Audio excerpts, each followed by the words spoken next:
Good evening, everyone, and welcome to another episode of Comic Shop Conversations. How is everyone doing? Nothing in the news to report, really. I mean, it's quiet across Finally, all fronts. it's about time. Ugh, it's about time. Just kind of it's nothing really going on here in the U.S. So things are pretty under control, I would say. All is well. All is Remain calm. no. Yep. Yeah. No, the power grids have been going down.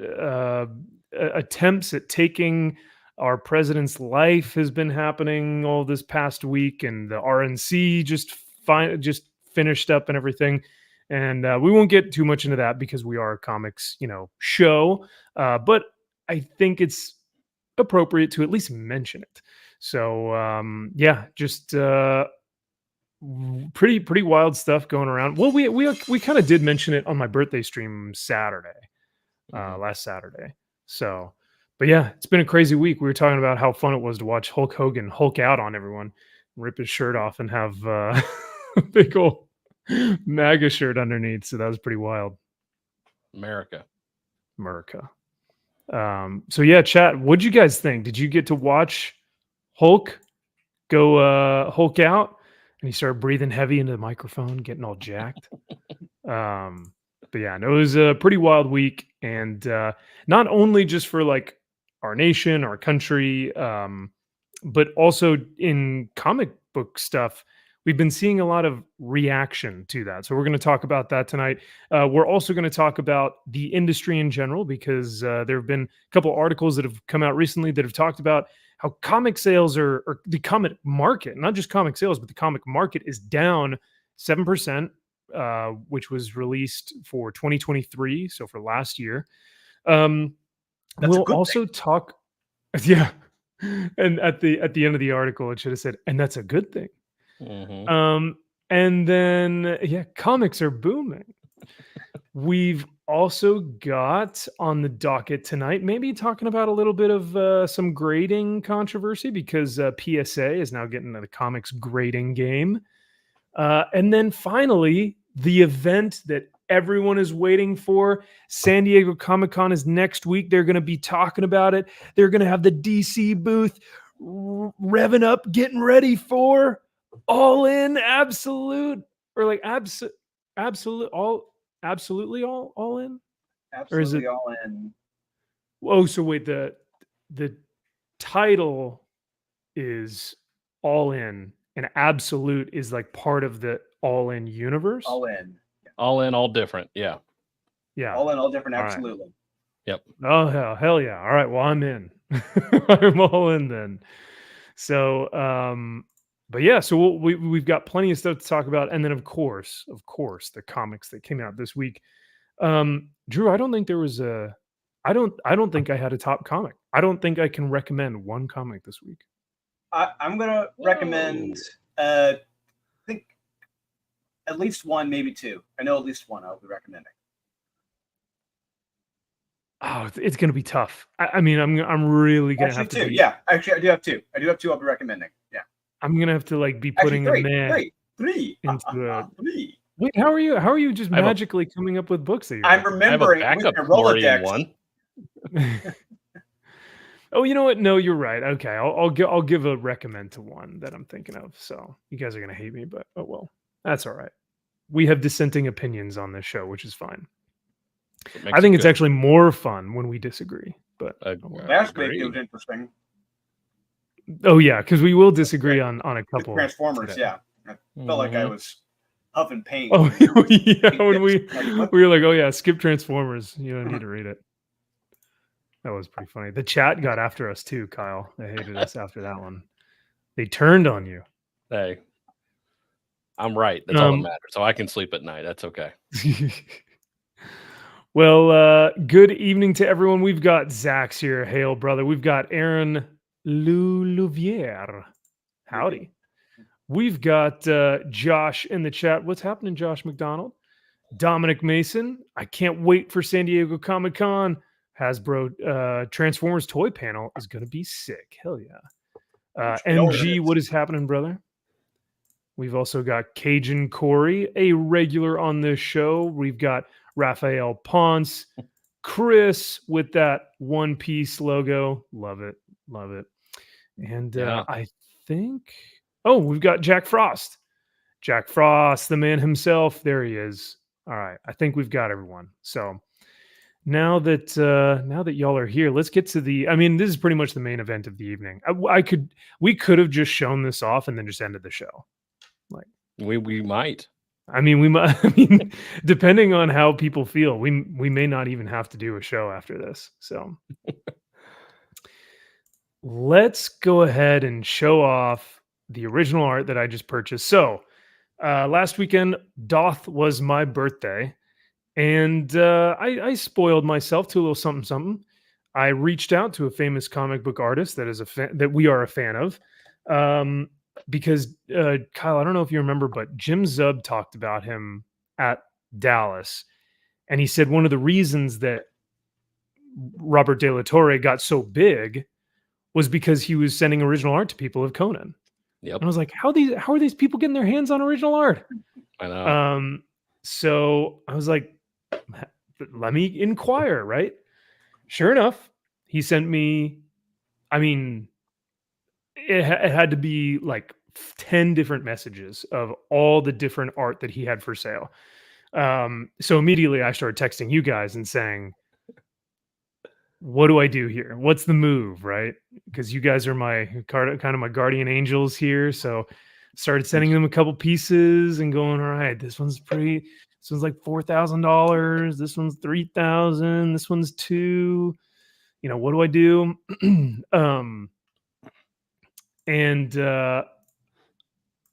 Well, I guess I'll just show it off. Here it is. I went for. I went for the 2-pager, the double spread. I mean, just a full spread. We're getting full spread on display here. This is from Conan issue number 1, nonetheless. Oh. So he had a couple pages left from issue 1, and then he had like almost all of issue 3 and 4. And he's still selling a couple after that, but they haven't gone on for sale yet. But yeah, I mean, if you guys are looking for Roberto De La Torre's original art, you can go contact him on Facebook or Instagram. And I was extremely surprised at the price at this, because, I mean, this should have been $4,000, right? Like easy. At least, yeah. It's a double pager. Yeah. A double page spread with Conan in the first issue. I mean, it's a right full-on then action there, scene. Not like you're talking. It's a full-on action scene. Yeah. This is I mean, there was very little dialogue on this actual page. So here is the page itself. God. Love it. And I think what you guys are seeing, what a lot of people will see down here is like there are 3 little squares here, and these were actually done digitally. So when I bought the piece, it originally did not have those pieces in there. So what he did for me, which I think was really cool, and hail to Roberto, Rob, he actually printed these out from his digital file, and he just said, I'll put them on there for you. No extra charge. Just because it completes the piece. Without these, it would look kind of empty and odd. Yep. So we printed these out, we pasted them on there, and I think it turned out looking great. Here's the actual original page, or this is the colored page, excuse me. So, and on Max, you know, I'm going to stick with my guns. I'm glad, because this is the page I told you to get. That was the page, and the 2-pager. I never swayed in my opinion, and I'm glad you got that. Well, thank you, sir. I agree. There was another page that I was looking at that was for the same price, and it was just 1 page, and it was Conan and King Cole, and they were fighting, like a full-on battle scene, which is pretty cool. But it wasn't this, you know. But like I said, it was for the same price, and I was like, so 1 page as opposed to the 2 double page spread. So I think he was selling it for a lower price because of those kind of blank blank spots on there. I don't know, but I was astonished that he was selling it for that low. Oh yeah, I mean that should be unheard of. There should be nothing less than like $8,000 to $10,000. Like honestly, like it is. Look at that. The amount of time it took him alone. It's just it is absolute. Look at all of those characters. Yeah. The action. Oh man, this thing is. That was one long hour. Yeah. For him, I couldn't. maybe. Yeah. Yeah. I do wonder how long it probably took him. Because, like you said, look at each one of the. You have to draw every single person. Yeah. In this big soiree of battle, you know. Just and chaos. Max, I think you made MG a little bit envious. Oh well, I mean, it's about time, right? Yeah, no shit. It's about damn time. It's about time. I finally have earned his respect. It's about time. Yeah.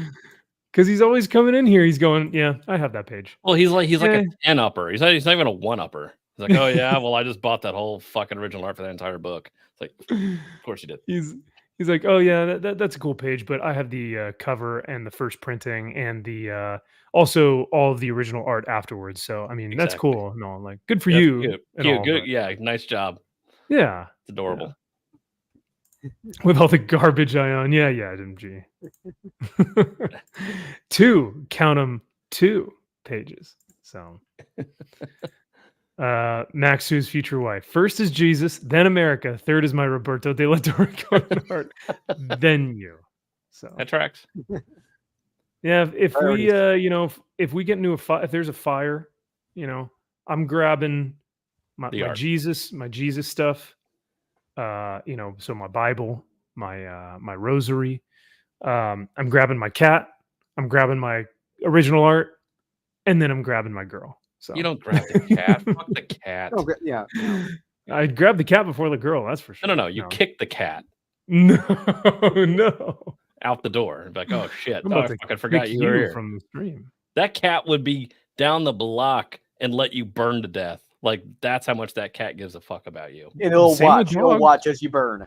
Yeah, it would start the fire and move and just slowly stare at you across the way as you burn to death. Yeah, well, these animals have their instincts kick in, so they're going to be like they're just going to rush out. So. Yeah, that's it. Oh man, God. And the horses too. I mean, this looks so realistic, man. It's like realistic, but still with a comic flair. I get a lot of Frazetta. I get a lot of Bushima, right? Oh yeah.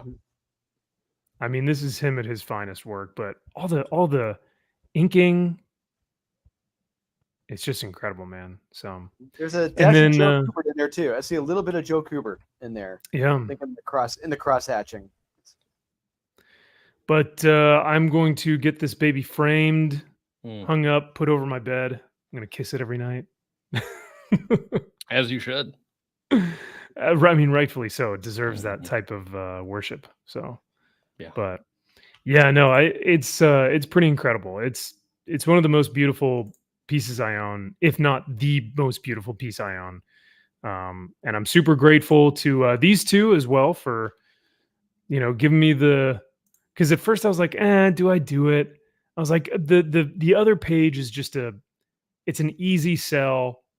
It's the same price. And I don't have to do anything.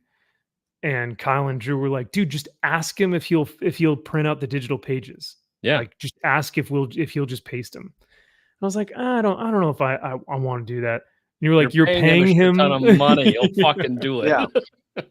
Yeah. So you're not trying to lowball his ass and be like, I'll finish it. And on top of that, he sent you a free sketch of Conan's head. It said Grazie Max on it. Yeah. So the other thing that he did, he said, it'll take me. He's like, give me the weekend to finish your gift. And I was like, my gift? What? And he goes, yes, your gift. And so he gave me this bad boy. Yeah, look at that. So this is on like a 9 by or 8.5 by 11, 9 by 12. It says, gracias, Max. Hey, that's an $800 Stephen Platt right there. So you better. And I got mine for free. Well, Yeah. not for free. Well, but, not for free. You definitely paid for it. but yeah, no. It's cool to have a little just kind of thrown in there. That's awesome. Oh, hell yeah, dude. This is super meaningful when you have something personalized like this, Yeah. So, but I do find it funny. If I were to have bought that Stephen Platt 800 in Dallas, I would not have been able to buy this. Like, I'd there's hope no not, way 'cause I I'd be would've questioning where you get your fucking money from. Exactly. Even I would be like, okay, what are you doing, Max? Like, No 'cause- shit.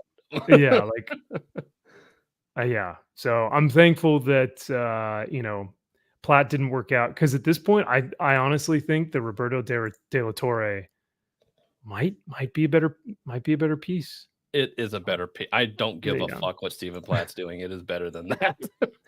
Stephen Platt would charge you $40,000. So Yeah. Now, if Platt had brought some originals, like some original art, some like old Prophets or Fighting Americans or whatever, that's another story. I don't know, but yeah, depends. Yeah, if it were some Prophet stuff, or if it were that Wolverine cover, like, poof, oh my god, that's like 10K. He knows. Easy. Yes, I was gonna say even he knows. Yeah, what that's going for. He's aware. Yep. Yeah, Absolutely. So, but yeah, no, I'm very grateful, super blessed. Like I said, I kind of splurged out on my birthday, and decided to do something a little bit cool, because I mean, we've been talking about this guy for the past year, right? yeah. So, 2. I mean, probably. I want to say almost 2 years we've been talking about him, right? Or is it? I don't know. And so it's just super cool to now see, like, the I don't know, going from reading the original series, reading the series in issue 1 and being like, wow, this was incredible, to now owning part of that series. Because what we've talked about with original art is it's one of one, and so no one else has that piece except for the owner, except for you. You know what I mean? So that's why it's like, that's a huge piece of legacy and history from this comic book that someone owns. Max, you know what you could do? Tell me. You could talk with Titan, see if you can make your own exclusive variant with that art. Make that like a wraparound cover. Make that like a Dallas Fan Expo exclusive next year. That would be kind of cool. Yeah. I mean, the black and white of it is just, it's stunning, man. You can't like, I looked at this thing for hours and I still find new things about it that I love. So, but yeah, that is our original art that we wanted to show off. So thank you guys so much for being here. That does it for us. That'll be all for tonight. We're out of here. We did it. We made it. We made it. But and Kyle, you've got a piece coming in hot here pretty soon too, huh? Yeah, it's coming overseas, being shipped to. So the artist lives overseas. It's being shipped to the broker here, and then being shipped from the guy here to me. So, because it turns out he didn't actually. This guy owns some of his work and kind of sells it on the side as his broker, and he's like, I think he may actually have that. Let me contact him. And he's like, oh yeah, I think it's in a pile of stuff somewhere. And sure enough, he's like, oh, I found it. So, and you're sure it's nothing we've never heard of, or? I don't know. We've talked about it. You've never read it. You would not give a fuck what this is. You would not. You would look at this and be like, I really don't give a fuck. Just like anything Warhammer for us, don't give a fuck. Yeah. So have I read it, Kyle? You've read it. Yes. Okay. All right. Well, I'm excited to see excited to own this, and especially from the artist. Is it an indie book? Is it indie or a? Nope. Marvel put this out. Oh. Interesting. Oh, I think I have an idea. An official Marvel book, eh? I think I have an idea. I think I have an idea who it is. Oh. And what it is. I think I have an idea. I do not have any official Marvel original art. So there you have me one up. So I have, this will be my first like big Marvel DC, because I have Image obviously, but I don't have Marvel, so this will be the first. Oh, actually, no, that DC Marvel. OA up on my wall. There you go. I lied. That the Space Marine, the Warhammer book, actually was published through Marvel. So never mind. Well, there you go. You own a Marvel book. See, There you Marvel go. based. How about that? Yeah, but it's Space Marine, so you guys are like, it doesn't matter. Exactly. When I show you this piece, you're gonna be like, I don't give a don't give a fuck. You're just saying words. Blood Hunt. Yeah. If I could find it, no one's gonna guess what this is. Trust me. No Nope, one's I know. gonna I'm gonna type it in a private chat. I think I know who it is. Okay. Andy Masterson says, answer your DMs. I'm so sorry, Andy. I will get back to you. I promise. Andy's working on a cool project, dude. If you're able to do this, that would be awesome. I don't know if it's possible, but that would be really cool. So I will send you. I will respond back to your DMs, and maybe we can get this project going. So I wish it was that. No, it's not that. This is old school. Like this is old Marvel. Oh, like, not old, but it's in the 2000s ish.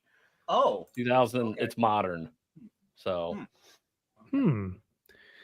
Yeah, when you said that the original artist said like, it's in a pile somewhere, I was like, oh, this is gonna be a little bit older. So well, because he goes to conventions, and so he's like, I think it's in the stuff I go to. I have at my my booth when I go to conventions. Right. Yeah. He said he's like, I hope it's not sold yet. I'm like, if you piece of shit, if you fucking sold this and put up your goddamn website, I'm gonna kick your ass.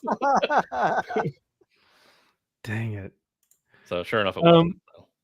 Okay. I'm hoping it's not, so that you can show it off one of these weeks. So now we're gonna have to try and one up each other. See who's got the best. Dude, I'm spending like $200 on art. You're spending $2,000. Are you fucking? I will never be able to spend $2,000 on anything, let alone art. Trust me. I probably shouldn't have done that either, but I was you're like, young and you're single. I have a wife and a baby. I can't do this. This is very true. So I was like, disposable income. Why not? Yep.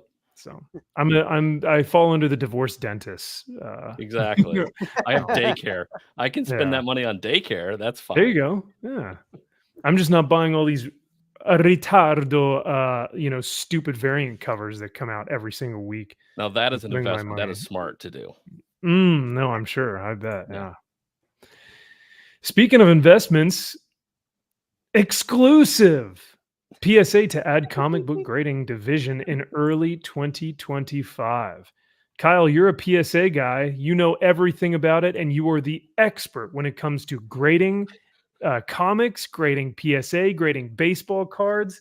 So you're on here exclusively tonight to speak to this exact article, right? 100%. Yeah, I know all about the baseball card stuff. Now, to be fair, I do own 2 PSA graded cards. 2. Okay. 2. Got 'em. 2. But I know very little to jack shit about PSA. I know, just like CGC, ironically, when you get into sports card collecting, you have the old school sports card guys who are like, fuck anything graded, fuck PSA. They're all dog shit liars. And then you got the guys who are like, no, it's got to be PSA. It's got to be their grade. And if it's not this, then it's bullshit. It doesn't count, blah, blah, blah. So it's very interesting, the overlap. And now they're literally overlapping with comic books now. I don't think it's a good idea. Now, I do like the fact that PSA is huge and they could give CGC a run for their money, which I like. But I was about to say. Yeah. Well, here's the thing. It's going to get very interesting when it comes to the convention scene. Are they going to do conventions? Because usually if CGC is at Econ, CBCS will not be there. Like, they will not allow them in. Or if CBCS is there, they won't let CGC in. Like, either one or the other will be at the con. You normally won't have both there because one wants all the attention. So I'm wondering if they're going to even try to do conventions or just do other means, just mailing stuff in. Yeah, I don't know because they're big in the sports card market. Obviously, PSA is the booth. That's where everybody goes to get their shit graded. There are other card companies, and CGC is grading, you know, baseball cards and shit. So, I mean, it's not crazy to think, but it'll just be curious to see when this fans out what it'll do to CGC and because PSA's had their issues with sports cards, people, you know, trying to put coatings and weird shit on their baseball cards to up the grade, just like taking a comic book in to get it pressed and all this stuff. Oh, Like, yeah, what's yeah. it considered restored and getting the different labels? So, you know, PSA's falling under that bullshit where they let people kind of fix cards, cook them a little bit to get a higher grade. And so it'll be fun to see. I'm just going to sit back and just, you know, drink my tea and just kind of watch the fucking just world go crazy. Yeah, that's kind of where I'm at. I mean, I'm not a great grading guy. Like I'm not. I do like a good comic that is in good condition, but I'm not trying to hit the 9.8. 9.8 pre screen. Like I've never. I tried it once and it just wasn't my thing. So, but I do like what you said earlier about PSA giving CGC a run for their money. That's pretty cool because now CGC is going to have to up their grading performance. Like they're not just going to be able to keep giving people 9.9s and 9.8s and 10.0s and just like I feel like they're legitimately going to have to take it seriously because we've had like tons of scams within the past couple of years. People cracking slabs and taking books out, replacing books and things like that. So if PSA can come in here and grade with a higher quality, a higher standard, a better case, or whatever it may be, this could really put CGC in the hot seat and say, are you guys still the market quality? Because the market is dictated by CGC prices. That's just 100%. how it works. Any old school book, heritage auctions, golden auctions. I mean, CGC is always. I don't care if you have a Detective Comics 27, why you're sending it to CBCS, you're fucking retarded because you will get 40% less for that fucking book. And it's like, you were just stupid. Any of those. So it'll be interesting when PSA gets these big boy books and they go up for auction, how they will do. It may be a CBCS where people will think, hey, I could sneak in and get a Hulk 181 super cheap because nobody cares and it's going to be valued less, and then send it to CGC and then resell it and double my money. And that's what people do with CBCS. So I don't know, but old school collectors, old school guys love PSA. Any of these old timers that get their baseball cards, they love PSA. So I don't know if that market transitions over to comic books. I don't know. We'll see. All right. Well, I guess the final question I have for you guys, label. What are we thinking about the label? Because CBCS just came out with like a brand new kind of label and logo and how they want to present their books. I think it looks fine with the shield, right? I think it has the shield on them. Yeah, my books got them. Yeah, they're nice. Yeah, I think they look good. CGC is a kind of gold standard in terms of like you see that white square and it just don't know, presents. Well, it's flair, and they've got that flair. Yes, they got the state, like you want the Spider-Man banner, you want the Wolverine banner, the Venom, whatever. You can make it cool, unique, different, special, whatever. With the PSA PGA, it's like it's that gold stand, just basic. That's what it is. That's everybody knows it. It's iconic. It's their brand. You look at cards. I have my two. They look exactly like that. Everyone recognizes PSA. You can see it a mile away. You know it's a PSA slab, just like CGC. And I wonder if this looks better in terms of just like the first thing I see is the comic, which I think is kind of cool. I don't see the label first, whereas like CGC, I tend to see their label first. That really pops. You see that big 9.8 on there. It's like, man, the bright blue or the bright yellow. But this, I see the book is the thing that's being presented, which I kind of like. But what do you guys? Yeah, let me hear what y'all think about this this label. Yeah, I mean, like you said, it draws the attention down to the comic as opposed to like CGC or CBCS, where it's like it kind of takes the attention away from the book itself. Yeah, so you can see. There you go. Oh wow, it's like The exact same. Wow. Yeah. That's cool. So everyone, when you look at it, you can just see it's automatically. It's like, yeah, there's PSA. That's what it is. And I have some BGS. I have a different grading company. I have another one from another company. Like, yeah, it's their brand. It's iconic. Huh. Well, that's cool. And by the way, I'm glad you're using your webcam, putting that webcam to good use. See, I like it. I'm trying. It looks good. Thank you. Ooh, we got a hot take coming in. Josh says that label looks cheap. So do you. You're cheap. Interesting. Cheap. Yep. From the early 80s or from the 80s, early 90s, if you're getting it slabbed, though, the point is the score. No, I guess that's a good point. I mean, the reason why people get slabs is to kind of, wave your dick around and be like, check this thing out, right? I feel like that's why you're getting your book slabbed in the first place, is to be like, or use as a coaster. Mine's a 9.8. Or just you could, as a businessman, you could use it as a coaster for your, bad decisions. Yep.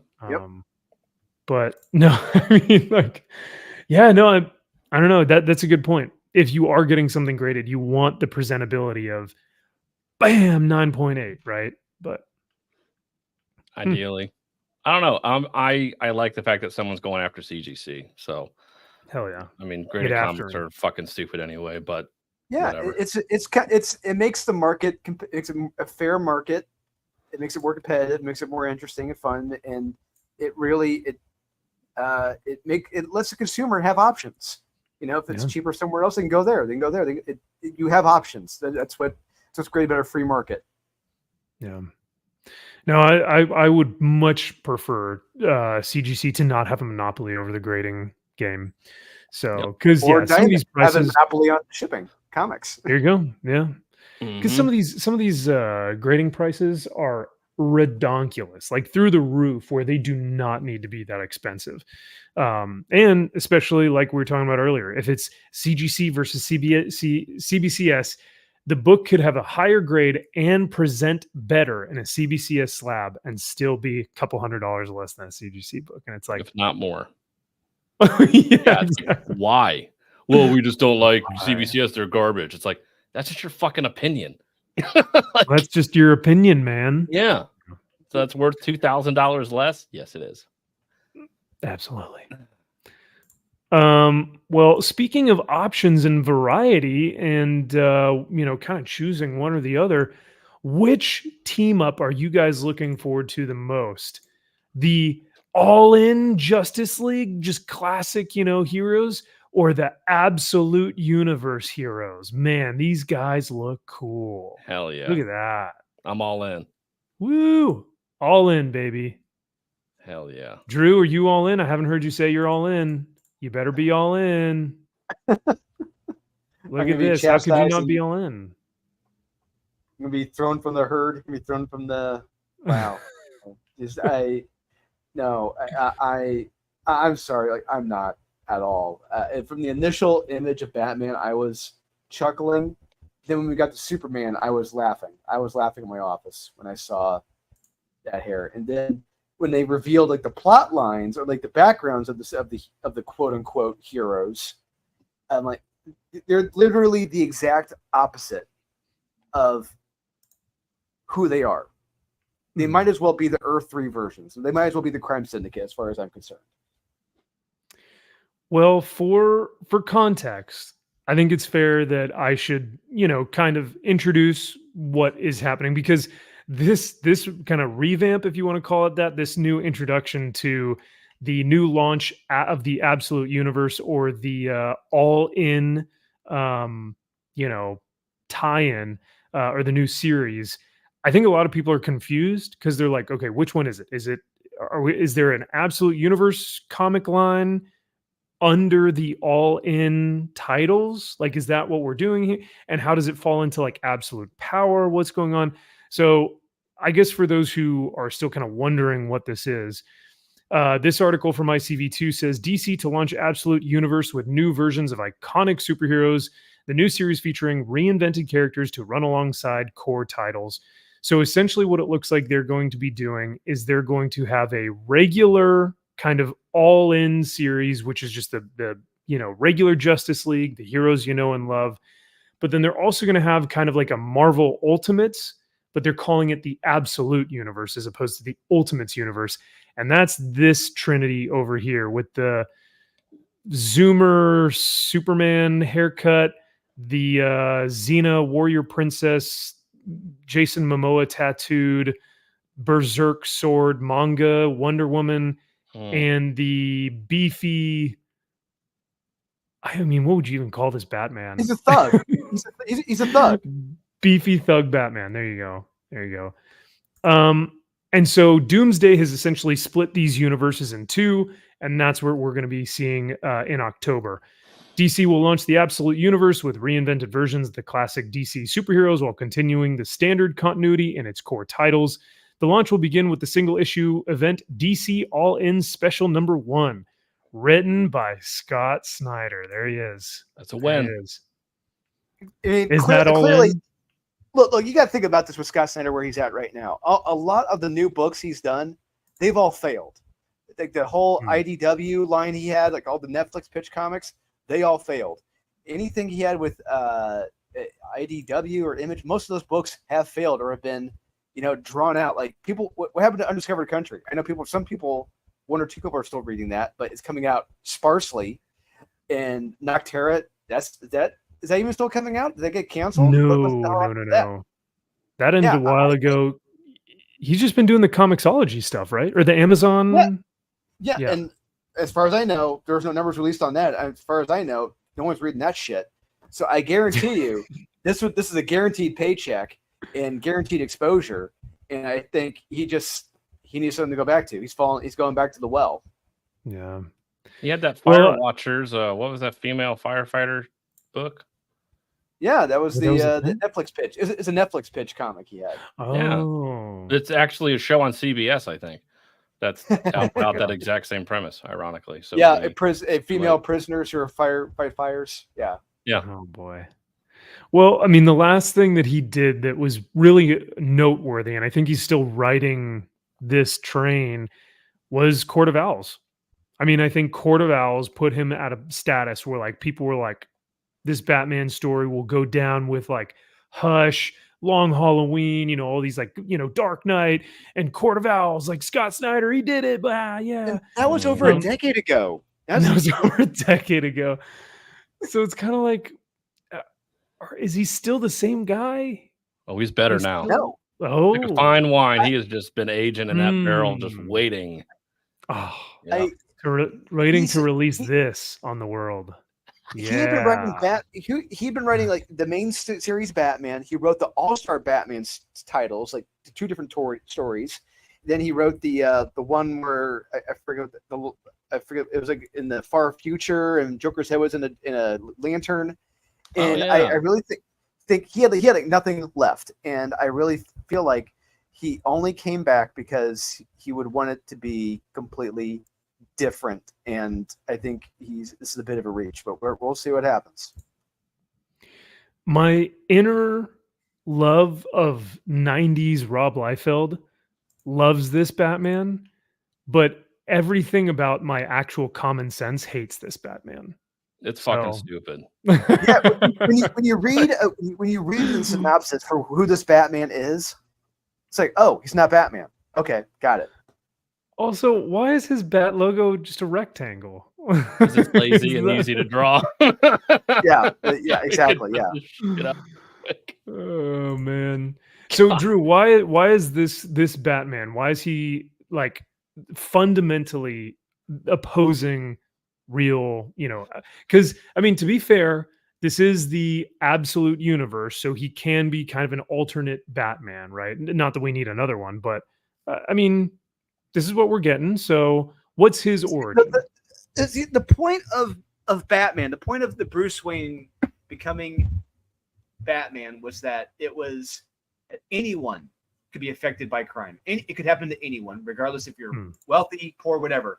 And it just so happened to someone who was wealthy. And we're all equal on the equal plane when it comes to a gun. And we see what he's able to do. This is just, he's a guy who has no wealth, has no butler, has no mansion. He's got nothing. I think they actually said I don't know if it's said here, but he's actually listed as like a thug, and it's like, who the fuck is this guy? I don't care. He just sounds like a brutish jackass. I don't see what's heroic about that. Mm. Well, I think I don't know. I guess we'll have to just read the solicitation here to really get a better understanding. But it says Absolute Batman #1 by Snyder and artist Nick Dragotta will reimagine Batman without his wealth, his mansion, and his butler.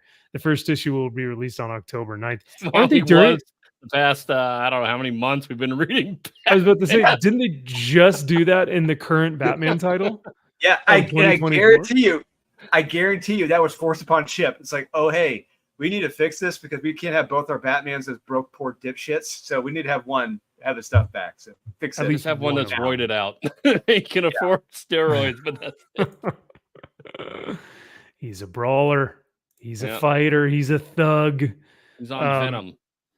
There we go.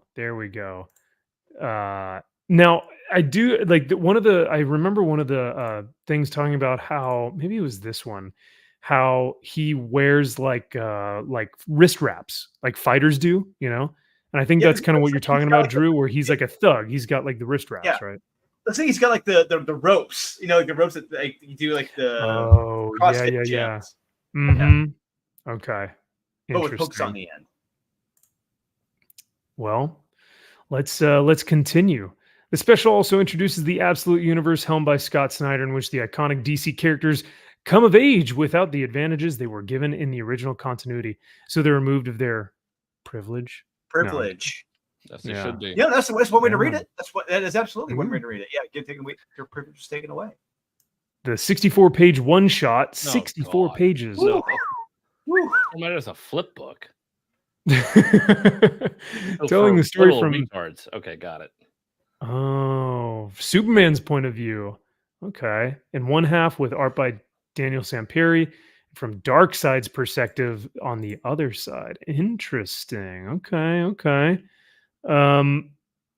Wonder Woman will be helmed by Kelly Thompson.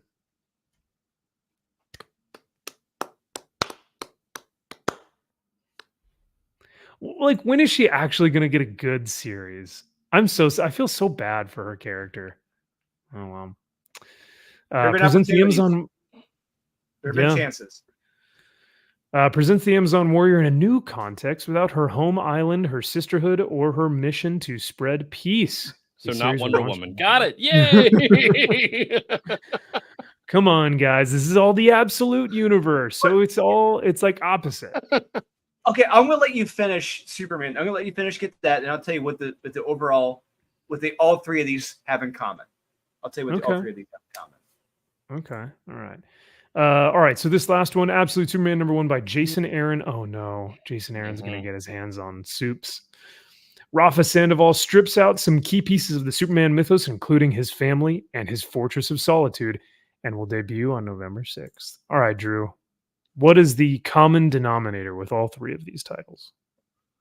There is no hope or optimism from all three of them.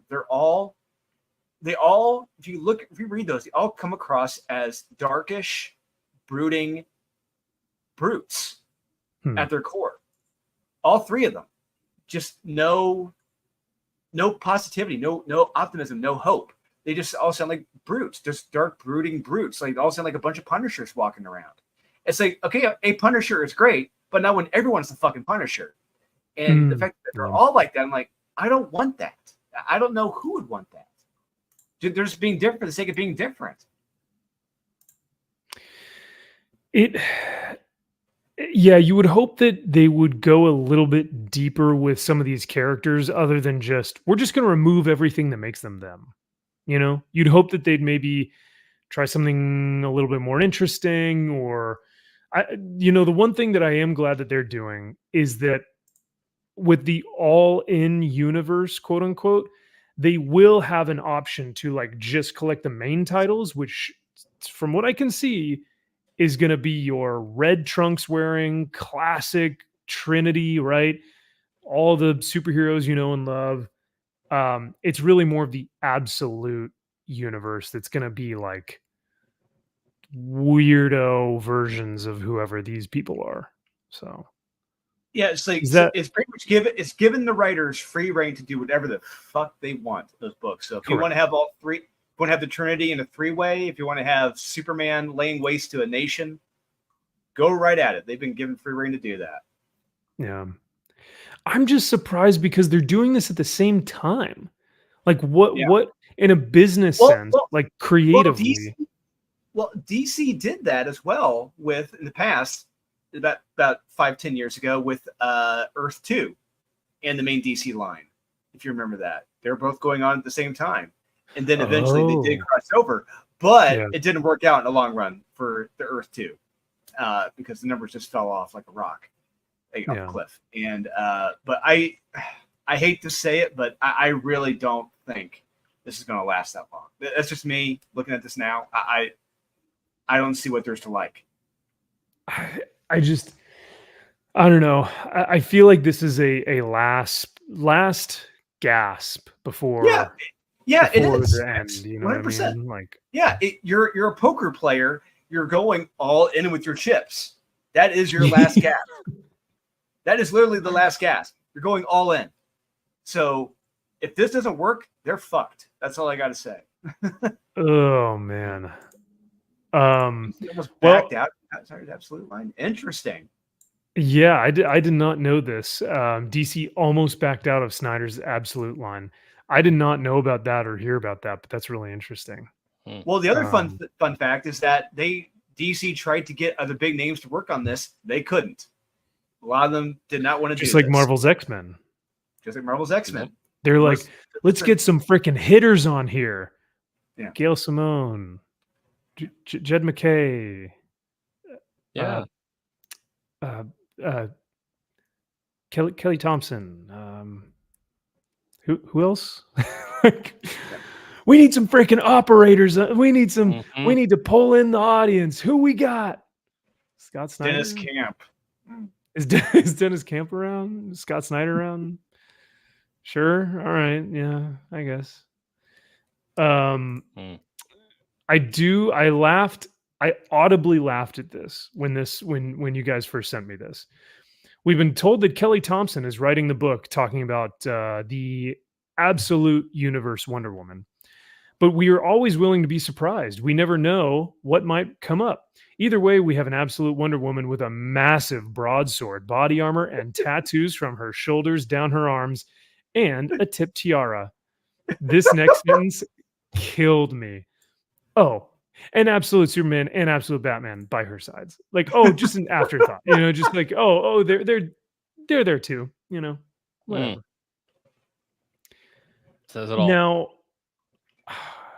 I know exactly why they're giving her this broadsword. It's because every top of the line, really popular manga character has one of these stupid big old broadswords. Final Fantasy, Berserk, One Piece, you name it, it's there. Inuyasha.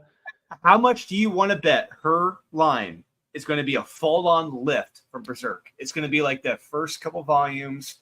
Just they're going to Kelly's going to completely like take out the main character and put in Wonder Woman and just like adapt, twist the story just a little bit. Where it's just like this sounds a lot like Berserk. Yeah, I could see it. They wouldn't. I don't think they're. I think they are petty enough to just pull from manga and just be like, kids like manga now. That's our last hope. We'll just do manga now. So yeah, kids loving practically large swords. Yeah. So, yeah, there are a lot of other creators, and Josh brings up a good point that were working at DC that are now not, and at Ghost Machine, which is crushing it right now with their titles. So, overall, when it comes to absolute Batman, Superman, Wonder Woman, are you guys digging these costumes? Are you digging the redesign? Is there anything positive about this that you guys are like, you know what, that's actually kind of cool? Or does this whole thing just reek? Honestly, the one isn't Jeff Lemire doing one of the titles? or is he doing one of the all? Is he doing one of the all-in books? Not that I saw saw. Jeff- He's not. I know what his name is attached to something at DC. I don't know what book specifically, but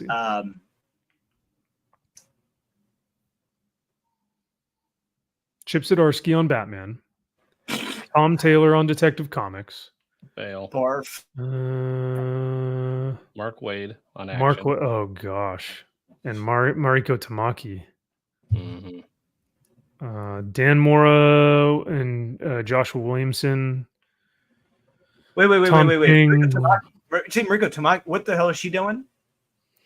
Supergirl Universe's End by Mariko Tamaki. Oh god, so she could be like fat and overweight and just hanging out all the time. Jesus. Can hope. Why does she look a lot like one you? can only hope. Mm-hmm. Huh. Yeah, no, I don't see it, Drew, unfortunately. Okay, there was a list of names. They're all in bold, like black bold letters, and I saw Jeff Lemire's name in the group. Oh, maybe it's a different article. Okay, it must have been a different one. Okay, never mind. But honestly, none of these sound appealing. None of them do. Yeah, not a fan. It's a shame. I hate to say that. It's just I really hate to say that. I want to be reading DC Comics, but the names attached and what they're writing, and just especially the depictions of these new versions, or I'll say redundant versions, because I'm going to call it right now. They're the Earth 3 versions of the DC heroes. There's nothing fun about this. There's nothing fun. There's nothing enjoyable about it. It just sounds bleak and depressing. Yeah, I don't. Like I said, I think the one positive that I find here is that they are separating it, so you can choose like, I just want to go with the main title, and I'm just going to keep my universe wholly, all in, right, with like the regular continuity, or I can choose to pick up the absolute universe versions, right? Whoever would want to do that. And go, I want to read Batman the Brawler. Yeah, I want to read Superman the Zoomer. Yeah, I want to read Wonder Woman, the manga character. They're all brawlers. Yeah, they're all. I mean, yeah. This is a Superman without the humanity. This is a Superman who comes to Earth, who's already 18 or 19 or whatever, and so no humanity at all. You mean to tell me this guy isn't going to be a villain? You mean to tell me this guy isn't going to be a power-hungry asshole? I don't. No, I don't buy it. And how many times have we seen that? Yeah. Right? Never. Well, with Jason Aaron at the helm, nothing could go wrong. Absolutely this is true. not. No. Yeah. There'll be enough dialogue in there to make it right. Yeah. So, well, I don't think I can lock any of these in. I have 0 lock-ins for this event. I mean, I thought Absolute Power was bad when they were like, Miss Cheryl from the DMV is dog walking all these superheroes. Yep. I mean, Darkseid is right for a villain. Like that is right. Absolutely. That's what they got right. Shit? Yeah. It doesn't matter. Like, okay, you got that part correct. That's cool. But yeah. you got fucking big dumb dipshits going out. It's like, so what? Like, I want to see Darkseid kill them. No, that would be cool to see. Yes, yeah. Them all out. He just like this whole publishing line was a lie. That'd been hysterical. Just a practical joke. Yep, those Omega beams go all into their heads and just Man, yeah, the chat is hilarious with the. I saw absolute shit. I saw DC all mid. You guys are crushing it. So. I picture all his Omega beams just constantly jolting back and forth between all of their heads, just takes them all out. Hell yeah. Well, there you have it, folks. I just love the fact that when she was talking about absolute Wonder Woman or all in, all different Wonder Woman, she wasn't talking about the character. She was talking about what she looked like. Yeah. All about the optics. Yeah. Oh, it's all about what they're wearing. It's like not about who this character will be or is or anything interesting about where she's going to end up. It's, she's massive broadsword, body armor, tattoos, and a tip tiara. Oh, and she's here with these two. It's like, you're not talking about her though. And I'm willing to guarantee you that's one of two things. One, the writers have got nothing. There's nothing unique about it. Two, that they are actually like how they act in the books. They're actually villainous behaviors. I guarantee you that it's one of those two things.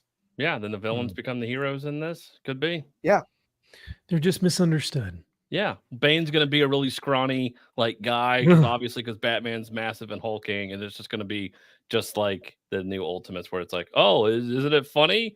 It's Iron just Man's a diverted. fucking Everything big is dipshit just in this diverted. universe, and his son is Yeah. taken. It's like, great. Scarlet Witch is actually fucking Quicksilver. How about that? Yeah. Oh, that's funny. Wow. Yeah, I do find it interesting that the article summary is unveiling the fierce, absolute Wonder Woman with tattoos and a broadsword. Part of DC All In, Scott Snyder's new shared universe. Expected book by Kelly Thompson. A fresh take on superheroes. This is not a fresh take at all. This is No. a spoiled, rotten take. Yeah. With You know, Wonder Woman this as a all- modern day warrior, it's like they've done that thousands of times. What are you talking about? You know, this whole line is really an example as to why Joe Kelly's Superman story, that What's So Funny About Truth, Justice, and the American Way, which is one of the greatest Superman stories of all time, when he takes on the Elite, and it just shows you why Superman doesn't go down that path, why he won't go down that path, and how easy it would be, but he doesn't. And it just this whole line is just you just proved Joe Kelly right by doing this damn line. Because Superman does not need to do that. Well, we'll be here reading it. So yes, we will. You guys out there are looking to hear what our thoughts are about All In, and hey, it might blow our socks off, and we might be like, "Wow, you know what? We'll eat our words," and that could happen. There's always that chance that one of these books, actually, one of those books happened this week to me. I popped it up and I go, "Here we go. Let me just get this over with," and I actually really enjoyed it. So you never know.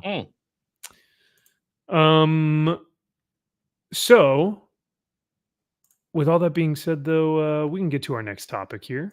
Let's see.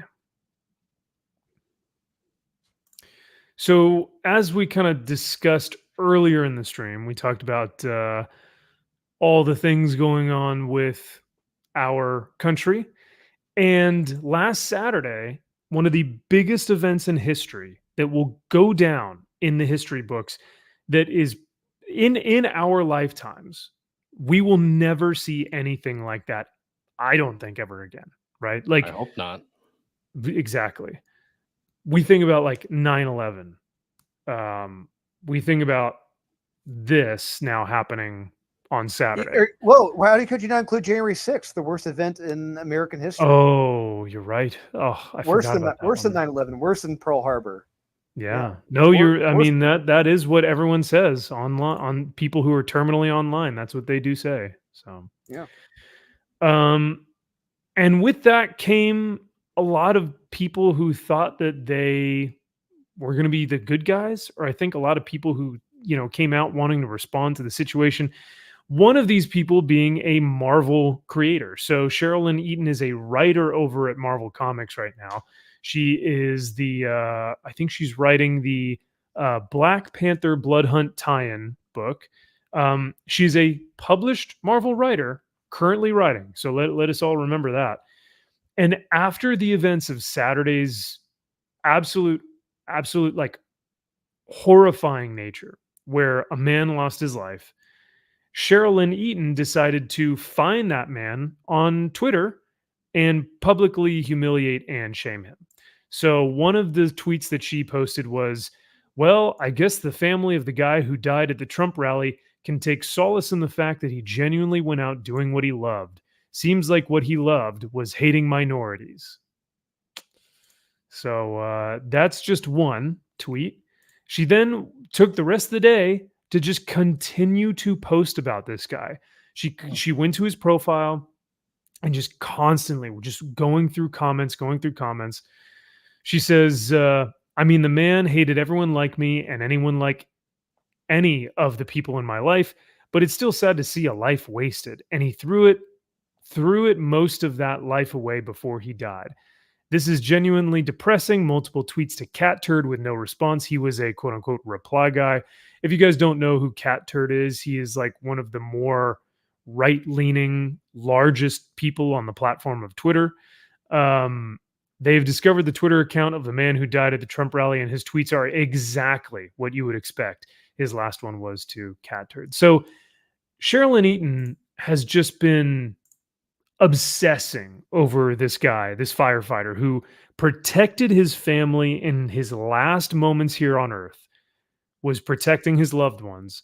And she decides that she's going to be the bigger person by tweeting about him and trying to make him a villain somehow.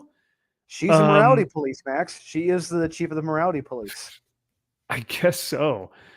So here's the question, and here's the tough part about this. A lot of people would say on Twitter, even people who are more right leaning, they would say, "Where is the accountability at Marvel?" They'd start tweeting to Marvel. They'd start calling Marvel, being like, "This is one of your current writers, and she's on a book right now. Why have you not, gotten rid of her, fired her, taken away her Twitter account? Do you stand with what she says? Marvel, are you aware of what she's saying? Blah, blah, blah." But then we get into dangerously close territory of cancel culture. Or are her actions horrendous enough to where if we were to alert Marvel that it is in fact justified, as the Max, left likes to call consequence culture, right? I got an answer for you. I know what would happen. Okay. We saw this. This has happened before. This happened back in 2016, 2017 when there were writers at Image who were calling for the Trump's head, trying to saying if he should be assassinated, all this stuff. But you know what their excuse was? They are not employees of Image. They are independent contractors. What they say is their own opinion. It does not reflect our opinion. I guarantee you, DC and Marvel, that will be their exact response. They are not employees. They're independent contractors. What they say and think do not reflect our opinions. They could. I don't even think they're going to respond to it, though. And that's the thing. Probably not. No, absolutely not. No. MG says consequence culture. There are receipts, not made up allegations. I mean, yeah, with Ed Piskor, I mean, we had receipts, but nothing was ever proven that he was guilty of anything. Like the receipts that were shown were messages between him and that girl. Mm-hmm. But nothing proved that he was, soliciting pictures or trying to solicit, sexual relations. Like he was flirting. Maybe he was being a little inappropriate. Nothing that was illegal. Here, though, like we have a woman who's actively trying to dehumanize and demonize the firefighter who saved his family's life, protected them in the last hours of his life here on Earth. Like, I don't get that these people are who are in the current comic book industry. Actually, no, I do get it, because all of the comic books that we currently have don't have any morals or values or heroes. It's all just nebulous. Everything is just amorphous, right? So I don't know. I just found this interesting, and I wanted to get y'all's take on it in terms of like, should we be the ones to like, I don't know, start policing?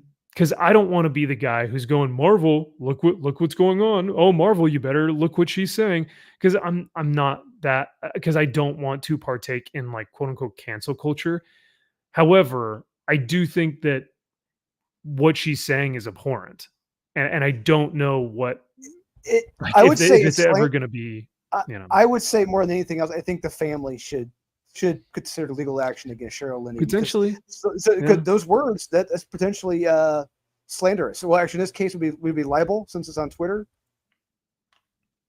Yeah, I guess. I mean, yeah. If I mean, I don't even know if she's significant enough for the family to recognize who this woman is, right? Well, and I'm going to say no, because if you look at her responses, her hearts and retweets, like they look pretty damn low. So it seems like she's just another jackass that no one really wants to listen to. So maybe this is a good thing that no one not a lot of people are seeing this. Yeah. Yeah, it's a weird time in comics. It's a weird time in the States, but it's especially weird when you're getting people, people who are now saying, "Oh, we got to tone down the rhetoric." Guys, I think it's about time we start toning down the rhetoric after the entire comic book industry called us Nazis for 10 years. But now it's time to calm down the rhetoric, guys. It's about time. So, but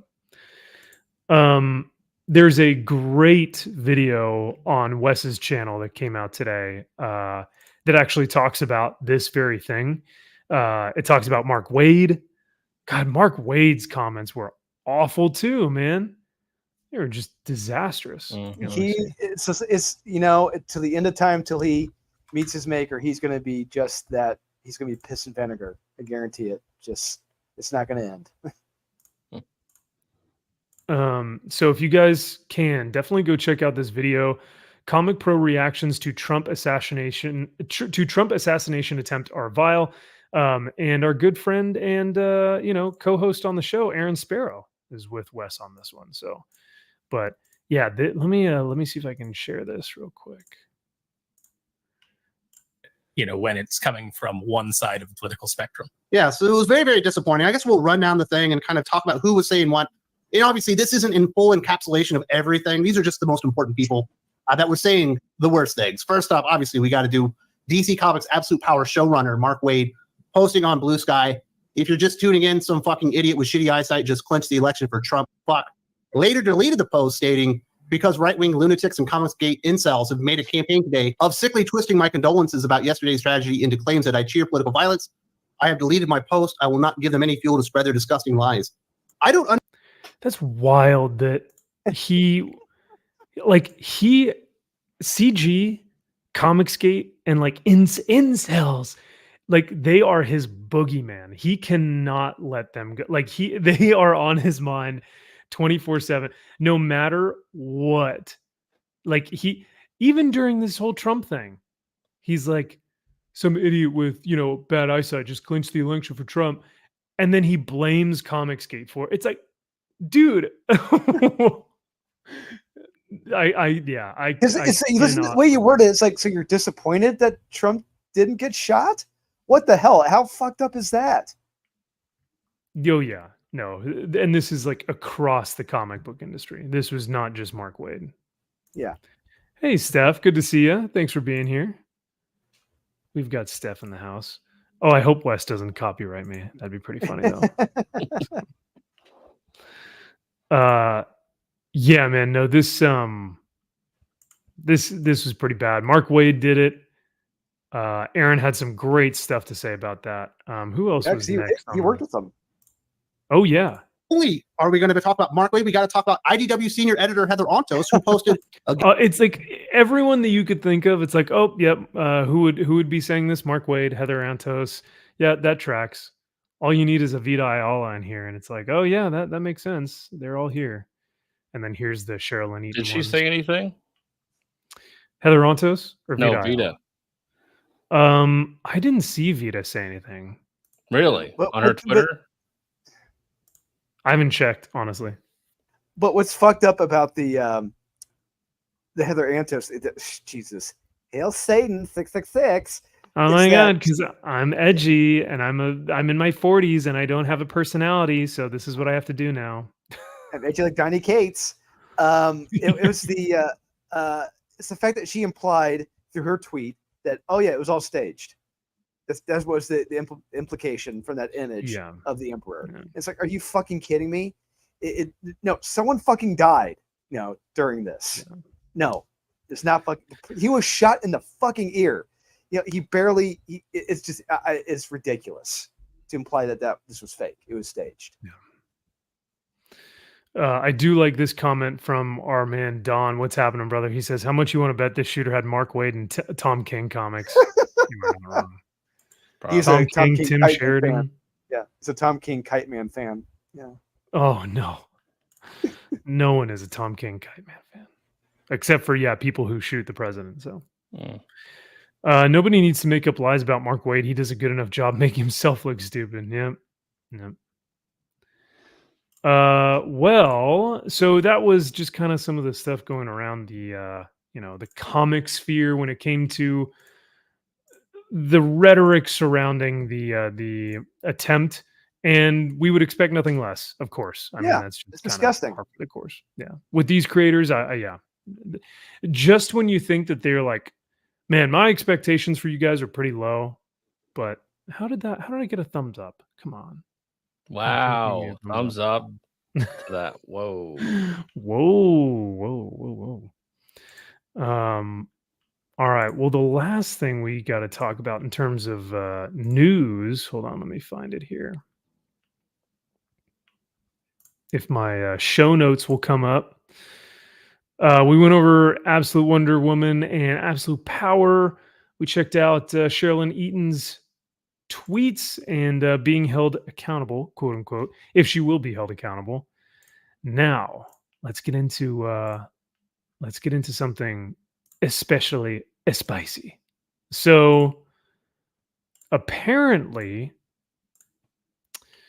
due to this new article that was just released by ICV2 and Comics Beat, the comic book market from 2023 is down 7%.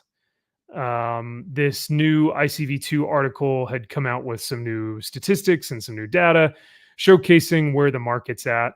Now, before I show some of the data here, I do want to say all of this is still people's best guess. Since before the pandemic, we really haven't gotten like actual numbers for things. Like you can't point to a book and say that book sold for 150,326 copies. Like no one has been able to say that since a decade ago, maybe. I don't know.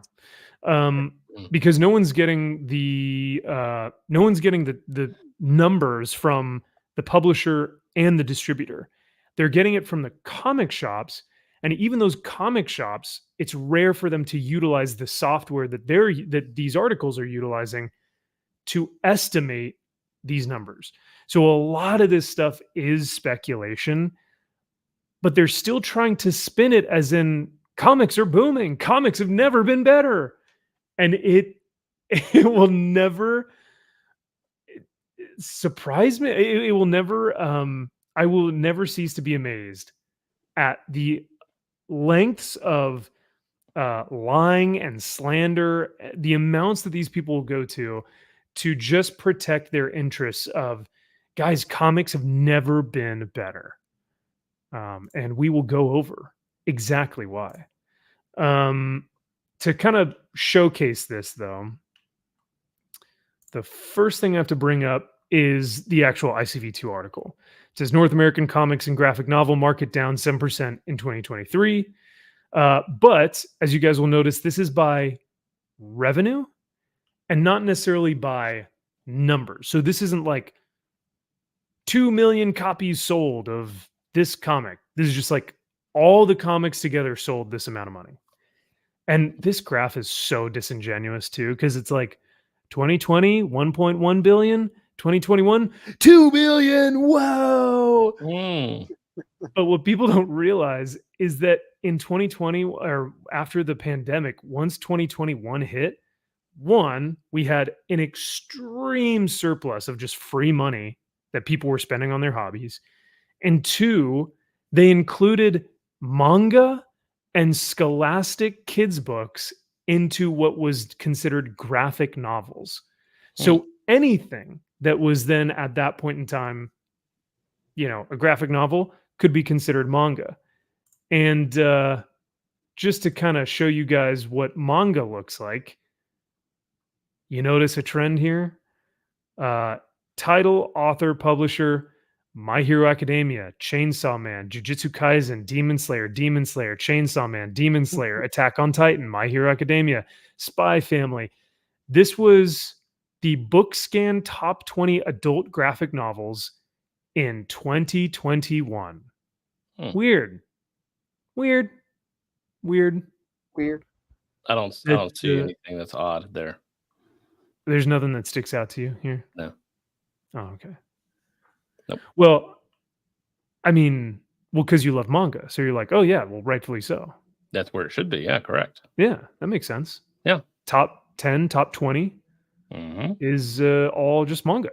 So, and that is still using BookScan, which is what Heidi and ICV2, that's what they're all using is BookScan. Mm.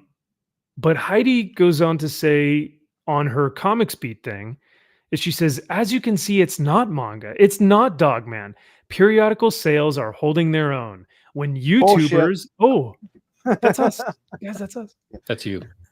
Oh, well, that's just me. When YouTubers sit down and screech about the death of comics, they just screech.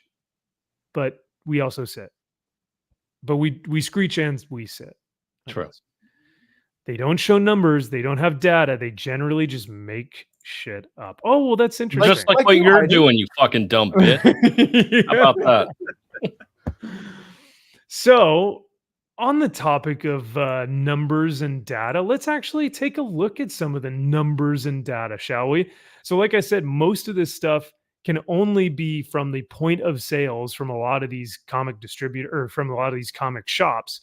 So, I want to share this video and actually showcase what your boy Zach has to say about the people who are selling the comics and what that means for when they get the data. And this is the thing that I have an issue with. No pun intended. Changes to the analyst methodology for estimating sales through comic stores after big changes in comic distribution. And okay, blah, blah, blah, blah, blah. They're using Comic Hub. You might say, what is Comic Hub? Well, Comic Hub is this thing. It's a point of sale. There's different options. You got retailers, you got distributors, publishers, and stores. This one is for the customers. It's basically like, oh, you can know what you bought and you can organize it and you can order it through your local store if they work with us. Here's the problem. 135 stores worldwide, about 100 in North America. They extrapolated the sales of the comic book, the floppies. The analysis now uses data based on sales tracked at point of sale by Comic Hub. We have used that data to build a model of sales for the entire comic store channel, using comparisons developed during periods in which Comic Hub and Diamond reporting overlapped. Here's the problem. Who is using Comic Hub? It's the retailers who have the money to pay for Comic Hub and they're not using a cigar box or an old style they got a nice tablet out front. It's going to be. So essentially what he's trying to say is that your better performing comic book shops, the 100 of them that are in North America, and this was 2 years ago, by the way, so it's probably less than 100 now because of all the shops that have closed, but 100 of them may be using this Comic Hub feature and not the actual distributors or the publishers, because they haven't been sending their numbers out because they know that their numbers are low because single floppy issues, monthly periodicals are low. But, based off of the top, top 100, comics are booming. Everything's fine, right? So I thought that was kind of interesting that this is where the information is coming from. And it's not even a full scale. It's just 100 people or 135 of a sample size that are taking what their customers are buying. And then they're extrapolating that information and saying, this is for the entire industry, though.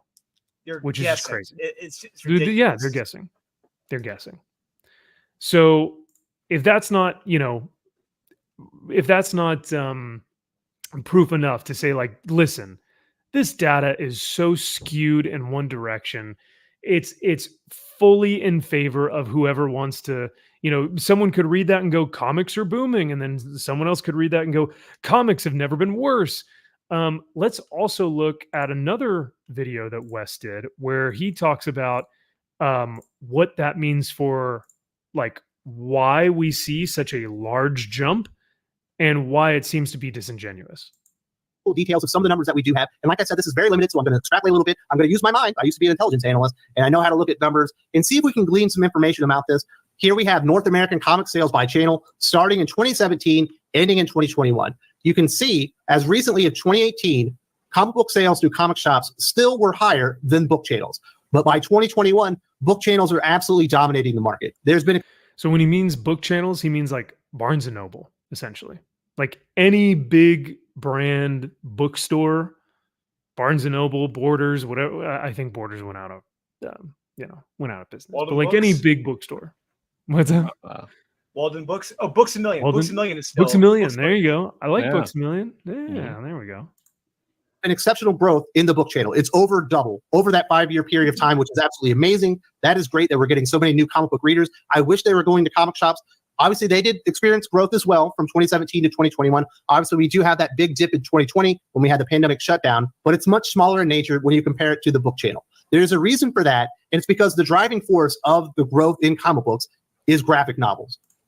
Because graphic novels, if they are counting them as manga and Dogman and Scholastic Kids things, where do those normally sell? Barnes and Noble, book channels. Those are going to be sold in mass at those big ass book channels. But no, they're still saying, oh no, everyone's going to the comic shop, buying periodicals, buying monthly floppies. Yeah. But it's like, nope, they're buying manga. They're going to Barnes and Noble and they are buying manga. And that's why we keep seeing this like massive spike.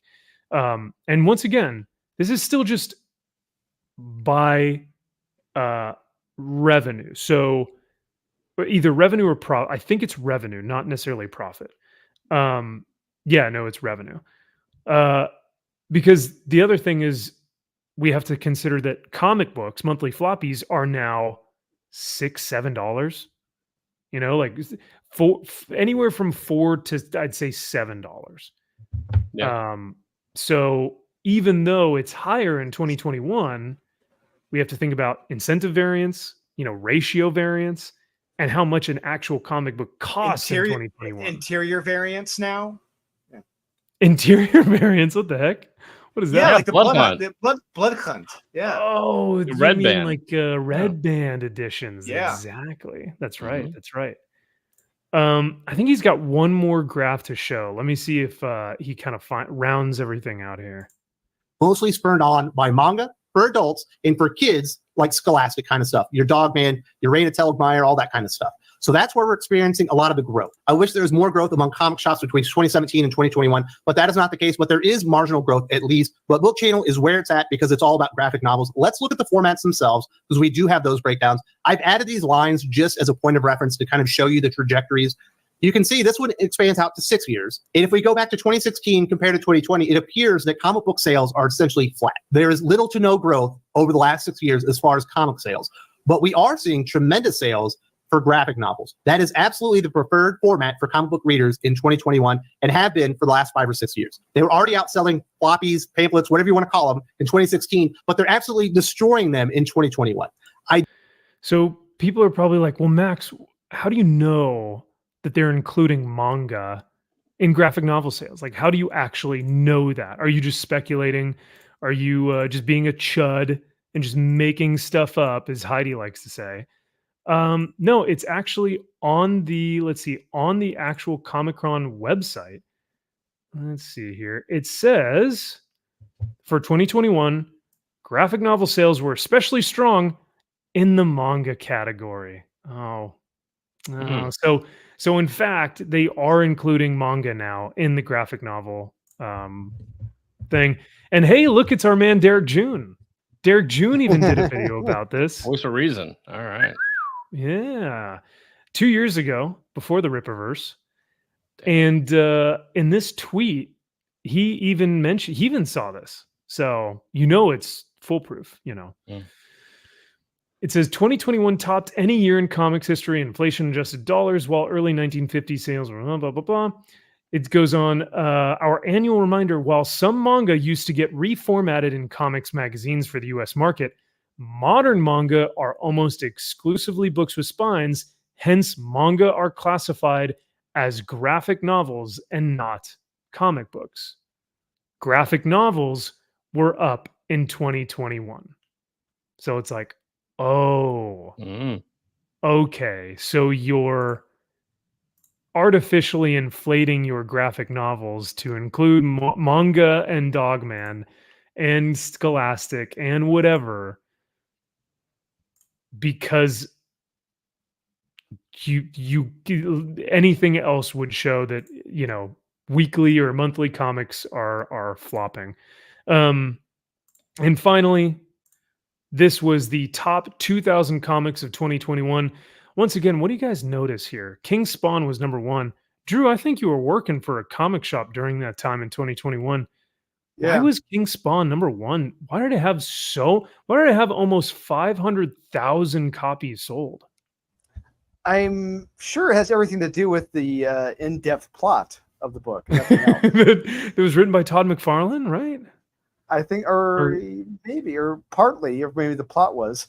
But no, it a fuck ton of variants. And the 1 in 100s, the 1 in 1,000, whatever the hell you want to call them, they offered the signed variant you can get from him in Great Capullo, whatever. Same for Gunslinger Spawn. They did the same thing. Oh, 100%.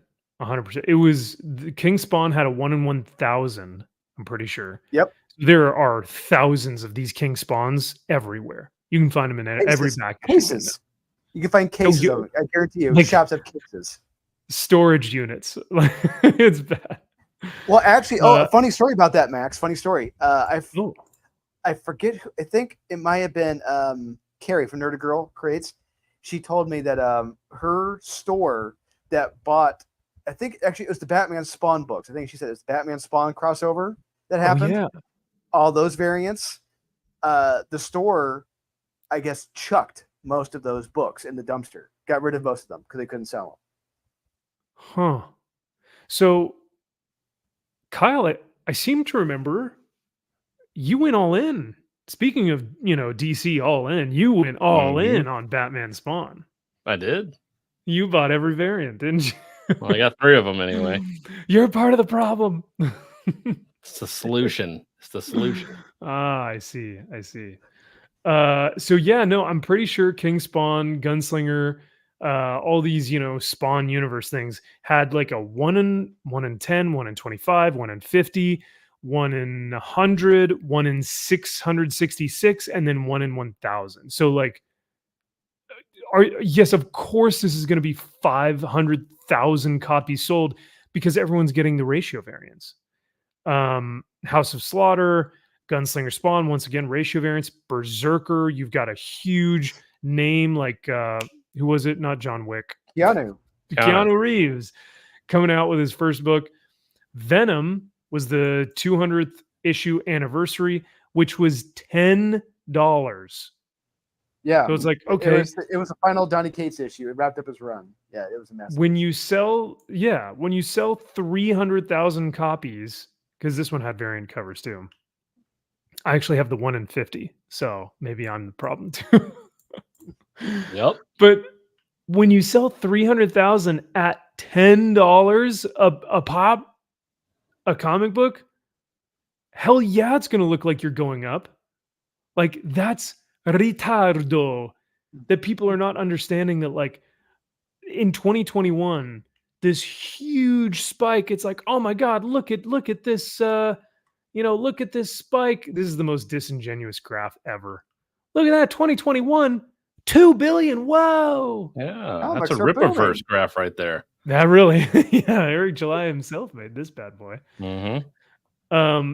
It's the most insane thing ever that this is what they're going with when, like, all signs point to this is inauthentic, disingenuous, estimated, not even real numbers, just a complete estimation on a sample size that is ridiculously biased.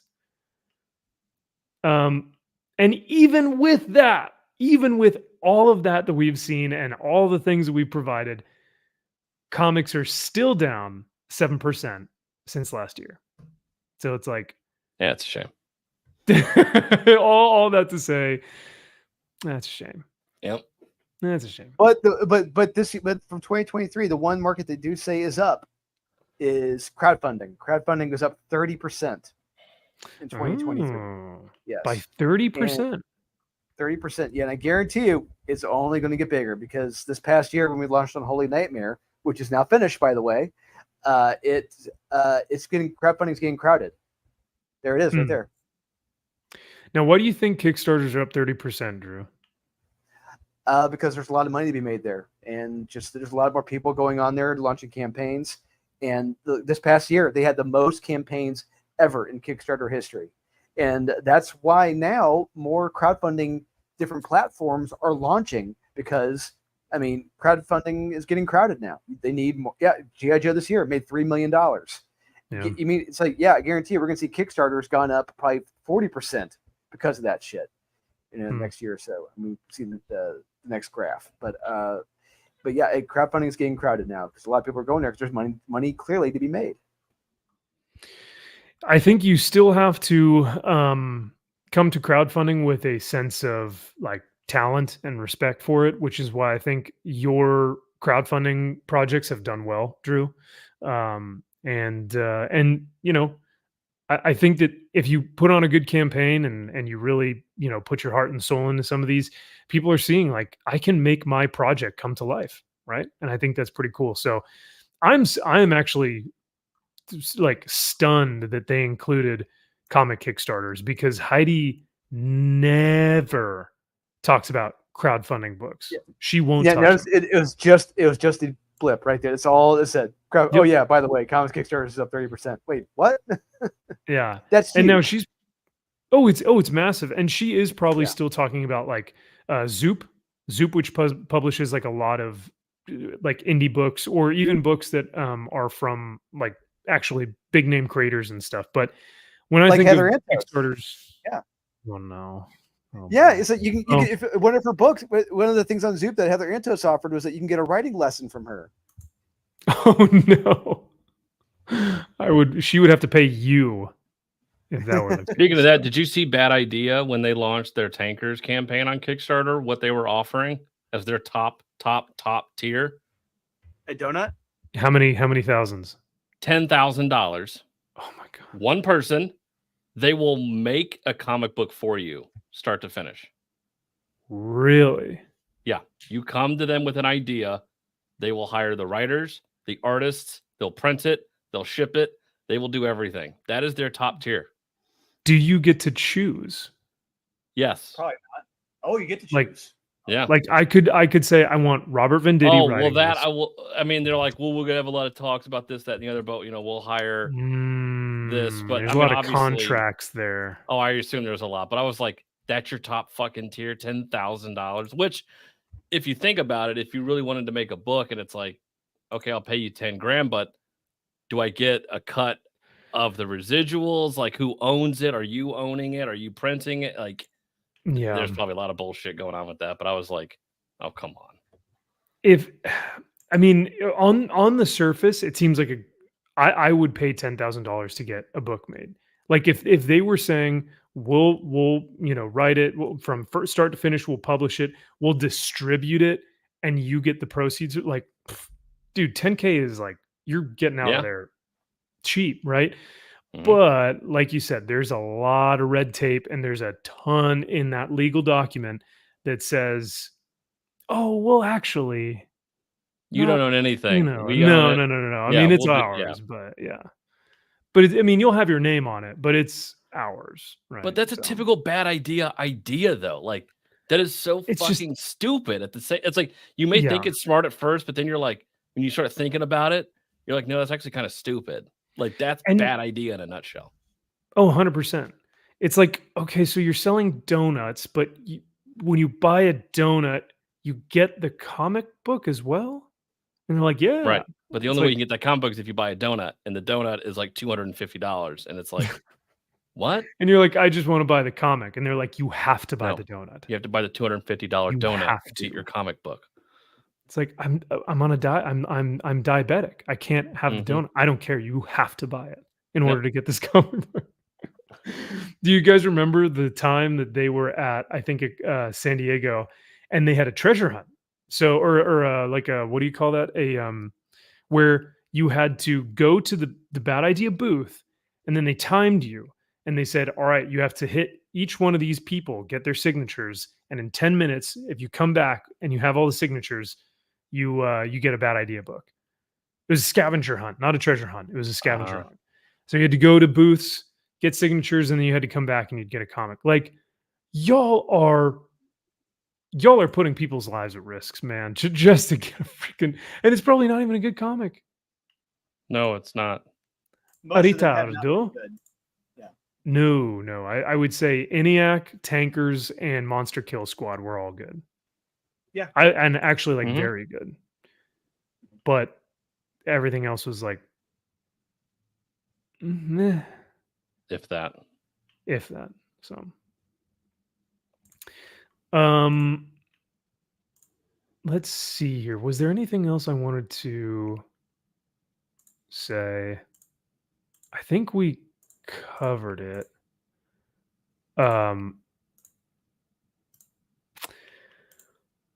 I guess to wrap things up here, I'll read a little bit more of this article. It says comics and graphic novel sales are down 7% 2023, according to the new estimate from ICV2, which, as we've seen previously, as we've debunked, or not debunked, but as we've shown, a lot of this data is either skewed or estimated, or it's just like a bad sample size from a point of sales tracker that a couple of comic shops use. Total comics and graphic novel sales to consumers in the US and Canada were around 1.87 billion, down from 2.01 billion. Those who are thinking the comics business is in trouble, take a look at the comparison to 2019 before the pandemic. And we also showed why it was so low in 2019 and why it's so high now in 2021. A single digit percentage decline in the North American comics and graphic novel market in 2023 is a huge win. It's a huge win, guys. Like a 7% decline, guys, that's a really big win for comics. Huge. Anytime That's you massive. lose money, yeah, it's a win. I think your boy Zach said it best when he said if your dick started to shrink 7% each year, would you start worrying the second you heard about that, or would you start worrying a couple years down the line? You start to worry now. So, Normal. No, most places, most companies, most businesses, yeah, would be worried. yeah, I'd say you see a 7% decline, you go, that's not good. That's not good. What's going to happen, right? The many readers that found or refound comics and graphic novels as a preferred form of entertainment during COVID are sticking around, maintaining a huge increase in market size over the last 5 years, despite the full return to normal daily activities, post-pandemic and intense competition for consumers' money and attention. It just all seems so tiring. There was a great comment here. You know what I'm tired of hearing about? The fucking pandemic. Post-pandemic, Dude, pandemic. for Shut real. the fuck up about the goddamn. Leave it the fuck alone. I'm just like, God damn it. Stop saying, oh, well, post-pandemic, it's much better than the pre-pandemic. It's like, fuck off. Nobody And cares. Move on. Everyone blames it. Everybody tries to blame it for everything. For It's like, theaters, for fuck comics, for how people are living, for it's just Yes. everything. But it was great. God. We got to hang out in our homes and be antisocial and Yeah. eat junk food and put on the COVID-15 and do all Yeah, that smoke stuff. weed Yeah. all day and do absolutely fuck all. I did want to read these comments from your boy Zach's video as well, because he, talked about this, titles that corrupt journalist Heidi McDonald most affected. He says Heidi really embracing what can be unburdened by what has been seen or what has been. Fake numbers reported by liars about an industry that doesn't want to save itself. Oof. Fake numbers reported by liars about an industry that doesn't want to save itself. Man, that's a hard hit. That's a freaking slugger right there. Comic sales don't matter though. Only thing that matters is that comics are doing better than ever, guys. And all who say otherwise are bigots. Well, I mean, that is factually That true. tracks. So yeah, that definitely tracks. So Ja feel. I can't wait for the CBR article. Comic sales are down, and that's a good thing. Yep. Nailed it. Yeah, that tracks. So comics industry, sorry, you can't once again I'm stealing your boy Zach's line. You can't measure your dick from your backyard forward. That's not how this works. You can't you can't measure manga as graphic novels and kids books as graphic novels and say, guys, comics have been doing better than ever. And you also can't say that comics are doing better than ever when comics are the most expensive they've ever been, and there's been the most variant covers there have ever been. So I just and they showed floppy sales are down inside the comic shops. So correct. Yeah. This is not good. No, people are going to Barnes and Noble, Target, and Walmart. They are not stepping in comic shops, and if they are, they're still buying manga. So, they showed. Go ahead. No, just because they showed in that graph that the comic book shops, it's the people. It's like the people who have the poll list are sticking with their poll list. They're not buying anything more. They're not really getting out of that comfort zone. They're not taking a chance. And hey, can you blame them? I can't. Sorry, say that one more time. You can't blame them for what? For not taking a chance on books outside their poll list. I'm not. Oh yeah. Oh, for sure. Well, I mean, that's kind of the whole, like, the reason why people want to get, or the reason why comic shops want people in the comic shops is so that you do find something like a Bear Pirate Viking Queen. I mean, when I went into my comic shop to pull Conan, I think came out that week, I looked at Bear Pirate Viking Queen and I was like, this is kind of cool, right? Because it was on the shelf. I would never have heard about it unless this guy talked about it or unless I saw it on the shelf. So coming into the actual comic shop is what people want and need. So, yeah. Speaking of Kyle, Brad Frederick says, Kyle looks great. God bless, dude. Heck yeah. Nah. It's that nice baby blue sweater. That's what it'll do. It does it. So that does it for the ladies, eh? Yeah, it does. Well, thank you, Brad. I know he appreciates it. So Josh says comics median 2172. Well, post 2020 pandemic. Yeah, right. Mm-hmm. Hey. Some people still buy comics from their comic shops. Oh, Josh, of course we do. Like, we actually go into our comic shops and buy stuff, but I don't know at this point, man. I don't know if there's, I mean, is there incentive to do so anymore? Kyle and I were talking about getting our own, Diamond. What was it? Our own Diamond account, just ordering books. Just being like, thought about it, but why it's not? expensive. Oh, is it? The minimum orders you have to have, it's expensive. Yeah. Oh well.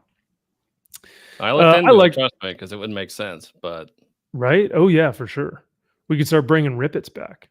Yeah. But no, I genuinely do enjoy my comic shop experience. Like, I like the guy who works there a lot. He's a solid dude and we have really good conversations. Like I'd consider him like a genuine like friend. So I do like the comic shop experience, but it's getting tough, man. That's why I only go in like every 3 weeks or so, because I'm picking up Conan, Nottingham. It was Skybound, or not Skybound, Energon Universe, but after that it's like, well, no, well, sail the 7 seas. Yep. It's so much more convenient. Oh yeah, it's great. I love it.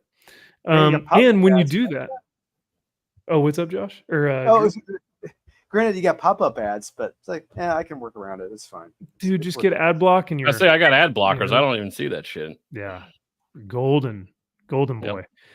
I gotta get that then.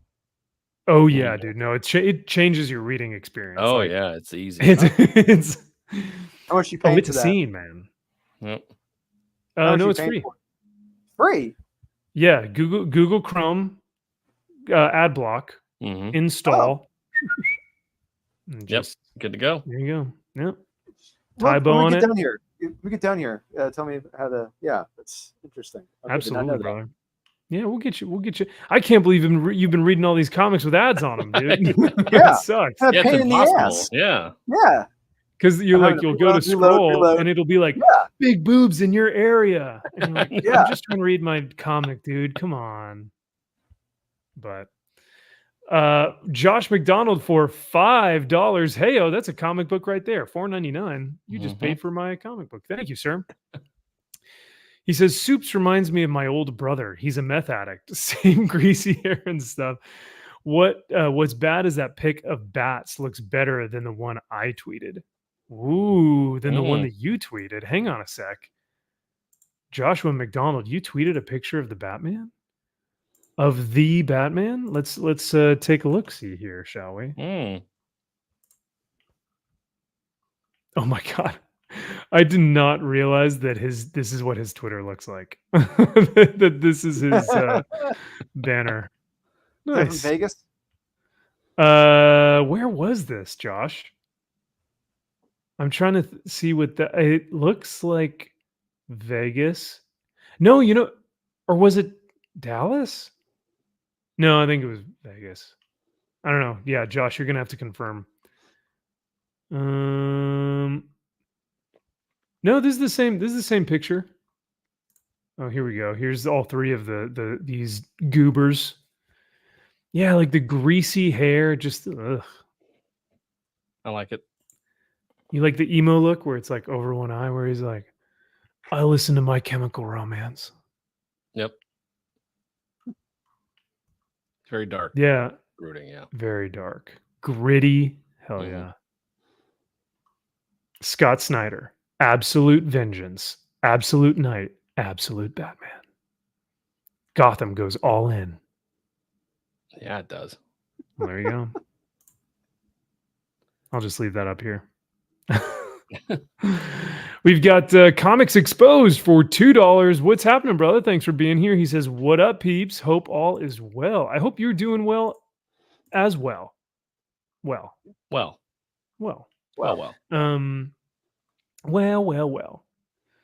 Comics Exposed to you, I say. Some motherfuckers are always trying to ice skate uphill.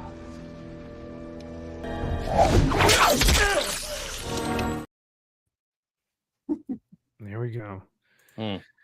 We've also got Josh coming in hot with another 5. Dude, you are on fire tonight. Thank you so much for the 5. I don't have your horn though. I don't have your gay horn. So I'm sorry. We'll have to rectify that. Rectify that. Josh says, Max, your comment on Bear Pirate Viking Queen is the reason why I cover the top 5 debuts in Pop by Culture's top 5 comics. That is a good point, good sir. And I love when you guys do that. Speaking of which, if y'all haven't done so already, go to my main man Josh's YouTube channel. I just posted it in the chat right now. Pop by Culture, go check him out. He has got a great show with actually Drizzleberry Pop-Tart here. He and Drew go through the monthly best comics, and Josh actually reads the number ones, which is tough because there's some bad number ones out there. So yes, there are for sure. We still need to do May. Oh my gosh, you guys are behind. Real behind. So I think we're gonna be talking about the first Iron Man film on Monday. Oh yeah, that'll be cool. Yeah, y'all's Marvelous Mondays are pretty rad as well. Hell yes, because you got to my comment an hour and a half after I posted it. I don't know what you're saying.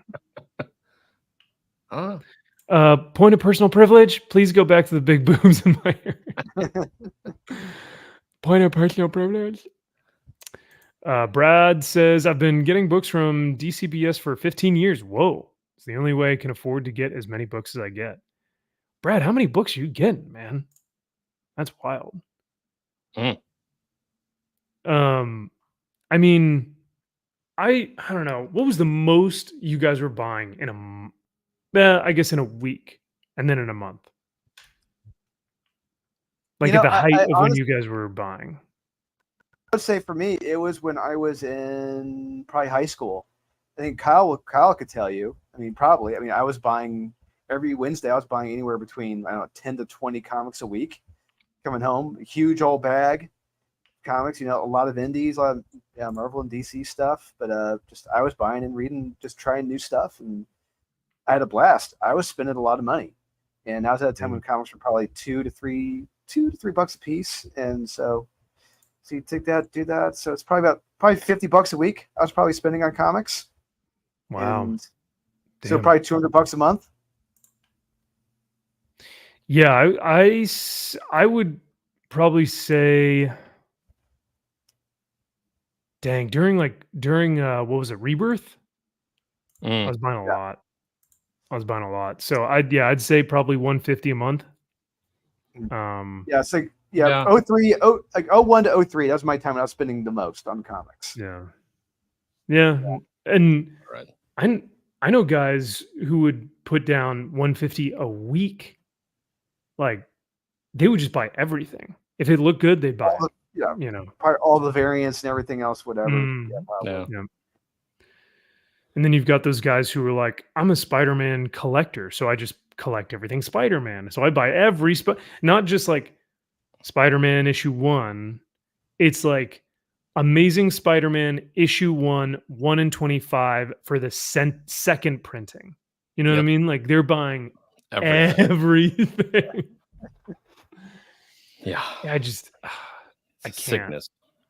It's it's a disease, man. Yeah. There's something going on up here. Mm. If you're doing that and you're buying foil variant covers of books that you Which is already have, or Yep. you know, or facsimiles, yeah, no, that's Yep. Smart. something's going on up here. That's No, smart. no, Mm-hmm. yeah, Josh, you're buying trades, and a trade can go anywhere from $20 to $30, so that tracks. Yeah. Yeah, it's like when I'm buying, like typically I'll go up to when I go to Comic Carnival, I'm usually buying a trade every week. I'm usually buying like the old collections like of a creepy or eerie magazine. Dark Mm. Horse. Nice. Those are amazing. Well, thank you again, Josh, once again for your $10 total super chats, man. That is hella dope. I really appreciate that. You totally did not have to do that. But for you, we'll give you this guy.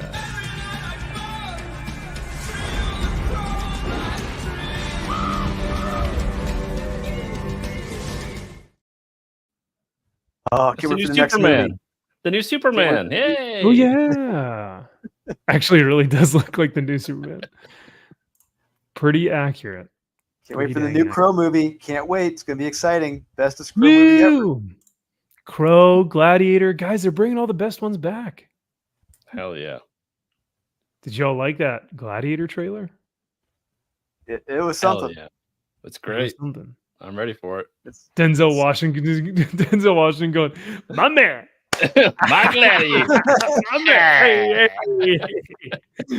And the whole rest of the trailer is like, my father Maximus was a great gladiator.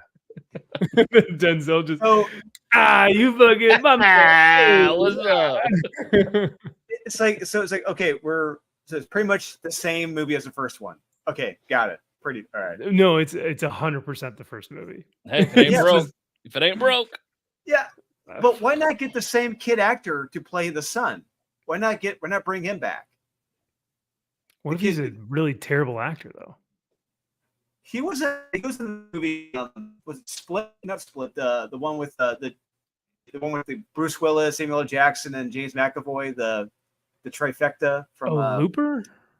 No, not Looper. It was in because the first one was Split that he did. It was like his own superhero universe. Unbreakable, Unbroken, Unbreaking. Yeah. Unbreaking Bad. I don't know. Unbrokenable. Yeah. Unbroken Splits. Yeah. Untouchable. Yeah. I actually really like that movie with Bruce Willis. That was pretty solid. Yeah. Unbreakable's good. But Yeah. that Gladiator kid was in it. Yeah, he was the son. Well, look at that. He was in the remake of Last House on the Left. Yeah, he played one of Oh. the killers. I think. Yeah. Yeah, the son. Yeah. I thought you were about to say the last house on the left towards the lake of the last lake of something that's killing the deviants, the deviant of the on the house on the lake. That's James Tynan's new bestseller. I kind of Big figured. difference. Bestseller. Yes. Yeah. Bestseller. online through the sales, the comic book sales. You can see it's going up. The It's all because Sorrow That's Alert. right. That's Yeah. right. ICV2, they've got it. They've Yep. got all the numbers there. So, Josh for another $2. Oh my gosh, man, you're crazy. Thank you so much. He goes, okay, Jen's got to go to bed at work at 7:30. Oof. Woo, Oof. man. Even with the grids being down, come on, man. Tell him you can't go in. Oh, I pulled a Biden. Come on, man. Come on, man. Yeah, don't go into work tomorrow. Come on, hang out with us. It's fun. It's way more fun to hang out with us tonight. Yeah, Well, All right, see how it is. fine. speaking of Gladiator, Strength and honor. Strength and honor. What we doing live? Echoes in eternity. I was just watching the uncut edition, I think, last week. It's fucking oh, awesome. Love it. it's a perfect movie. It's a And they're perfect. going to redo that scene, and it's going to be even better. I can't wait. Oh no! Hey guys, remember in the first movie when there were tigers? Mhm. What if we brought in a rhino? That's better. That's way cool. That's better. How See? can we up the ante? Yeah, and he's writing it. That's awesome. Yeah. Mhm. And then remember how Maximus is like, if we work together, because he's a commander, right? So he's like, if we work together, and then in this one, he's going to do the same thing. He's like, all right, we have to work together to fight the rhino. Yeah, Yeah, works out great every time. it's great. It's mirroring each other. It's great. Mm. Yeah. It's like poetry. It rhymes. It is. It rhymes. Yeah, See, it rhymes. you get it. Gladiator 2, baby. Let's go. Yeah, my gladiator. My gladiator. My Get man. your ass out here, man.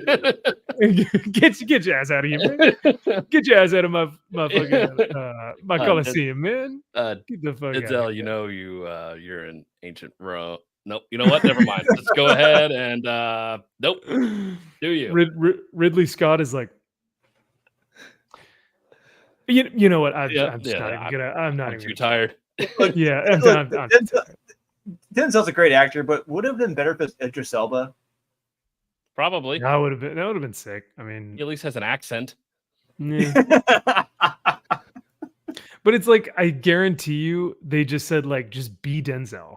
Just don't act. No need to act. Just be him. Just be you. There What you was go. great? Ridley just dusted off that Gladiator 1 script and and just put a 2 next to it. And was like, all right, here you go. We're good to go. Oh, Why is there a man. color Well, sign next to the 2? I don't know. Because if we think about it, Maximus becomes a slave after the Roman Empire kills his family, and he was the next in line in succession because not Commodus. Commodus was the one who killed the emperor, Marcus or Aurelius. assassin Marcus Aurelius. Mhm. But Marcus Aurelius was going to appoint Maximus there. So in order to subvert that, they killed his family, made him a slave. He has to fight his way out, but he wants to get revenge on Commodus. So he says, father to a murdered son, husband to a murdered wife, and I will have my vengeance in this life or the next. Ends up, spoilers. If you guys haven't seen it, what are you doing? Spoilers, Maximus faces off Commodus at the very third act of the film, and they both die. A beautiful death, and Gladiator gets to walk away in the field of the wheat field, and it's just Poignant and nuanced. It's perfect. So this one, the son becomes a slave, has to kill the emperor because the emperor killed Maximus. Doesn't his wife? Is that what it Doesn't was? his family die in this too? Maybe Somebody close it to him, might a woman It's his dies. family. It's his family. Yeah, his family So dies the too, right? son, It's the So I think exact this. same damn story. Yeah. So the son will have to kill, or the son's family dies. They make him a slave, a gladiator. He has to fight his way up to fight the emperor, who is Pedro Pascal. it's the same movie. Yeah, and Denzel was playing the Proximo character Yes. from the first. Oh, movie. 100%. Yeah. Except He the only owns difference the is slaves. The only difference is there's no Oliver Reed this time. There's no Oliver Reed in the film. Right. Wow. Who went out like a champ. You want to talk about dying like a man? That how he went out. Holy crap. Oh yeah. He was a drinker, eh? He's a big Yes, he was. Yeah. Yes, he was. You could just tell on his face. You're just like, oh yeah. You've been drinking. Didn't show in the performance. I know Party, that. party. Like crap. Oh man. So are we gonna actually watch that movie though? And do like a movie I am. review? I'm going to see it. Oh gonna go yeah, I'm see it, gonna huh? watch it, dude. If anything, the visuals is gonna look great. So say what you want about the piece of shit, story or anything, but it'll look Yeah. cool. I think that's the tough part, man, is it's like Ridley Scott is a beautiful cinematographer. He is like Mhm. the visuals are just jaw-droppingly perfect, gorgeous. The story and the actual film itself, who knows? Don't But- know. Don't know. It's the same exact movie. I mean, yeah, I got to do my Pedro might research. be again. Pedro might be like a general or some shit in the army. Yeah. And I think he's taking it out on Pedro for like, you took me into battle for Yes. the Roman Empire, and now I think- lost my family because of you. Yeah, I think it's Pedro. He killed his family. That's what it was. Yeah. Pedro killed his family. And it's, yeah. Man, it's becoming more and more like Gladiator 1. they Right. really just went, like you said, whew, and then just But it too. with a little dry erase marker, just Yeah. little one, an extra one next to it. And a dollar sign. Oh man, yeah, and we'll make millions. Here's Yeah, $500 million. Yeah. Speaking of which, yeah, do you know the story behind the pitch for Aliens by James Cameron? No. He went into the 20th Century Fox boardroom. There was a chalkboard, a dry erase board. He wrote Aliens, and where the S was, he wrote the dollar signs with the S.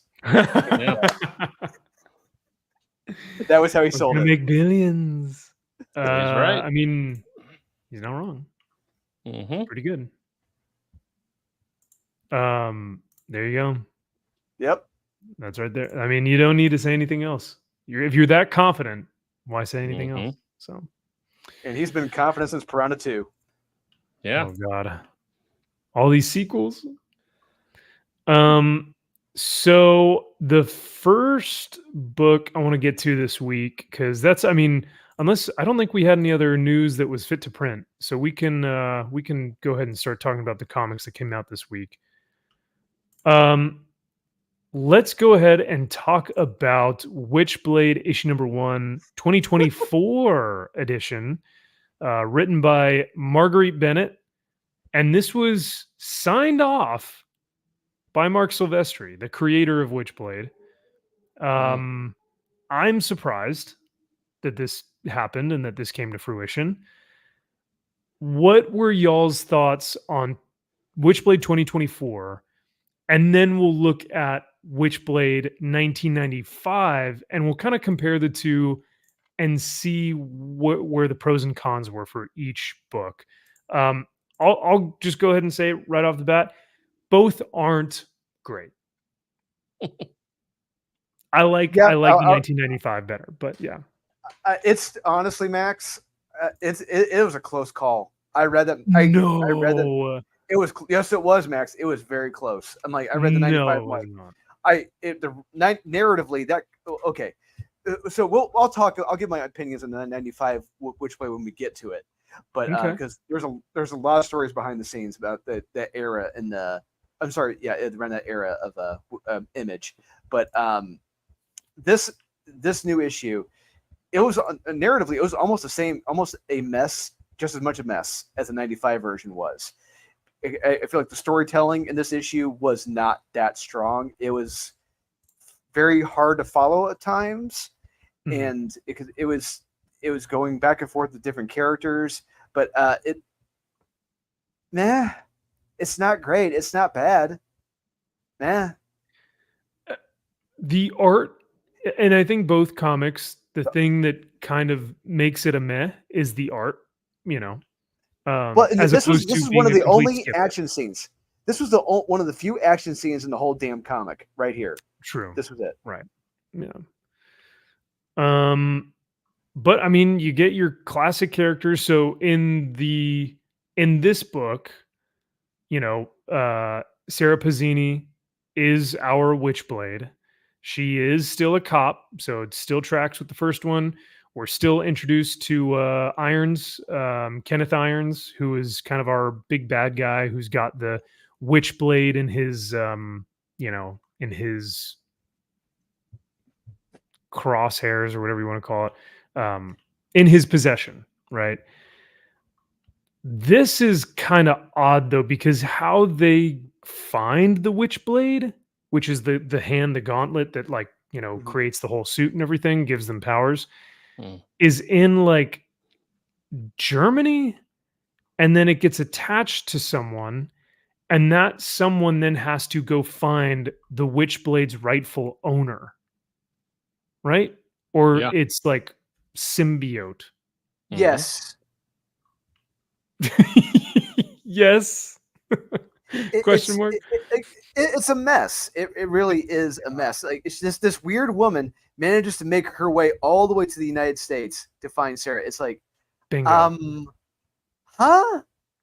How? All the way, yeah, across the U.S. from Berlin to New York, finds Sarah Pazzini at some drug deal that she's kind of going undercover for, and gives her the power cosmic. Not really, but gives her the Witchblade powers. So she kind of, this is her, becoming Witchblade, right? Which another cool illustration. It is. And one positive I'll give them. I'm very shocked. We get to see a beautiful woman's figure here. We get to see a little exposure of the body. I'm like, Yeah. holy crap! There's no Marvel body positivity here. Oh yeah, you can definitely tell this is a woman. It's a woman. Woman. Yeah. So yeah, positives, they really play into the feminine figure, good art. I'd say solid art. I wouldn't say it's anything to, start going and buying original pages of this guy, right? But it's better than what we've been getting at a lot of the, big two. We get some good action. I just find Marguerite Bennett absolutely, at least her writing style, absolutely insufferable. Because if you guys remember, this is the same woman who did Mother of Madness, which is to this date, in my opinion, the worst comic book ever written. Maybe behind Fire and Ice. But yeah. Like I said, narratively in this book, it is a mess. The dialogue, the captions, it is a mess. It is. Yeah. She does not make it easy to follow. She does not make it easy to read. The words, the sentences, they don't flow well at all. No. And it just storytelling. She's not a coherent storyteller. I'll say that. Right. The other things that Marguerite took the liberty to change here was that, God, of course, Sarah is not just a cop, because in the first book, she's just a cop. She's just a, regular old cop. She likes Starsky and Hutch. She likes Starsky and Hutch. She loves, she wants to be the hero. She wants to be the good guy. She wants to catch the criminals, and put them, make sure that justice is served, right? In this book, in the 2024 book, she's like hard operator, cigar chewing, freaking, gnarly. I was spec ops, Marine Corps. Then I went in and, served as this. And then I served as a detective. And she's just like the best at everything. And it's like, okay, I see where we're going here. But the one positive from this book that I actually thought was done better than the 1995 book was that Sarah's mentor wasn't in fact Starsky and Hutch. It was her dad, which I thought was actually pretty cool. Like her whole motivation in the 2024 book was like, my biggest hero was my dad. And you do not see that in books in 2024. Like a Yeah. woman having her mentor or her leader or her hero be her dad, that's pretty rare to find. So I actually really like that aspect of the book, because yeah, we don't get that in the 1995 one. But Kyle, you've been kind of silent. I'd love to hear your thoughts on this. This Oh, book boy. is boring as shit. I honestly, I don't give two fucks about this character. Yeah, And reading this, I really don't give a shit. I honestly don't. Even in the 95 one, I really don't give a shit about her character. She's super fucking hot, and Yeah. that's the only reason. Like, I even was like, okay, sure, you're hot, that's fine. I liked, at least in the 95 one, you open on the villain. The guy looks crazy. It's like that. I like that. That's smart. Yeah. You should have Well, stuck with it. Yeah. not only do you open on the villain, you open on Michael Turner art. Yeah. Legend Michael Turner art. So But already, Max. So real quick, Uh-oh. before we get into, I do want to say, this era of Image, the writers attached to this became a problem. This led to a huge problem for Image. Ooh. Because this is where Image started hiring a lot of Hollywood scriptwriters to come in who didn't know how to pace or write a fucking comic book, and were putting in just boring. It just became talk fests. This comic is one long, boring talk fest. I was bored to shit reading this. I was more bored reading this than the new one, the Marguerite Bennett, which is Absolutely not. Because you can at least look at the art and like find incredible things within the artwork. Yeah, but you're not reading it. I was, unfortunately. I'm like, I'm trying. Yeah, I wasn't reading any of this shit. I'm like, I'm not reading this. Okay. Yeah. But this was when Image started hiring Hollywood writers who did not know how to write comic books, and they became very fucking boring. This was one of the first cases. Yeah, no, It would have great artists. They would have wasted great artists. This is Michael Turner wasted on a shitty script. I mean, this is the second page in the book, man. I mean, this is incredible. All the detail and all the proportions of like, you this isn't just an establishing shot. This is telling us what the character of the villain, he likes to live in, what's the term? Opulence, right? Yeah, extravagance. Yes, Open the like club. he is obsessed with collecting, is like, the things, right? He's like, as the dialogue continuously kind of talks about, he's the hottest thing in New York, entrepreneur, made his own self-worth, all this stuff, and he's spent the money on these, priceless collectibles. But the biggest, most priceless collectible that he has is the Witchblade, which is the gauntlet that we see and everything. So, but you're absolutely right, Drew. The biggest setback of this Witchblade book is that there is nonstop dialogue. And if it's not dialogue, it's caption boxes that are just boring. Yeah. I didn't read a single caption box. I mean, it's caption box. I'm reading dialogue. I am not reading anything in those caption boxes. I don't give a fuck. Too much. But the other thing is, in this era as well, because not only was this by a Hollywood screenwriter, or one of the two, maybe both of them were, but if you look closely, not just at her ass, but later on in the comic, closely. Yeah, if you look even closer here, there is a post. There it is, right there, Mr. Blonde from Reservoir Yeah, Dogs. buddy. And then you get a nod to True Romance later with Drexel, that character from True Romance. This was the era of Quentin Tarantino. What is Quentin Tarantino known for? Dialogue. And this is what you got going on here. Just a shit ton of screenwriters trying to be fucking Quentin Tarantino and failing horribly.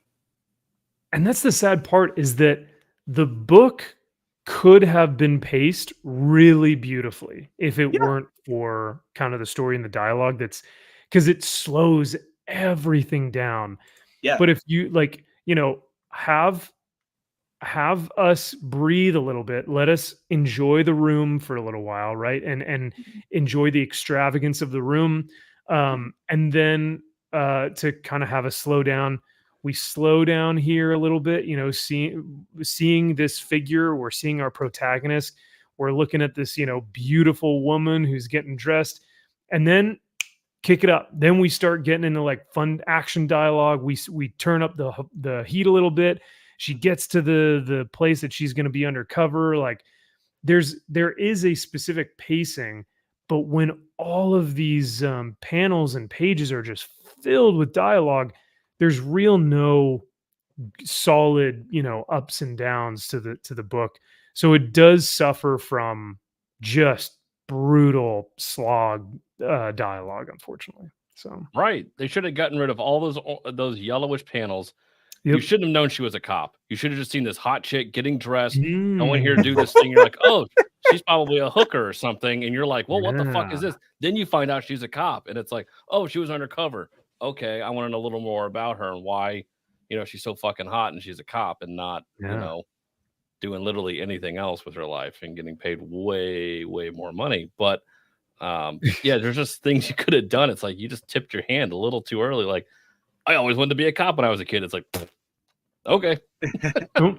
Well, Yeah, no, yeah. It's show, don't tell. Show, Yeah. don't tell in comic books.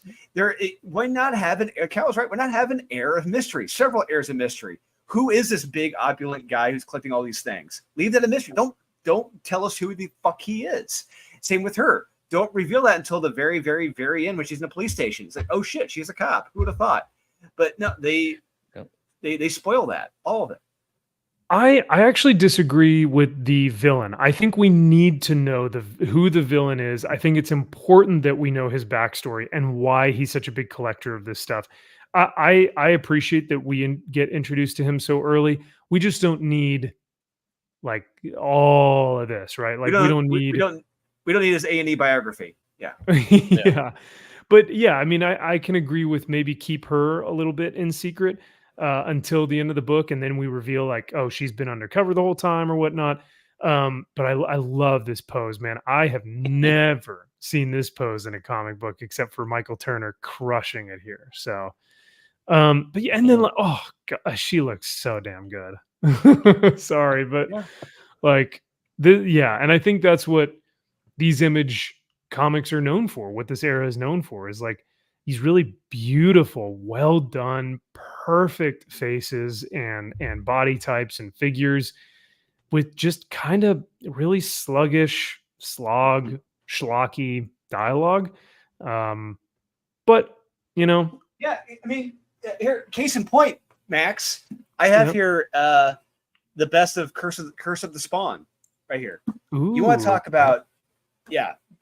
about beautiful art. This is all Dwayne Turner, Clayton Crane, Danny Mickey. Ooh. This is like check out these pages here. These are fucking beautiful. This is like early Clayton Crane and everything. And who wrote it? Same guy who wrote Witchblade. Brian Hamberlin. Oh, it is filled with nonsensical, boring, long ass captions that make no goddamn sense. It's just you're just ruining the fun of comics.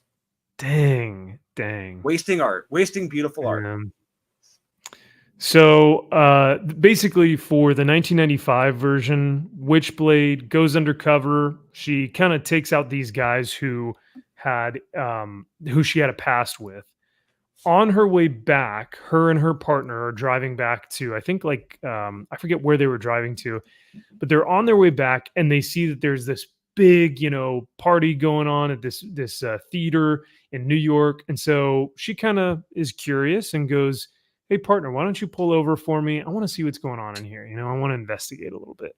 So she goes in, finds her way inside, and sure enough, it is the big bad. It's I always want to call him Jeremy Irons, but it's not. It's just what's his name? Something Irons, and his assistant Nottingham, and they're showing off the Witchblade item, the glove, right? And what they're trying to do is find who is the best suited to wear the Witchblade. They're trying to find its rightful owner, so that our antagonist Irons, so that he can own them. Basically, once they put on the glove, he will then have full ownership of them and be able to control him. So he thinks. And so he starts taking these mob bosses and he's like, all right, it's your turn. Let's see what you can do with it. And this guy's like, "Oh, nice! It fits like a glove. I got it." And sure enough, it's not him that is the chosen one. Like burns his hand off. So what's his name? Sarah's partner. Yep. Goes in because he wanted to kind of watch her back, unbeknownst to her. But they catch him, and they go, "All right, man. Well, since you know too much now, we got to take you out." And Sarah, like an actual hero, tries to step in front of the bullets and take the shots for him. They hit both of them, so they both die, unfortunately. It's a shame. Yeah. And her last dying wish, she reaches out. The Witchblade finds its wearer, and my gosh, does it ever! Wow, wow, wee, wow. Yes, sir. Wow, wee, wow. And I like this design better than the 2024. 2024 just kind of looks like extra skin. This one actually Wonder looks Woman like armor. this The one or Wonder the Woman- 2024. The 2024 looks like the Wonder Woman armor from the movie, kind of, sort of. Yeah. Oh, it does, like the gold. You know. Yeah. This one looks much more like, oh, this is like scaled armor. This looks Yeah. kind of cool. Cybernetic. Oh, Michael Turner's faces are just perfect. So good. The kids going places. Ooh, it's too soon. Too soon? Oh. Too soon. Mm. Yeah, too soon. No. But yeah, she finally becomes the hero that she wanted to be. So finds the power within her with this new source of energy. And so hopefully she's going to start taking out the bad guys as the hero. But so I mean, I liked that she was like sexy, brave, and badass. The 2024 book just seemed like she was just boring. Yeah. Who cares? I don't care about Yeah. you. It's like, I'm going to be dead in the next hour. It's like, good. It's Bye. like, why do I we don't give a care? fuck. Yeah. I don't care about you. Yeah. But I'm a cop and a military person, man. And somebody close to me died. Don't you care? Meh. No, nah. Sorry. Did you like how in the 2024 version those cops were corrupt and they killed her dad? I've never seen that before. That was smart. I've never seen a writer write about corrupt cops ever. Never. That was a No. twist. Yeah, Marguerite Bennett just really crushing it, man. Who would have thought? Doing great things. Yeah, no, she's really really speaking truth to power, and no, it's absolutely dumb, and it's been overplayed like 3,000 times in all these comics. So, Completely cliched at this point. Yeah. yes. Mm-hmm. Checking my notes here. The only other thing that I would say is, I think one of the biggest reasons why I like the 1995 version is just that she actually sacrifices herself, thus making her more of a hero. Whereas the 2024 version, she's just kind of there. In fact, she's about to she pulls the trigger on the guy who she's supposed to kill as an undercover cop. And I'm like, is that really heroic?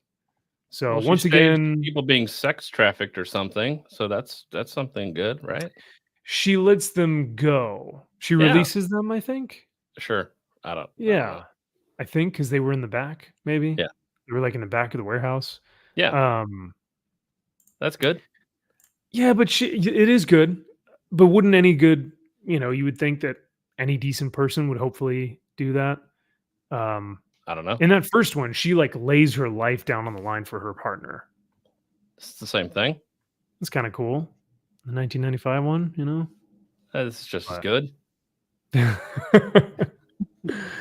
So if we had to pick, I know it's tough. It's I'm not tough. picking either. I would not. I would. 1995, Michael Turner. 2024, Marguerite Bennett. Come on, it's a no-brainer. Neither. I can't. How did this character become a thing? She's hot. Well, Kyle. I watch a lot of the how the cartoonist kayfabe Wizard magazine retrospectives and all that. And she came out during the Bad Girl craze.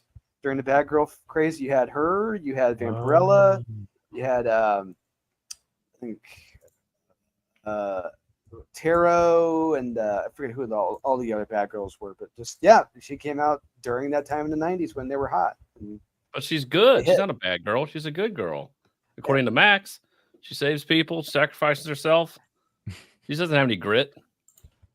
I'm just talking about the first issue. I'm just reviewing so it gets worse or what? What happens?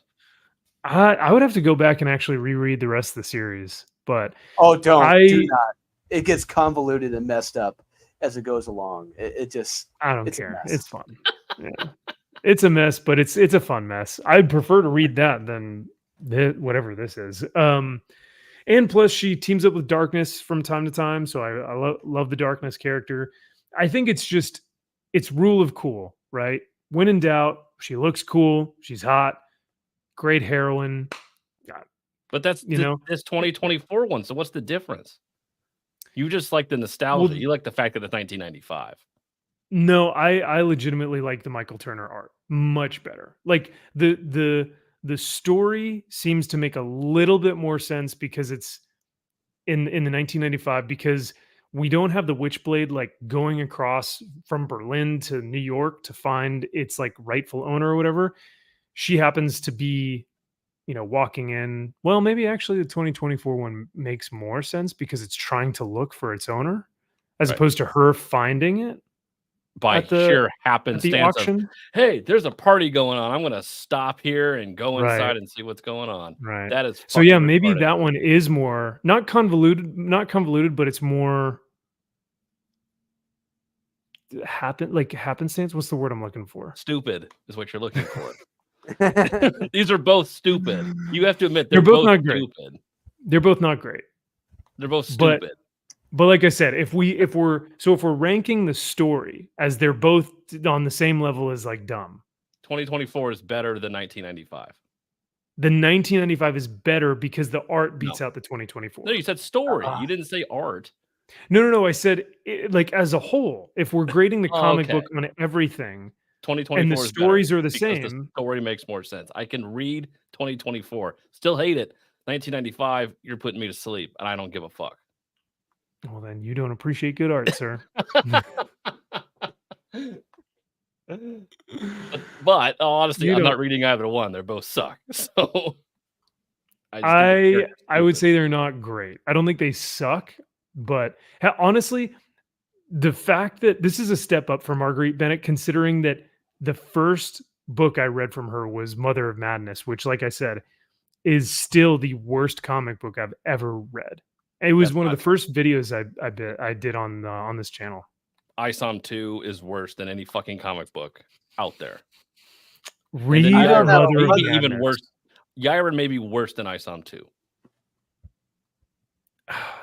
I don't think I can get over the fact that Emily Clark's superhero makes her pubic hair grow in order to kill villains. But you know that about the character. What the fuck do you know about ISOM? I don't want to know that about her character.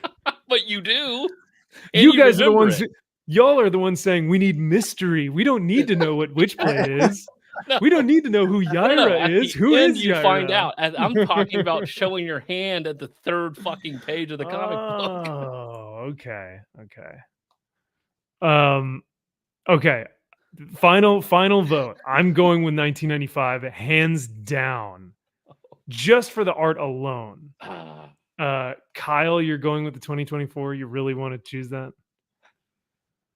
Gun to my head, yeah. If you had to purchase one of these for what, the 1995 one, we'll say $4. That's not $19.95 right now. It's a dollar bin book. It's a $2 book, maybe, right? So $2 for the 1995 one, or $5 for the 2024. Because this new one was $5. Do I get to pick the cover? No, because none of these covers are really that great. But I can at least pick. The Nathan Zerdy isn't great. It's fine. It's not his best. everything about this comic is like it's no one's best. I mean, maybe it's Marguerite Bennett's best, but like this is not the Silvestri I know. You know what I mean? Right. So are you So, going to okay, choose? gun to my head, I have to buy one. Then I have to read said book. Then, right? Well, you've I already will- read both. You've But if I already have to read both. read it, if I have to and you have to- reread it, I will reread 2024 before 1995. Which one are you putting in your collection? You've already read both, Neither. and you had to I wouldn't suffer buy through either both. one. I don't For want $2, you're not buying the Fuck no, I don't want it. All right, Drew, you gotta give me some hope here. Look, look. I mean, Kyle is right about one thing. The 2024 edition is a much better read than the 94 version because it is a mess and clearly is written by a guy who does not write comic books, and it's not enjoyable. It's not fun. However, the art by Michael Turner is fucking beautiful. It's great. It's fun to look at. It's fun to explore with your eyes.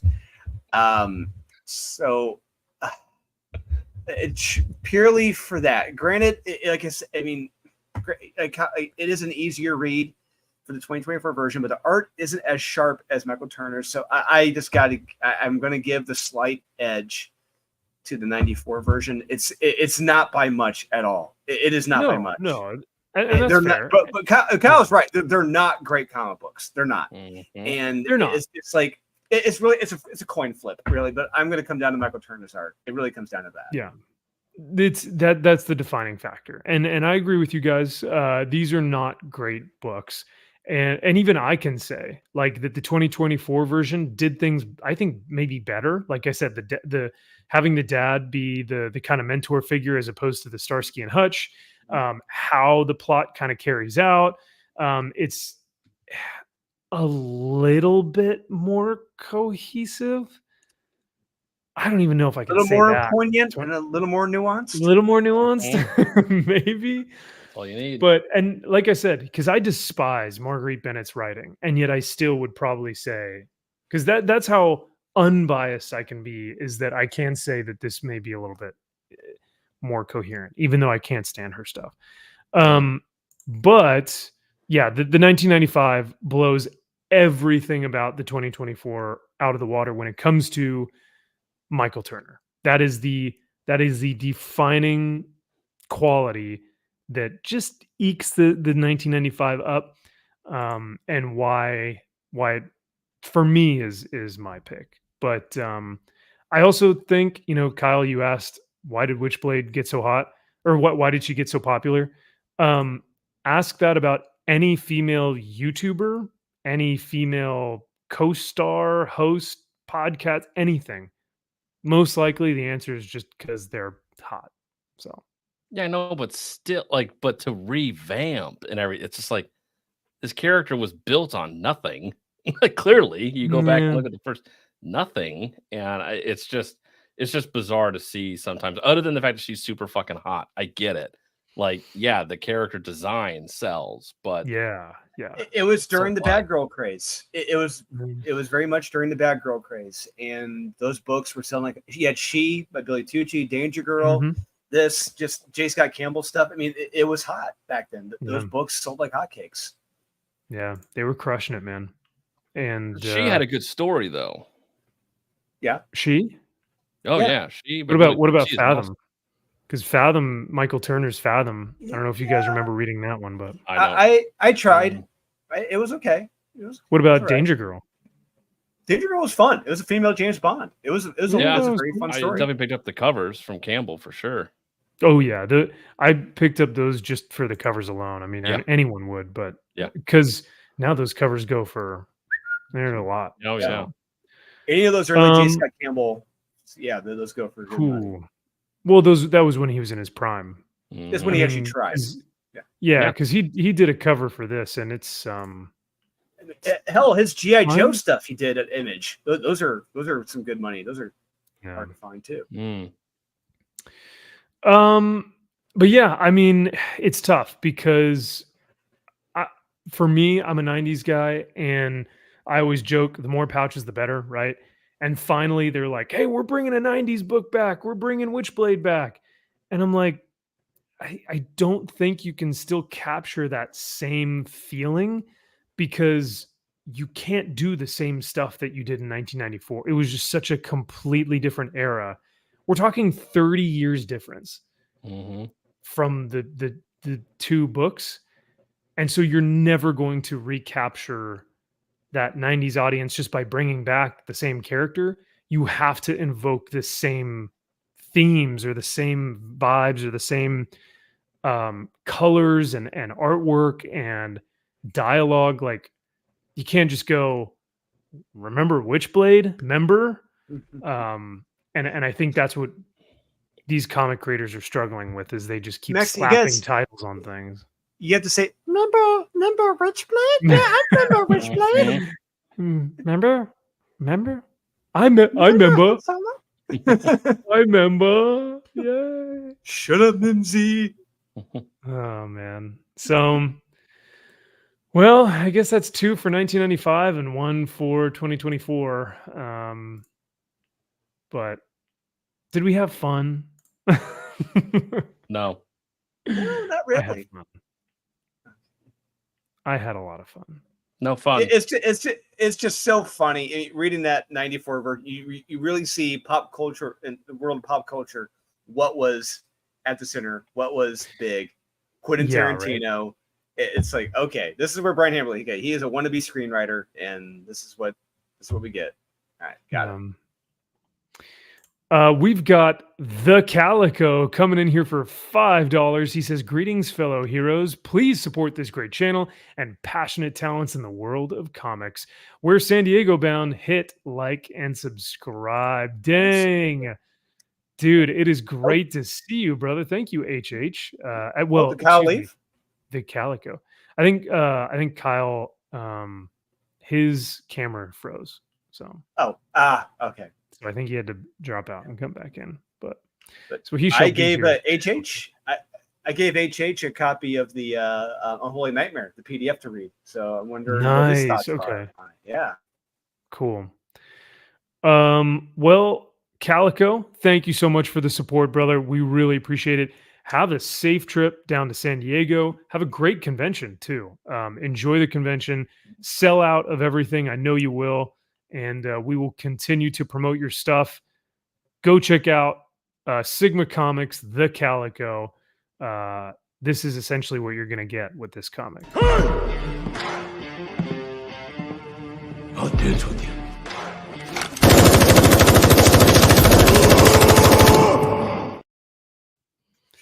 Yeah, baby. All right. Well, while Kyle gets his camera back up and running, Drew, did you want to talk about Hi. Did you want to talk about Nightwing? Sure. Why Dun, not? dun, dun, dun, Nightwing, Night Queen. So this book was weird. Something? Yeah, it's something. There are points in this where it's good. There are the best. Did you read this, Max? I did. I skimmed it. Once Nightwing gets to this holy place, I kind of dipped out, and then I came back in when they go back to Gotham. So fair. For me, I did like this opening. They're kind of it's framing pretty much how Dick Grayson he's orchestrated this whole thing and the whole backstory with his sister and all that. I'm like, oh, interesting, poignant and nuanced. How about that? Very much so. My favorite moment in this, favorite stuff was when it shows him as a kid talking to Boston Brand under the circus tent. Oh, interesting. Okay. Yeah, right here. Yeah, this was my favorite. Yeah. This is my favorite part in the book. This was actually pretty damn good. I will tip my cap to Tom Taylor for this. He actually did write Boston Brand in character, and I did. Surprising. Yes, Okay. yes, it is. But there was one part about this comic that you. This was I laughed out loud. It's like that's a fucking disguise. Are you kidding me right now? It's like you didn't even fucking try. What are you talking about? There was one part of this though that you really loved, and should I show the? Oh, Should I just show the yeah. picture? Or Yeah, I know Josh loved it. Josh McDonald, he loved it too. that's true. Yeah, this was his favorite thing ever.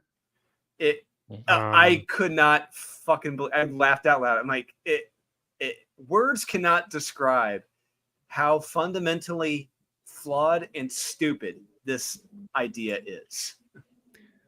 What you don't like Bruce Wayne as Nightwing? Makes sense. Yeah. Hmm. In this age of DC, written by Tom Taylor, it makes sense. But back when continuity mattered and characterizations mattered, and the difference between Nightwing and Batman, differences between Dick Grayson and Bruce Wayne, when that mattered, this would not fly. But now since nothing fucking matters, yeah, this makes sense. Yeah, Bruce Wayne would be Nightwing. He looks just like him. It makes sense. People would be like, "Yeah, that is Nightwing." Yeah, I love this like beefy, like just power, like bodybuilder type. It'd be funny if he just like ripped that uniform, like his entire shirt's like yeah. just totally torn. All right, I'm Nightwing now. Guys, I'm Nightwing. Yeah, yeah, he is a beefed up Nightwing. So, yeah. So, I mean, it's a choice. This is the last issue that these writers and artists are on, right? They got one more to go. I think one or two more to go. Yeah, I think. But then they're on to fucking Detective Comics, which that's not sounding good. You know, I'm really not looking forward to that. Yikes. Kyle, what happened? Your webcam, it died? I don't know. Google Chrome. Oh, don't it's like blaming the pandemic. No, I'm kidding. I will blame it as far as I can. Everyone else does. Why can't I? God damn it. Yeah. Oh, it's such a bummer because the webcam was working out really well. Always does. Shoot. Oh well. David Gear. I love this question, or I guess this statement, because I always, I have to be a contrarian. I would disagree. I always go art over story. In comic books, I mean, yeah, in comic books, art gets the edge because it is a visual medium. That's how it is. And I think that if you are going to be a visual medium, if you were to take out the dialogue, and even if it were a generic story, the art should do the storytelling for you. The sequential artwork should tell the story without there being too much dialogue or whatnot. But the story and the dialogue and the captions add to. But I always go with art. But Kyle, what about you? Yeah, obviously it's comic books. Like the first thing you notice is the art. So yeah, that's fair. But you chose Witchblade 2024. Because I was going in overall, if I honestly had to pick the book that I will not read again, I would pick the 2024. Because the overall experience was less maddening. So we're going off of experience now. Yeah, okay. I'm like you. I'm looking at the whole thing and not just being like, well, the art's better in 1995. Yeah, no shit, it is. But that's what made my experience good. Was because I was like, look at this artwork. It's perfect. It was poignant and nuanced. Yeah. Well, if this does make Bruce the Nightman, then we do need a Dayman. Dayman. Fighter of the night, man. Champion of the sun. You're a master of karate and friendship for everyone. Dayman. There he is. And what does he say? Stage freeze. Yeah. I know we do stage freeze. Don't say stage freeze. We should just do it. I have watched that episode. Yeah, so many times. It's ridiculous. All right. Well, that was Night Queen. What else we got on the docket tonight? I got an 88. All right, or 88% of people liked it for the most part. So that was a skip it for you guys? I didn't read it. Meh. Yeah, that's fair. World's Finest. Didn't touch it.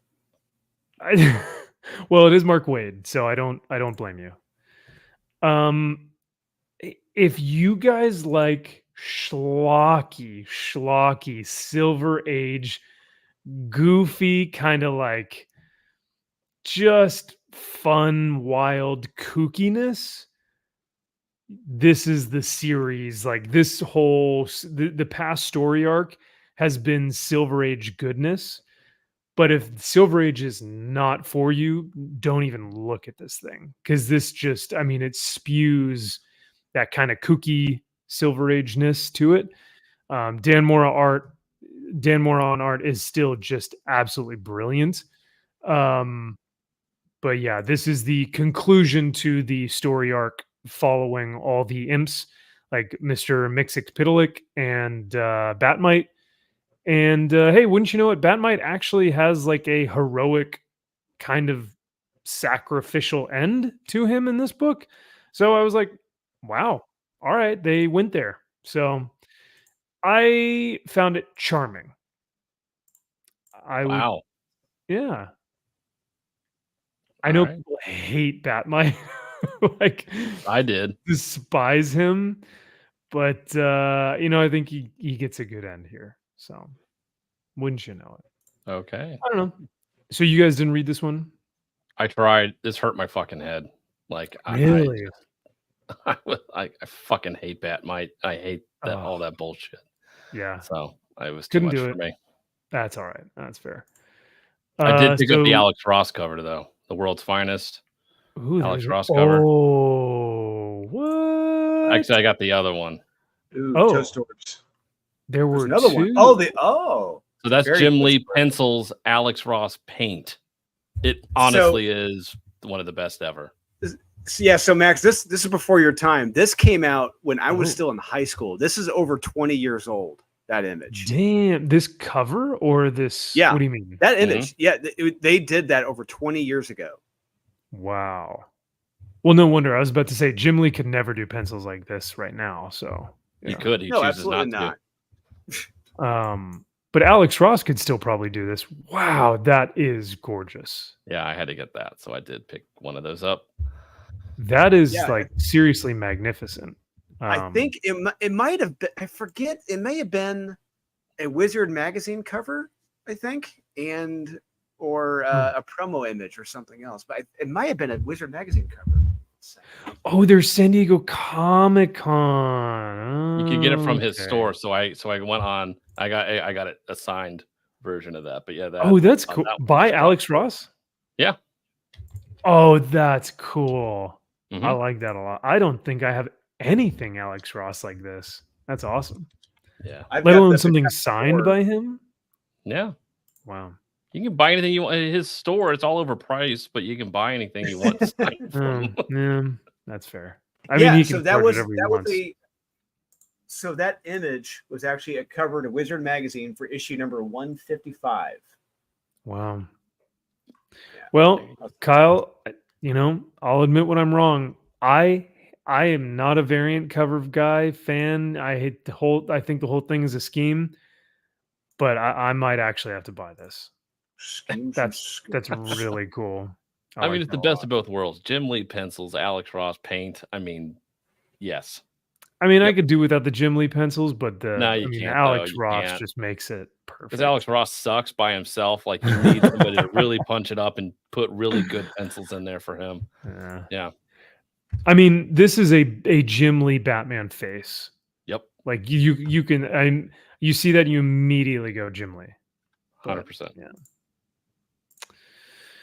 All right. Well, on that alone, I think I gotta recommend World's Finest. So Drew, you had a blast reading this one, eh?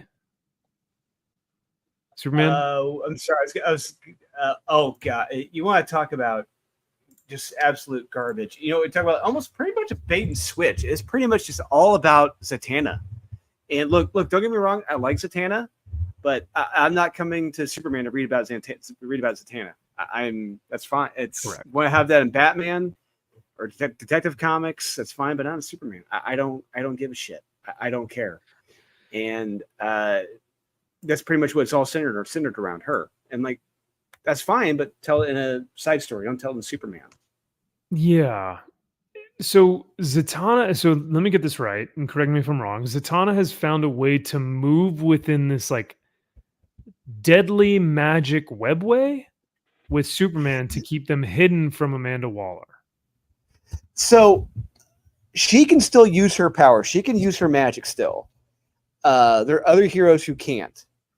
And it gets very odd and weird when they get to because they're all at the Fortress of Solitude. And you have it is an incredibly stupid scene with stupid dialogue between Booster, Blue Beetle, and Red Tornado arguing with one another. And because, I mean, the premise of this overall event is that the robots, the Amazers, have taken over. Robots have taken control. So Booster and Blue Beetle are right there, down there. That's where they get into their arguments. Like, he's a robot. We can't trust him. It's funny. Well, the whole first like half of this book was just recounting what happened in Absolute Power. Yeah. Yep. So it was just Superman got shot, the Amazos are taking over, and Amanda Waller has controlled the interwebs or whatever. So but they're using the Fortress of Solitude as a like safe haven. Superman has his recovery suit on because of course he's been shot and no one really has their powers at this point. So yeah, so this is the webway thing that Zatanna talks about, and she's like, yeah, Superman, the dark roads, you can come with me because we can transport, operate in the shadows and go from place to place without Amanda Waller finding us. And he's like, okay, I'll go with you. But I'm just going to show this last page. I could not fucking believe I'm excited for this. Hell yeah. Wait, Kyle, did you read this or no? Yeah, I did. Of course I did. Oh, okay. Well then, yeah, what's coming up more than anyone. Hell yeah. So. I can't wait. Are you guys ready to introduce Lois Lane? God. Hell yeah. Let's go. Iron Lois. Oh. Yeah. Iron Lois. Got the repulsor ray. I mean, look at this. Hell yeah. Armor up, people. We're at war. Yeah, we are. God. Yeah. Josh Williams, love go it. Fuck yourself. Josh Williams. God, go girl. Woo. Lois Lane, finally. It's about time, guys. Am I right? What if she just gets shot right in the head by Peacekeeper? She's not wearing a helmet. Yeah. He just. Yeah, what if you shot me in the face? All right. Anyway, next. Yeah. So I mean, yeah, Superman, it's just, there's not, I don't, this doesn't invoke a feeling of like, I'm reading a Superman book. It just not at all. Feels like another really bad tie-in. Honestly, I think this whole issue would have worked better if they had stuck with Superman being on the operating table and you had Mr. Terrific and Dr. Midnight trying to pry out the bullet from his chest. It was just him hallucinating about the past when he was like learning magic or whatever, all this bullshit. Just stick with that. If that whole issue was just him on the operating table, barely surviving and barely survives at the end, and by getting the bullet out, it's like, fuck yeah, that's a great issue. But this, no. We need Marilyn Moonlight to show up and come in and be like, all right, everybody sit the fuck down. I got this. And I remember her. A black woman fighting a black woman, and that's what we need to save the day. It's about time. Yep. Yeah, Marilyn Moonlight with the cowboy hat and the lasso and and the powers and stuff. Yeah, she does. She's a horse. She has the powers of the moonlight. Yeah. Yeah. Oh, that's what it was. A horse. That's right. Yeah. Was it a horse? In Metropolis in the Old West? Yeah. Has reasons. Sure. Was it a horseman or a horseman? It was a horseman. Horseman. Oh, okay. All right. Just, you can get it confused every now and then. So. Yep. Yeah. Skip it. Recommend. Meh. Skip it. Superman? Skip it. Skip. Yeah, that's a skip. It's a hard Hard skip for me too. Come on, everybody, skip it! You know what else was a hard skip it for me? Oh wow, someone actually. So earlier, Ooh. 58.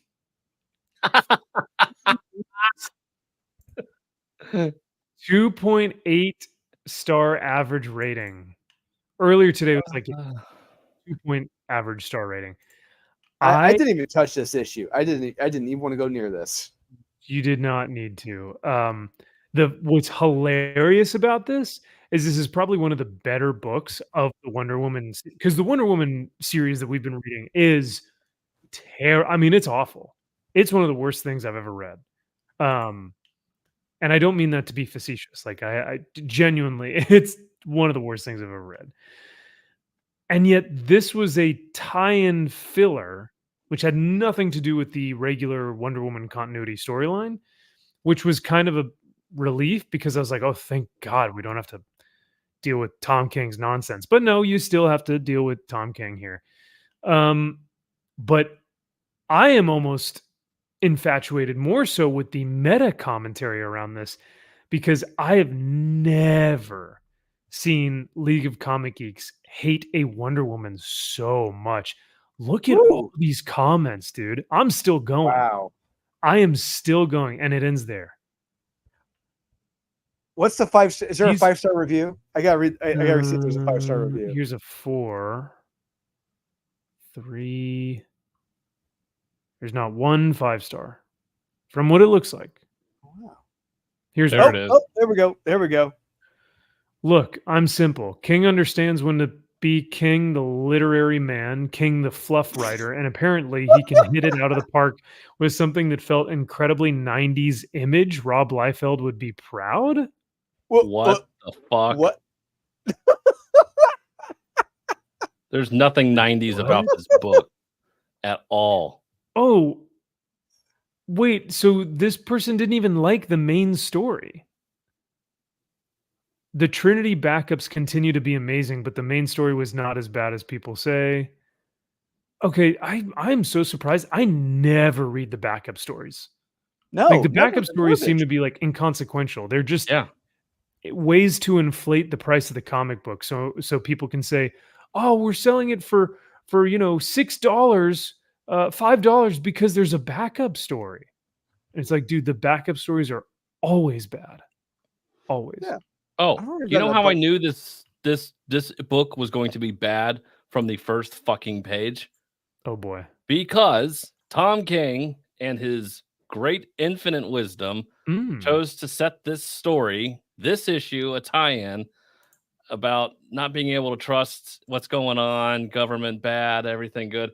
He sets this up where Detective Chimp and some of these fucking cucks are playing cards at the Watergate Hotel.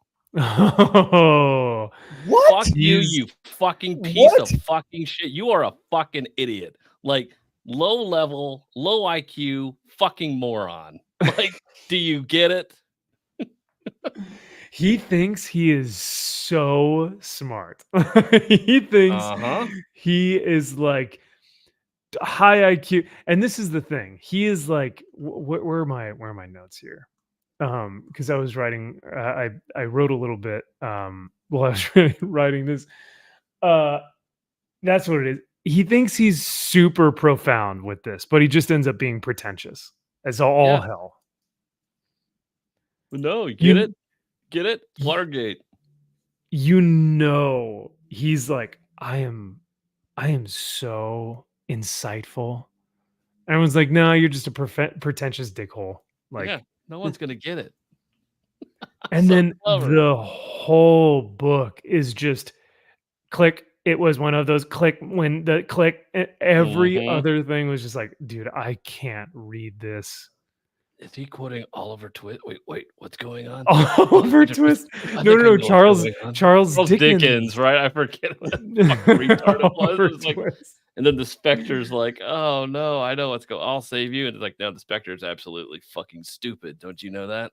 It's like, God, Jesus Christ. They did my boy Spectre bad, yeah. 100%. Dirty. Wow. And but that's the book. That's the book. Whoa, They, whoa, they're playing cards. Hold on a second. Hold on a second. We just read last week in that Task Force 7, Mary Marvel and they were powerless. They didn't have their powers. Oh, you'll see at the end of here what happens to Kazam. I don't even remember. I was like, by the end of this, I was like, I'm so tired of reading click noises. Yeah, he has to sacrifice his powers for her. So this issue should have come out last week, not this week. Probs. Correct. Sure. It's all about absolute power. Jesus Christ. It just keeps reminding me of what was that Marvel Age of Ultron? Yeah, That's it. Yeah. these things look like a bunch of Ultrons. But I'll say that what was fun about the Age of Ultron, that comic book series, that those first couple issues until the art turned to shit, was the world, the heroes, they all seemed everything was defeated. They were all fucking defeated. And it was a great first issue. It's like, holy shit, Bendis wrote a fucking good comic? What the hell here? What the hell's going on here? And you had to keep coming back until the art turned to shit. But here I have no interest. There's nothing to draw me in.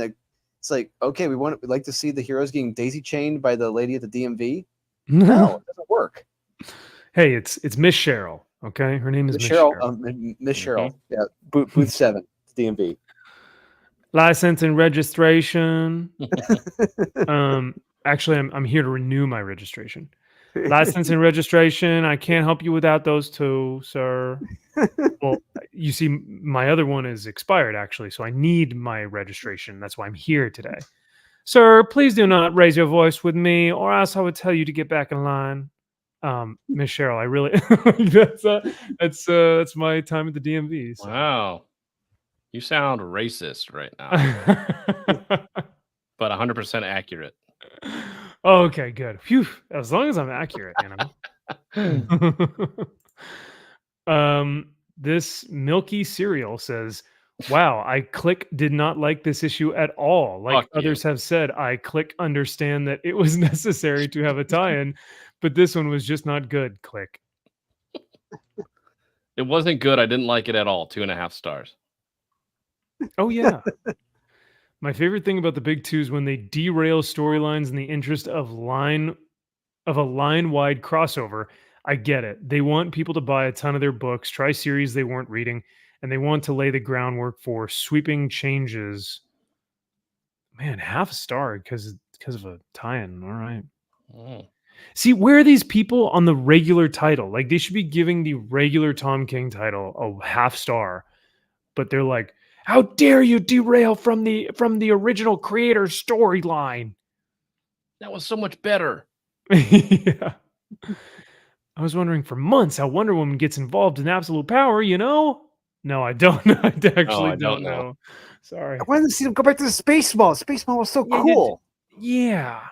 Because it was supposed to be Waller, Brainiac, Queen, and Failsafe versus DC's Trinity. But Diana has no direct line to what's going on in the evil Trinity whatsoever, and it shows in this issue. The good stuff. Art is great, something that this series has not lacked, thankfully. It's cool. Okay. Yes, artist wasted by Tom King. What happened to Zatanna? She was here with Jail Dark and Absolute Power. Now she's not. So it's more so about the fact that how this ties into Absolute Power. That's what I'm getting. I did not like this issue very much at all. I felt like a filler more than a tie. Oh, it's absolutely a filler. Turning Black Canary into Taylor Swift is just about the most evil thing I've seen. Oh my God. I liked it. I mean, that was the backup story. I mean, so. Yeah. Wow, this was bad. I've been a big defender of this run already. You're wrong. But this was easily the worst issue of the run so far. Not even close. Not even close. And I'm including Diana punching Hippolyta story.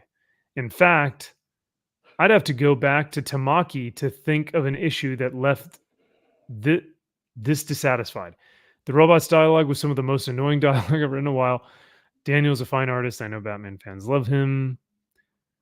Dude. Yeah, no, it's pretty stunning the amount of people that came out of their crawl spaces to be like, I hated this book, and it's like, oh, you got your NPC download. Good for you guys. That's awesome. Hell yeah. It is awesome though. So yeah, that's a skip it. I mean, there's just no. I don't think we even need to vote. It's just a skip it. Come on, everybody, skip it. Do we want to do another bad one? Ooh, Phoenix. This was Ooh, something. This was oof. Well, something else. I gotta tell you guys, Man. it took me about 3 times to get through this book. I like read the first part and I was like, I gotta take a break. And I came back I to was it more- and was like, I was more interested in staring at my fan going back and forth and running around yeah. than I was reading No, this really. comic. The oscillating fan is more interesting than Mm-hmm. AI generated writing with like just uninspired digital art. What? What are you talking about? This is real. Sorry. Just How dare it's you? just what God. Is that a bird actually- person? a pigeon man, pigeon It's a boy. turd pigeon boy? Turd burglar. Ah, Turd yeah. burglar. You know, actually, before we show this off, I wanted to. One of our fans, messaged me earlier today. Oh, you know who it was? It was Sully. It was Eric O'Sullivan. He messaged me on the old Twitwat, and he said, "Maxi Poo, you might want to check this out. You might want to talk about this on the comic shop conversations. We've got another artist potentially tracing this time, not using Ooh. AI art or not using 3D assets, but tracing. Okay. Uh-oh. Phoenix artist being exposed for tracing. So far, he's using artwork from books published by Marvel. So legally, it's okay. And editors probably know what he's doing. No, they don't. I was about to say, editors at Marvel? Nuh-uh. No. Sorry, they don't know. They don't know what's going on. If you need to compose simple panels like this with someone's art, you're not fit for this job. Interesting. This is from Bruno Mel X. Uncanny Bruno Mel. So let's take a look Okay. here. See. All right. All right. So here's the original. Here's the Phoenix. Ooh. Yeah, that's not good. Yeah. Okay. Normally I'd be like, okay, like women do this pose, right? If they're like laying down or something. But these fingers are The fingers are exactly the real- same. Yeah. Fingers, the arm bent positions of the arms. Yeah, it doesn't look good. It's close. It's real close. Wait, is there even a soda can in both of those? Also, Mhm. like Oh, I guess, Yes. I guess this is a little soda can. Jesus Yeah. God, you lazy fuck! Couldn't even change it to like a bag of chips. Jesus God. I don't remember seeing Wolverine in the Phoenix book. Do you guys remember seeing that? It may have been just for a panel. I think he's in Maybe. here. I'll But look. Hold on. man, those are like Yeah. this one I'm like I see it, but it's not as bad. This one's just like, oh whoa. That's a literal Yeah. like Photoshop almost. You just you lifted this. You just lightened it up a little bit or something. I don't Yep. know which one's Yeah. Oh, he darkened it. or dark. 'cause I don't know which his is- one's which. But his is the darker one, I think, right? Or is it the light? I don't know. I don't know either. It's that good. It's that good of a steal. Whoever was doing the art made this part of his shoulder part of the shoulder pad. So he just colored this in as a shoulder pad instead of the skin. Mm, You can still see like the so that's true artistry. again, it's like this. Oh, one's like, shit. ooh, yeah. Yeah. Oh my! Wow. What? That's not Wow. great. I don't think Nova makes that pose. I don't think that No, Well, that is Cyclops. I don't straight think. Well, the Cyclops That is is shooting straight his up beam. Sure. sure. That is This- straight up lifted. That is This looks more like the shy, embarrassed, like when they're like, oh, you know, like whatever they do. But look I at don't the know. finger placement on the helmet. Look at the finger placement. It is the exact same. Literally the same. Pretty close. No. Pretty And like, close. It is. who would have Close. the same Even panel Max, layout? the neck is bent the same way. The head is twisted the same. It's the same fucking pose. I'm just trying to play devil's advocate, you know. I understand you are, but it's like, oh my god. Wait, we still got one more. Maybe this last one isn't that bad. I don't know. Okay. Well, Jesus fucking Christ. yeah. Oh my God. Well, Oh, no. The shadow is exactly the same. Oh. she just kind of added teeth here, maybe, or no, Beard. maybe it's just the That shading next on the beard, lip. Yeah. Oh, Yeah, no, it's God. not looking great. She changed Not the looking eyebrow though. great. The eyebrow is totally different. Okay, eyebrows different. Okay, Yeah, good. eyebrow's different, guys. So So it's we're good. different, and the hair's different, obviously. Hair is so. different. Yeah, hair is straight up with Storm, and Yeah. wavy with King, So, and up. so which one is like the worst? Like where it's like, oh, that's just ripped. Like it's just you just It's the Cyclops. The Cyclops one is, to me, that's the Cyclops one. Really? Yeah, that one Okay. is like, it is the exact fucking same. Wow. All right.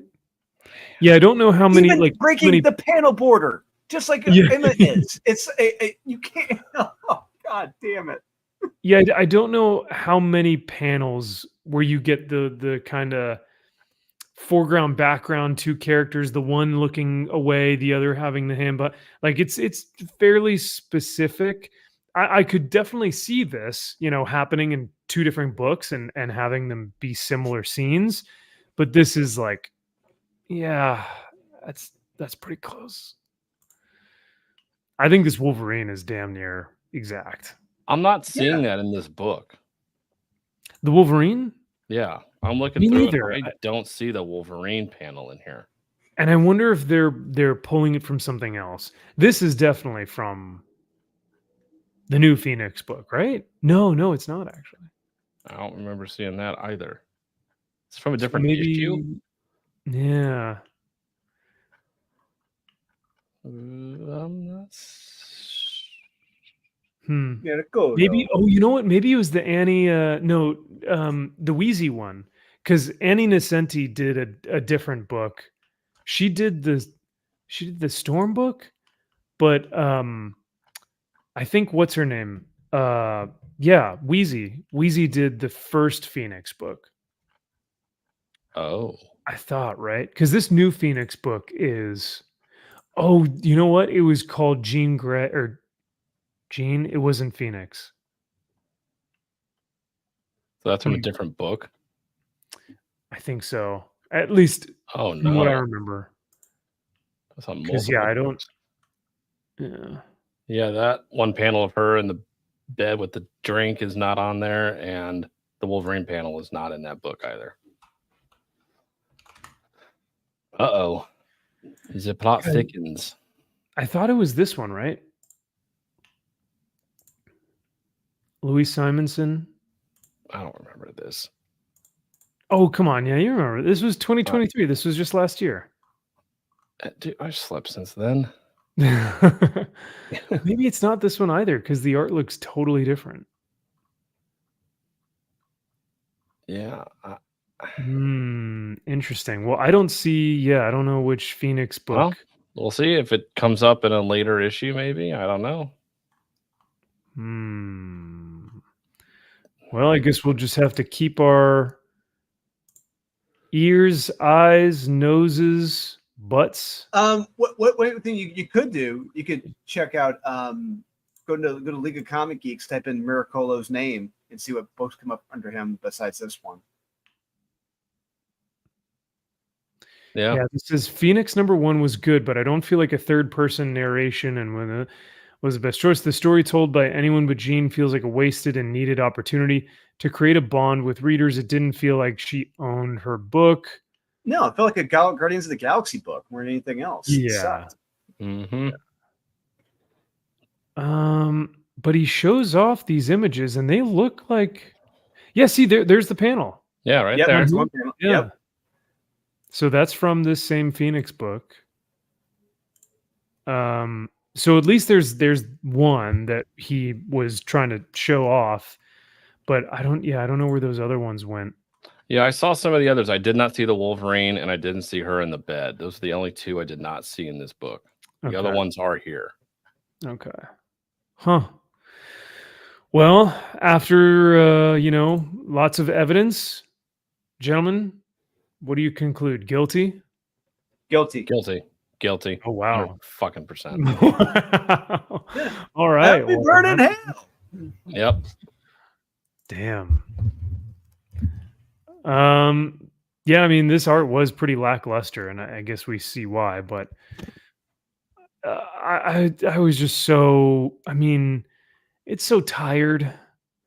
It's like so boring, just long-winded. Like, okay, you thought Witchblade was boring. This was boring. Yeah, absolutely. Yep. Like I said, it reads like an AI bot wrote it. It's just generic. Android. Android, yeah. And of course, the Universal Church of Truth. Bunch of cult-like zealots, because religion is a no-no. No one likes religion. Mm-hmm. And they're discovering religion is bad. Yeah. We learned in Yeah. the beginning of this, religion's bad. And there's a point in this comic where the church says that they conquered entire populations and ruled with fear, as they said, salvation or death. And I'm like, yeah. Yep, boring. You're boring me. That's what all churches do, though. That makes sense. Yeah, no, for sure. We haven't heard that trope ever in a Marvel comic book. No. I like it. Oh, we even get from Cyclops a panel where he says, "You're amazing." And I was like, "Oh my god, are we really?" I think we need to do a show. Maybe you guys can help me. We need to do a show exclusively of panels like this, of just men or women validating women and men validating women, just saying, "You're amazing." I don't want to do that. Man, there are so many. It's countless. Oh. I mean, dude, I would say you could have a field day with just the fucking all new, all different shit from Marvel. Just go through all the America comics and the Riri Williams comics. 100%. And then all the bombshell, all the DC no, they were Marvel books. Never mind. With Dazzler and all of them being like, you're just, hey slut, hey whore, you're amazing. It's like, okay. I love it. Oh, but most of all, the reason why she's amazing, guys, is because she literally can absorb a dying sun in this book and can destabilize a black hole. With there's no repercussions, no problems. It's easy. I don't think that's possible at all. Even in comic books. There's that face. Did you guys point that one out? That the one face in the panel? Up. Go up. Go up. There it is. Right there. Right there. Oh, there it is. Yeah. Yep. All right. Well, good eye, Drew. Good eye. Yeah. No. There's a suspension of belief with comics, right? You can suspend your belief a little bit with some of this stuff, or have a healthy bit of that every now and then. But for the most part, you want to stay true to some of these characters and not to make them just like absolute OP, just Mary Sue's, right? And yet, sure enough, she's like, look at all this dialogue. I'm going to become one with the black hole and let it dance with me. And it's just like, oh my Lord. You mean to tell me you couldn't show this? You had to tell this? It just, I guarantee you, if this were a talented artist, he could have shown this. But no, he apparently didn't have anything to lift off of from the Marvel Records. Couldn't steal a black hole photo from Google Images? Come on now. How do you even draw? Well, I mean, I see it back here, but like drawing a black hole would be kind of difficult. Come on, be better. So you get creative. Be better.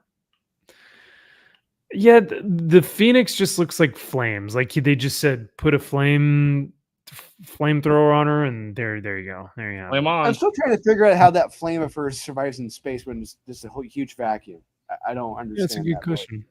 She's just Well, that powerful, the Drew. black hole provides oxygen, which then provides the fire. Yep. Yeah. In the swap gas from Venus refracted off the sun. Yeah. Yep. No, I was laughing so hard because she was like, it's my time to, she tells Cyclops, I just absorbed a dying sun. It's now my time to take care of this problem and deconstruct, or what does she say? Destabilize this black hole. And I'm like, dude, like I would even if you said like Silver Surfer, who has the power cosmic, I'd be like, that's a stretch. Silver Surfer might be able to do that, right? Because the power cosmic is meant for universe galactic energy fields. Phoenix Force, I don't know. It's more gobbledygook magic, and it's just does whatever you want it to. And I don't think black holes are stable in the sense that you could destabilize a black hole. Like, I think they're by nature destabilizing, right? Like aren't they? I would think by destabilizing it, you're making it worse. Yeah. Yeah. Wait, what? Like, do you even know what? No one knows really what a black hole fucking is or does. So why do you even talk about it? It just sucks in light. That's all we know. It just sucks in light. That's all we know. It's a huge. Shut up! Like, god damn it. No human could do what Jean Grey did, nor with a serum or mythical weapon or even ancient magics. Jean became the black hole. What does that mean? She sucked up the entire plot and logic. Yeah, her soul just enveloped this empty black hole. Yeah. Because she's so bright, she's just like a black hole, devoid of light in anything. Oh wait, never mind. Oh wait a second, that's not. I shouldn't have. How to? What if she got trapped in a black hole and get out, and it's the struggle of light and dark, and using the light and the fire of Phoenix to get out of a black hole that is doing nothing but trying to suck and take out every light source, everything that is that you are, and it's a fucking metaphor. How about that? The book. There you go. There you go. You got something there. Oh, actually, hey Max, let's see if Kyle's right. See what happens in the next issue. See if that comes up at all. The black hole. Can you check the next issue? Let's see if there's a cover for the next issue. Well, that's a lot of 5-star reviews. Jesus Christ. Oh, look who it is. Yeah. Corsair. Yeah, Corsair. I don't see no black hole, but like she said, she enveloped it. So she became it. Became a black hole. So Stephanie AI Phillips, congratulations. She is awesome out. Yeah. She is. I am awesome. Oh. I was the most shocking thing about this book was that it was 36 pages. This felt like it was 70 something page. Like it was 100%. a slog. Yep. Yeah. Whew. Man. It took forever. Like I said, I had to come back to this book 3 times because I couldn't finish it in one sitting. Oh well. Good for you. Yeah. Good for you. Good for you. 4-star average rating. Ugh, 92% of people gave it a 4-star. Of course they did. Yikes. Oh well. All right, let's see. There was one other. I didn't get a chance to read Redcoat. Oh, you know what? Let's do this one. Did you guys read this guy? Yes, I did. That is my pick of the week. I thoroughly enjoyed this issue. By far and away, the only book that had any redeeming quality to it. Absolutely. Deathstroke is written like a fucking boss this. I love it. Yeah. Yeah. G.I. Joe was good. I like G.I. Yeah. Joe, but this is the clear pick of the week this week. Absolutely. Pick of the week. Pick of the week. Now, Drew, why was it your pick of the week? You already mentioned Slade Wilson, Deathstroke, being an absolute badass. But what? Badass Chad. Yeah. Yeah. Oh, yeah. It's well. Here's the thing. It is a. We talked about this earlier with some of these stories that it was very hard to follow and very boring. This story, this issue, it's a very simple story with Slade hired by Vandal Savage to go find someone, to go find something. He's on a mission. He's on a quest with Killer Frost, and things will go according to plan. And not just that, the art in this is fucking beautiful. The black and white art in this, it fits it perfectly. I love this art. It is fantastic. And bear in mind, so this take place during the dark what the hell is this called? The Dark Knights of Steel. There you go, Dark Knights of Steel. This is by far and away the best drawn issue and probably the best told issue of the whole line that they've done. This is the best, clear, far and away. This is fantastic. And I think they've now officially rebranded the Dark Knights of Steel, trademark as Elseworlds. I don't know if they did that with the first series or not. They didn't. Okay, well, I think that this is good that they have branded it under this because they can do some really fun stuff with this. And I think this works better as an Elseworld story. But sorry, so I didn't mean to cut you off. But yeah, what else? If you have anything else. The art is the dialogue is terrific. I love how they're all written. I love how Vandal Savage is written in this. I love Killer Frost in this. It really felt like a great. I mean, it felt like a fun Viking story within the DC universe. This is the type of story I would like to read in a Viking story. This is my kind of stuff. And Slade is kind of like old man Slade in this, but he's still a fantastic, amazing soldier. But he's just like, I'm done. I'm not doing this anymore. All right, we got one more job for you. All right, fine, I'll do it. You got.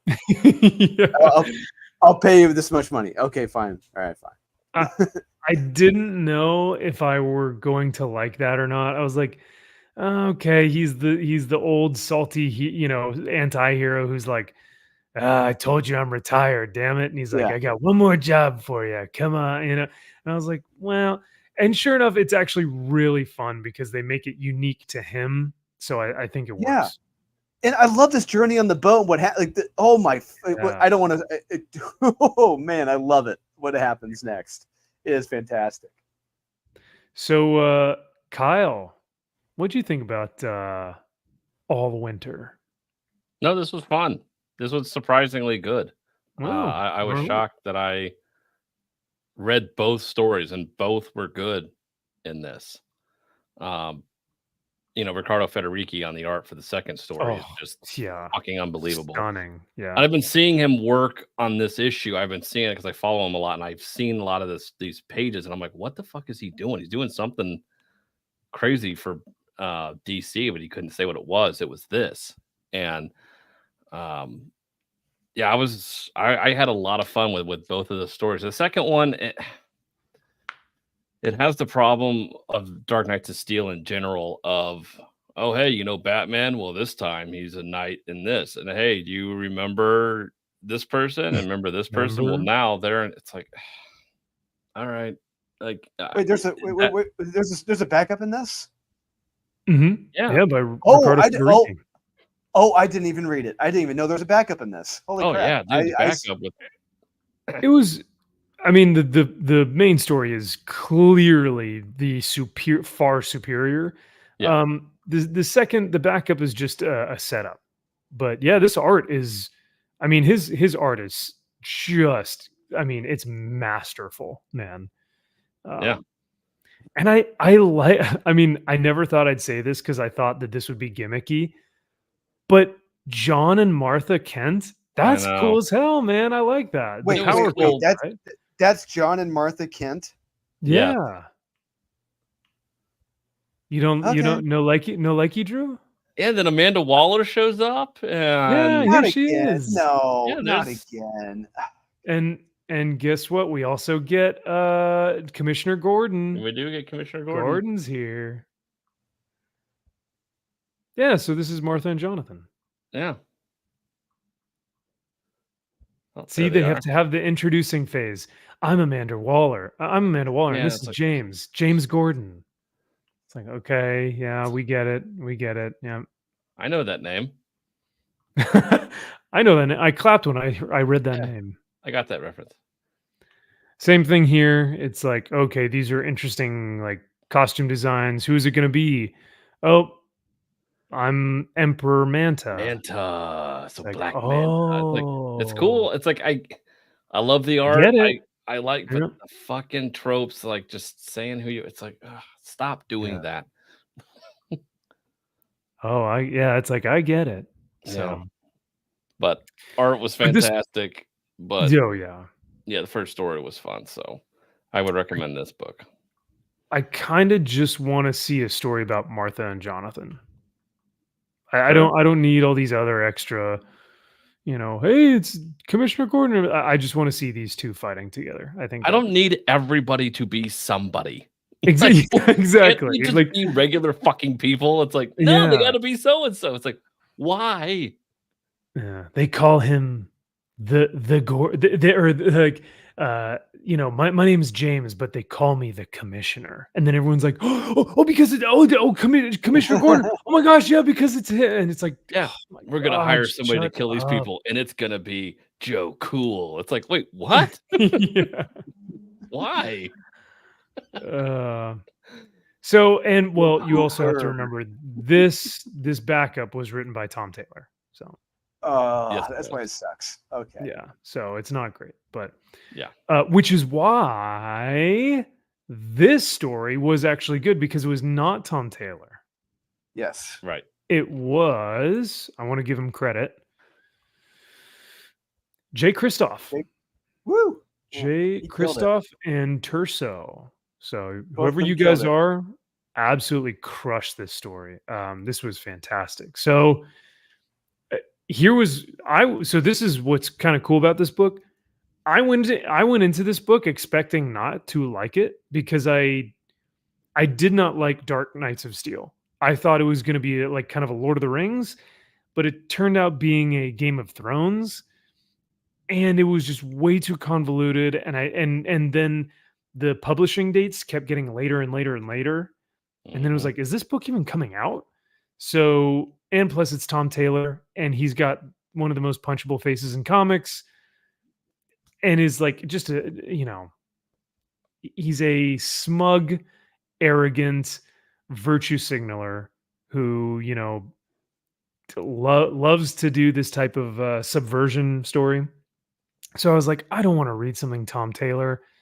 But then I saw that it wasn't Tom Taylor, and I saw that this was Viking Age, and I was like, all right, they'll do the tropes, but I'll give it a try. But sure enough, man, this was its own thing. It was wholly unique. The art is great.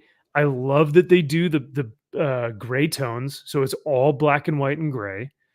And Slade is written really well. He's not, there's not a ton of jokey jokes in here. The dialogue is pretty straightforward. It takes itself seriously. I was actually really surprised at how much I liked this book. So Likewise. yeah. But yeah, this was easily pick of the week this week. Not just because it's a great characterization of Slade, but it's like action, adventure, and intrigue. It's kind of got a little bit of everything. And I mean, who doesn't love Viking Slade Wilson? That's such a cool, like the setting of this is so rad. So yeah, Agreed. I am here for it. But well, let's go ahead and give this bad boy a recommend then. Of our final judge. Thumbs up, average. Heck yeah, buddy. Hell yeah. I'm surprised though, this only 90% of people gave it a 3.8. Or 90% of people liked it with a 3.8 average rating. I'm willing to bet you it's because it's black and white. Are people Tom that Taylor don't wasn't on know? the whole book. You got to have Tom Taylor do the whole thing. Oh, that's true. That's true, Kyle. Yep. what This I guy want. gave it a 3.5. I enjoyed this comic, but nowhere near as much as the first 2 volumes of. Oh, so they just like Dark Knights of Steel better. See, because Tom Taylor. Yeah. Where the original series was interesting, but had the issue of not being all that compelling towards the middle to end, this was just kind of underwhelming. Underwhelming from the start. What? Whoa! This is also the same guy who's giving like 5 stars to all the Wonder Woman crap. Probably. So. Is that Rockin' Robbie? No, but it's his name's Nightskin. I see his reviews everywhere because he's got the Superman suit with the afro. That's you just can't mistake it. So it's Rockin' Robbie in disguise. Got it. Maybe that's cultural appropriation. Vote for my League of Comic Geeks best review, please. Best hands, best reviews, best moderators, please. Best smell, best douchebag. I'm all here. Vote for me. Best I'm the best terminology of poignant and nuanced. I am best at douching. Yes. Yep. Yeah. Cool start, but I think I will pass on this. Like, this is a cool comic book, but I'm tired of this gimmick books. Hey, it's the character, but in medieval armor. Don't forget to buy the action figure in a few months. Don't get me wrong. I do recommend this. The things is that for me personally, I'm not in a mood for this. What? 3 stars. wait. Okay. What? Thanks, Snake Wilson. Huh? That is I probably mean, the funniest and stupidest review I've heard in my life. Oh my god! And I tried to read it phonetic, like I tried to actually read it as it is written. Oh my god! The things is Ugh. that me. Yeah. So maybe I don't know. 2 stars. As far as Elseworld setting go, Dark Knights of Steel was always felt like one of the more by numbers. Paint by numbers, I think, is what he meant. Has always felt like one of the more by numbers. I was going to say paint by And this, yeah, maybe. And this story is basically more of the same. Generic medieval costuming over stories that aren't very creative themselves, and it was all built a bit of a and it was all a bit of a bore, main story and backup. What? What? I I agree that it may not be the most creative thing in the world, but straightforward story with good characterization and well done art, dude. That's at minimum 3 stars. That's a fucking comic book. Yeah, that's how you write a comic. Yep. You can have a pretty straightforward generic story, that's fine. But if you have good characterization and solid art, welcome to comics. You know what I mean? Indeed. Gosh, I want to slap these people upside the head and be like, have you ever read a freaking comic in your life? You dumb fuck. Yeah, 90. If you look them up, can you look and see what their other reviews are? we can. But I don't know if I want to. I don't know if I want to subject myself to that kind of torture. Damn it. Oh yeah, but you can find their profile. Like even I have one. You can go to my contributions. You can look at what I've ranked, what I've made comments on. So yeah, So anybody, you can do that with anybody. So you see with somebody anyone, and you Yep. okay. and you Nice. can see all the reviews that they've made. Wonderful. Kyle's like scheming in the background. Oh, here we go. Oh, Schemes and scams. Oh, Yep. Max, you got a super chat. Did you see the super chat, Max? You got? oh, look at this! I did not see this earlier, but $100. Oh wait, not $100. Wait a second. 100 maybe rupees. 100 ruples, maybe. That Ruples. looks made up. It looks fake. Space. 100 space bucks. 100 Yeah. space Well, bucks. There we go. 100 space bucks. Thank you, Vishal Fatak, for the super chat. I really, really appreciate it. He says you should guys also check out historical fiction Eagles of Rome by Enrico Marini. He's an Italian artist. Just check a few images on Google. Oh, Dude, I know Enrico. I've met Enrico. He is a fantastic artist. Met him at New York Ooh. Comic Con. He's the one I showed you. I bought the Batman commission from him. He did for me. Oh, So- nice, man. That's but, awesome. yeah. Yeah, he And, did the Dark Prince Charming. Yep, yes, he did. It was fantastic. One of the best Batman was. stories of the last 20 years. That was great. You know, I think I have actually. Yeah, I have seen this. This is gorgeous. Here, I'll pull it up. Yeah, Vishal, thank you so much for this recommendation. I will go ahead and pull this up so we can take a look at it now. I've not gotten a chance to read this yet, but man, yeah, this artwork is whew, look at Yeah. that, boy. Yeah. Hell yeah. Yeah, That's boy. Gladiator 2 right there. That's some real shit. Oof, no. This is the opening of Gladiator 1, but Two. Gladiator 2, I don't know about Oh, that. it's better than that Gladiator 1. Like that dog shit. Get that out of there. Yeah. Oh, look at this. that. Yeah. Imagine what these original art pages are going for. Look, we'll watch, and Denzel Washington shows up. Oh, no, not yet. Oh, not yet, not yet. He'll show up here soon. There. Oh, he's in the city here. He Yeah. has to be there. He's around here somewhere. Yeah, he's got to in the be. back here. I'm gonna And yeah, find no, that this is That's a piece of OA of his I got. Hold on one second. I think I got it right here. this is beautiful. Vishal says, I do own Batman Dark Prince Charming. It's fantastic. Hell yeah, I have my fucking hardcover somewhere. Jack Frost says, Noinient and Puons. Nice. Check that out. I got that. Hey, look at Yeah. that. Very nice. That looks good, Love man. Hell yeah. Love it. Oh yeah, no, we're totally done with Amanda Waller, Jack. I completely agree. Amanda Baller. Well, oh, point, point, point, point. Vishal, since you gave me a recommendation for Rome, and this is a great book, by the way, to recommend. I'll have to take a read. I'll have to take a look at it and read it because I'd love to do a review. But because you mentioned Rome, this one's for you.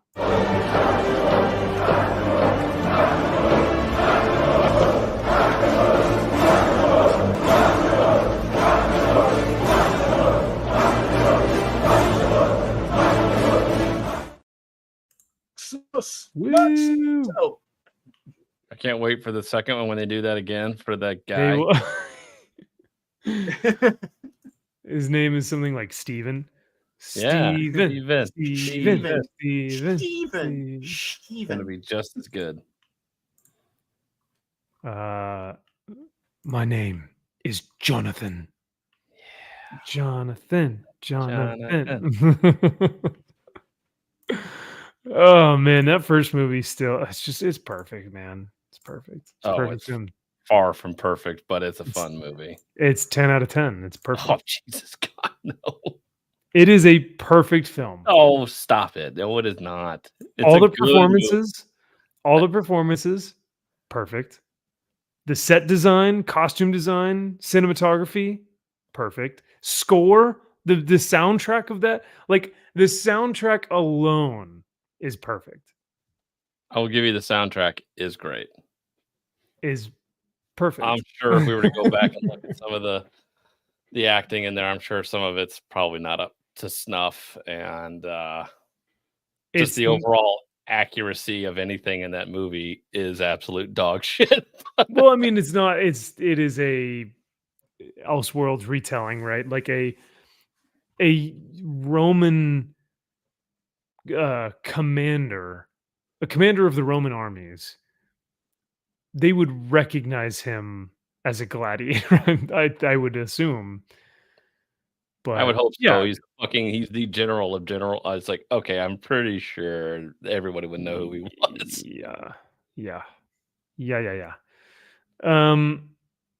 But hey, it's a perfect film, so it's okay. No, it's I'll not. forgive you. So Ryan says it's great, not perfect. Thank you, Ryan. That's okay. It's perfect. It's like you look at Indiana Jones, Raiders of the Lost Ark. Not perfect. That's a 10 out of 10 film, right? No. yeah. Okay, what about for you, 10 out of 10 is Back to the Future. Yes. Yes. And Back to the Future, Indiana Jones, Raiders of the Lost Ark, and Gladiator are not on the same level. No.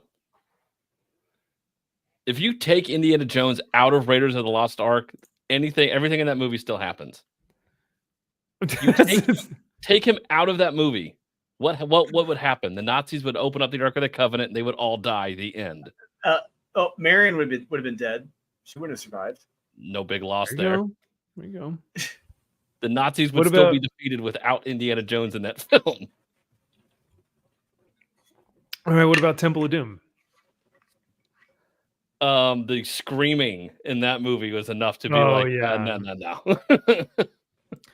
Last Crusade? That's my favorite. I love The Last Crusade. Sean Connery? 10 out of 10, Last Crusade? No? I love the fact there's only a 10-year age difference between Harrison and Sean Connery. That's That's pretty funny. I know they look like they're 20 years apart at least. Yeah. 20. Well, Jack agrees with you that Back to the Future is 10 out of 10. Wow. It is. They're showing that at Flicks Brew House in August or September. I got the email from Flicks. Damn. Oh. Might need to go see that again. Okay. I'm trying to gauge y'all's like score ratings here. Lord of the Rings, the series is 10 out of 10. Goose egg. Oh, okay. Like, yeah, I would say well, 10 out of 10. Yeah. Yeah. Yeah. There's one scene I would change in the third film and in the first film, I think. But which scenes? In the extended edition of the third film, Gimli is stepping on the skulls in the City of the Dead when they're about to yeah. And they're like, Aragorn says, "Don't look down." And for comedic relief, Gimli starts like stepping on the skulls and he starts like blowing away the wisps of the ghosts. And I was just like, this is Marvel humor, dude. Like this sucks. I do not like that scene, unfortunately. And then the other scene that has not aged well, is when I think it's Frodo. When the faces are popping in and out, it's the white background and the faces are kind of going in and out. CGI scene. I forget what scene that is, but yeah. There's several CGI scenes that are very dodgy at this point that are looking a little like really? What? Like even with I don't know. When they're in the first one, when Boromir's throwing them over the when that staircase is broken and Boromir's throwing them over like. And when in the Mines Aragorn and Frodo are the last ones, and that it's really dodgy and really bad green screen where you see them kind of like, he's like lean forward and the staircase is leaning forward. It looks really stupid. Like it looks bad. Now it looks bad. I'd have to rewatch it again. I didn't notice it on my last rewatching, which was about a month ago. So, all right, we'll check it out. It looks bad. All right. Well, at least we can agree Lord of the Rings is 10 out of 10, but Back to the Future, I got to rewatch that again and see if that is in fact 10 out of 10. Perfect movie. Oh, so cool. Like Gladiator. Oh, cool. No, okay. Not even close to Gladiator. You can come with us. You can come with us to theaters in August, Max. Yeah. Oh yeah. I'll just fly out there. No biggie. Yep, just for a movie and fly right back. So some movies they're showing at Flicks. In August 11th and 12th, they're showing Lawrence of Arabia. They're going to be showing That's that. A snoozer. They're going to be, Back to the Future, the 27th of August. Super Bad, August 31st. And, good, check this out. September 10th, Batman Begins. They're showing that. Probably have to go there for that. Mm-hmm. And Blazing Saddles, September 15th and 18th. They're showing that at Flicks. Oh, man. Might have to go to that. Very nice. Very nice. The Dark Knight. They're showing The Dark Knight the 21st. That movie sucks.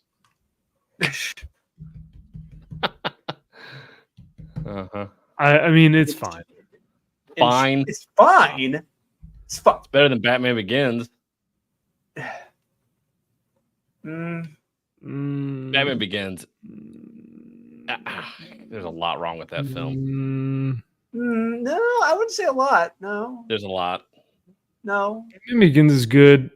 Dark Knight is good. Dark Knight Rises. Fantastic.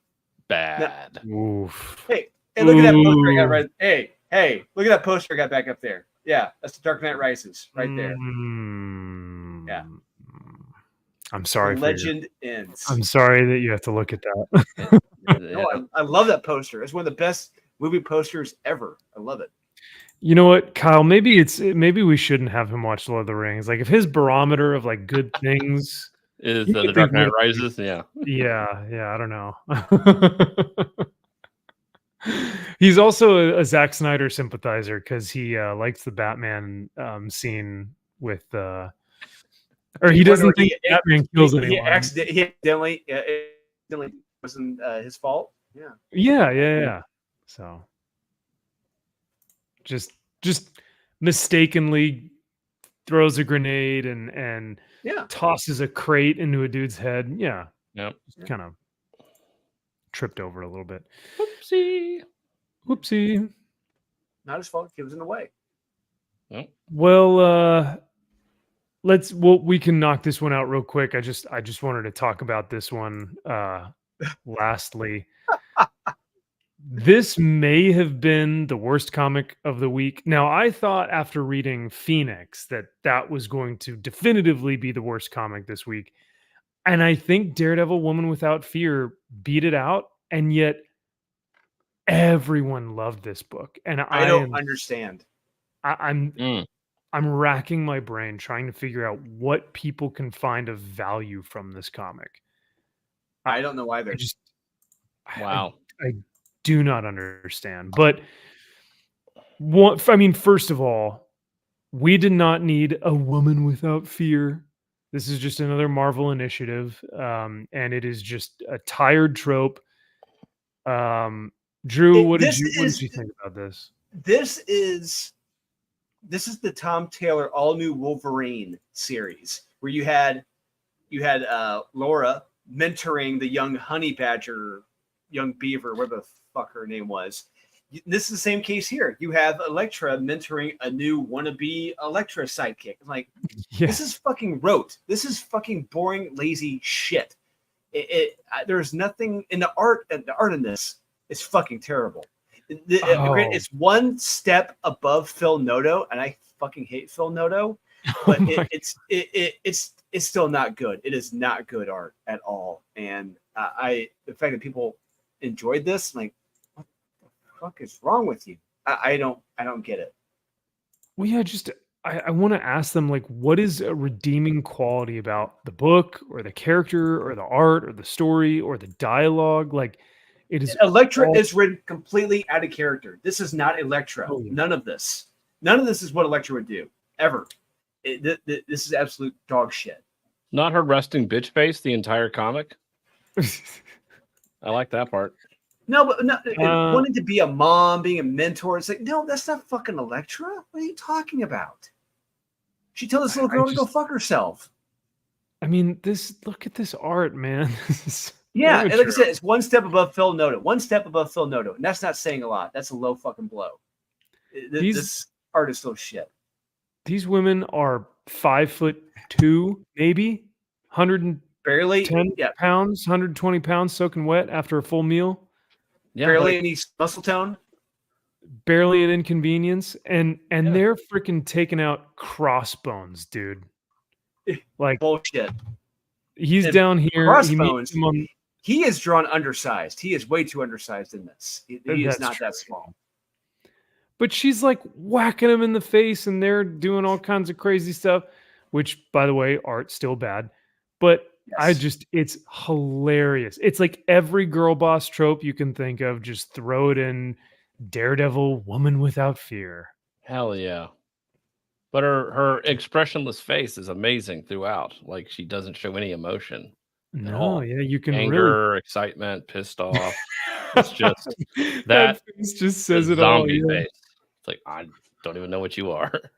Yeah, there's just soulless. It's like a doll's eyes. Yep. Nothing behind those eyes. Nothing. What do the kids say these days? Let's dance. Fuck off. It's just like, oh, no. Yeah, hell yeah. That's your opening wokeness. scene. That's what Who you made want. me?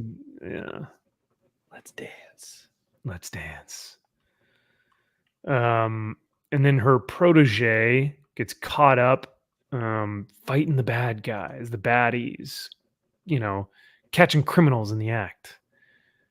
And someone comes to kidnap her? Question mark. Mm. Oh no, not her.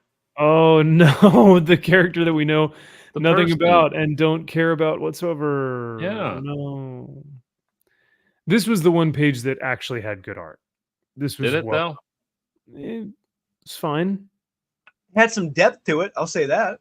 Yeah, there you The go. mask. The mask is the best part. Yeah. Looks good there. They actually tried. But and then it just goes back to ooh, yikes. That flat Phil Noto shit. It's terrible. But what's interesting too is that Elektra, like completely, like you said, is completely out of character. And that at fucking one face, point- the cowboy guy on the Oh, train. yeah. Of course, she has to gets catcalled because women Right. do. Yeah. It's like the movie Bullet Train. That's what this is from. It's hysterical. It's Mm, exactly what it is. Just as nailed good. it. Yep. Nailed it. He goes, "Hey, pretty lady." I I get it because do that all the time. Yeah. Oh, me too. I can't help myself. I'm a man, of I course. see a hot chick. I'm just saying, hey, pretty lady. But there's a line in this book where she talks about how like Daredevil doesn't know what finesse is. He's all about brute force, and I'm like, I'm sorry. Have you don't know comics? You don't even know the characters that you are writing.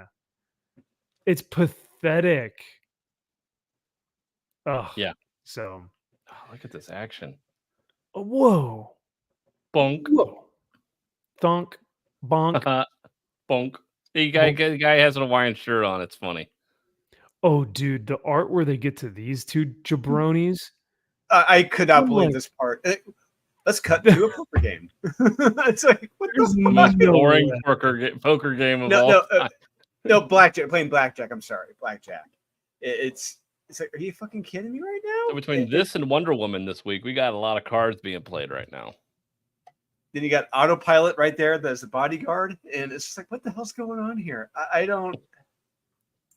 This is fucking garbage. This whole So good. Look at this guy. Sorry, am I still here? I thought I think my Wi-Fi almost went down for You're a out. second. Now you're back. You're back. All right, cool. We're back. We're back, back. everybody. It's all right. But yeah, no, where's that damn Oh, here we go. Crossbones is like, damn you. And she goes, now he's just getting destructive. Another man resorting to violence to deal with his feelings. It's like, my What are you God. doing? you what are you doing? Yeah. You're doing the exact same thing, you dumb bitch. I'll just put him out of his misery then. With violence. With more violence and destruction. It's like, and this is the funniest part about this book is the fact Yeah. that the character that shows up towards the end here, it's like, who could we get that's less lame than female Daredevil, than Elektra trying to be Daredevil? Let's get Boomhauer Punisher in here. I thought he Oh was my done God. being Punisher at the end of his series. Wasn't he done or dead or something? No, I think who was it? Pepos, Pee-Pee, Propose it. Pepos. Pee. Pepos, he was trying to write a Punisher series, and I'm pretty sure now they said that it was only going to be a 4-issue miniseries. Bullshit. But do we actually think that, or did they just No. cancel it after 4? They It was canceled it. canceled. So Pepos, who couldn't even write a Punisher story past 4 issues, now they're trying to bring him back in a female Daredevil. I'm just like, You picked the two lamest characters to be in a comic book. That Punisher showed no interest in anything, period, let alone what he was trying to accomplish in his series, which I still don't know what it was, let alone being like, now I'm going to go save Daredevil Woman of Tomorrow or Woman Without Fear. It's like, what? Yeah. What the fuck are you even doing? Like, Neither of these characters have a purpose. no. They have zero initiative or zero motivation. Like you put it perfectly, Kyle. We don't know what Boomhauer Punisher's motivation or her motivation is. They are just merely existing. Yep. It's about time. I can't believe you said the thing. It's about time. It's about time. Yep. Oh man. Well, I'm trying to find. God, I cannot believe that they consider this Marvel artwork, man. This was done on an iPad on an airplane somewhere, and then they just said, "Yeah, print it." Can only hope, or is it from another book that they stole from Marvel? Maybe, yeah, maybe. I'm trying to find that dialogue piece where Elektra is talking about Daredevil being a. Yeah, here we go.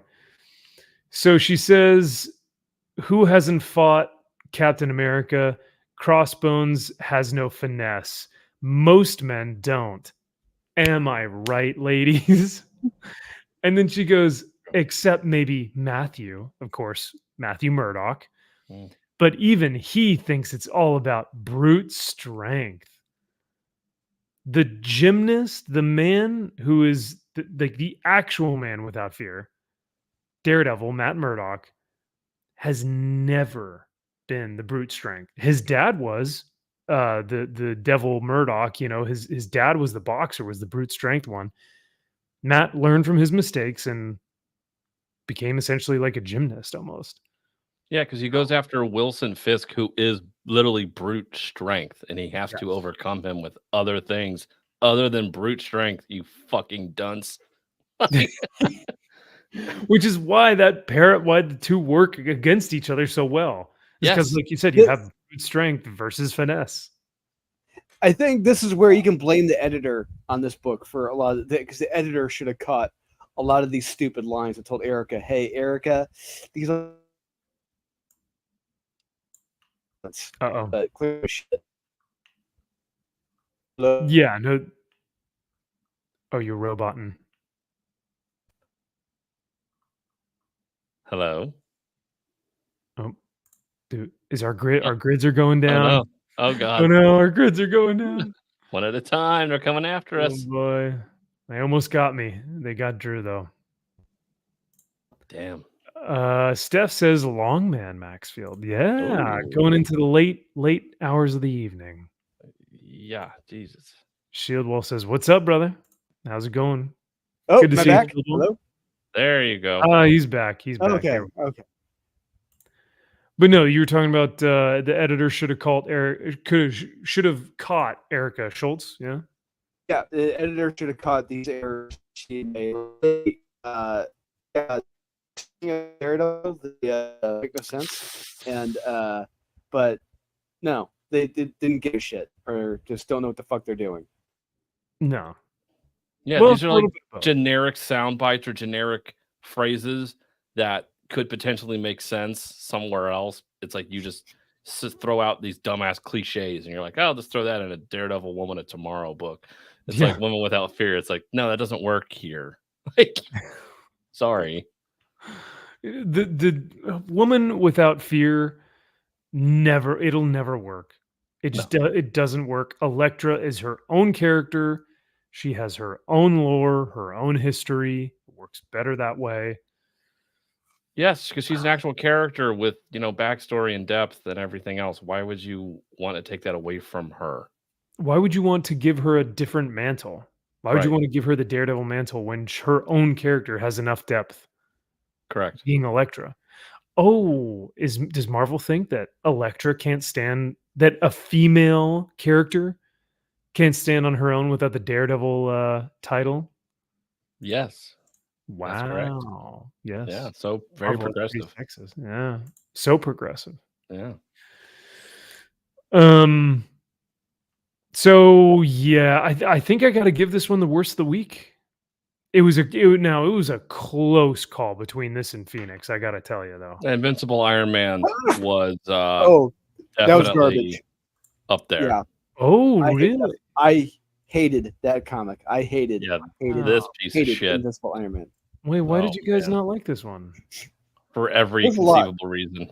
Yeah, there's a lot not to like about this damn comic. I don't know what you got. It's Iron Man though. He's like the coolest MCU hero ever.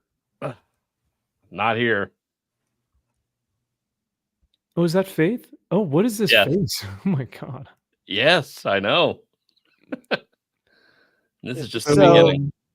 So James Rhodes is released through Extreme Prejudice. This guy is held against his will at Mars. No judge, Judy, or executioner. This guy is held prisoner the whole time in Mars. Tony will not let him be tried because why is that? Because Tony doesn't trust the courts for him to be tried. Correct. This is bullshit. Yep. So consequences. Consequence. So much like the X-Men, he is acting like a villain. Oh, interesting. Okay. Then we get a fun book signing. Ooh. Oh, we were going to. Oh. Oh, Was no. something interrupts. Yep. So, what was Drew had said that the ending of this book was pretty abhorrent. Oh, yes. This This fucking dialogue between these two. He is such a fucking simp bitch. Oh, gross. Chuck. Yeah. So they have an annulled marriage. She writes him a blank check with all these zeros. And then you find out what she did. She completely fucked up the the worldwide economic power in this comic. She completely fundamentally fucked everyone over. Who knows how much damage she caused to give Tony? Who knows? It doesn't say how much money he was given. All we know is it was quite a lot. Yeah, and she manipulates the world, the banking system, everybody, like into giving him basically this money. Like she swindles everybody out. We're supposed to laugh. We're supposed to be laughing at that. I'm not fucking laughing. That's not fucking funny. No. Oh, and what they do with the tree, the Krakoan tree. Oh, the Burger King Kids Club tree. Yeah. Yeah, it's pretty cute. I mean, but Very I mean, just so what? Like, look at the memoir they put out at the tree. Shut the hell up! Fascists. No way. Yes. They are the true heroes here. I never thought that they would actually write fascism in their book. What? And then Tony Stark with Ironheart being like, "My man." My man. I almost said the N word. I'm proud of you. The sheer fact is that these are the groups of these people. Yeah, I said these people. They held the world hostage, held nations hostage to buy their medicines, to take their medicines, and if they did not, they would act upon them with extreme prejudice, and they did. It happened. It was published, but no, they were fighting fascism by doing that. Fucking bullshit. Somehow. Who the F wrote this garbage? The genius Jerry Duggan wrote this. Yep. Oh, that okay, that 100% tracks. How could I not? Dedicated to those who paid the ultimate price to fight fascism. Gosh, AKA the fascists. dang it, man. But yeah, AKA, by the way, we're the fascists. Yeah. We're Dedicated to the fascists who paid the Yeah, ultimate. not the ones holding nations hostage to buy their medicines. No. Yeah, or to have their teleporters there. No. Yeah. Are we the baddies? Yes. Yes, you are. Yeah, these are all the people she's swindling out of their money now. Well, good, because they're a bunch of capitalist, greedy white men. So, Of course. Only makes sense. Atomic bomb. And a Nuke? basketball game. Well, that's progressive. That's awesome. And they're playing basketball in their fucking arm. It's like, what the fuck are we doing here? What are we doing here? This is so. This is. I never thought I'd see the day. Wow. It's just the irony. The irony is lost on Jerry Duggan. The irony is. Oh, they completely have lost. zero effing self-awareness. Yep. Oh my god, I am shocked.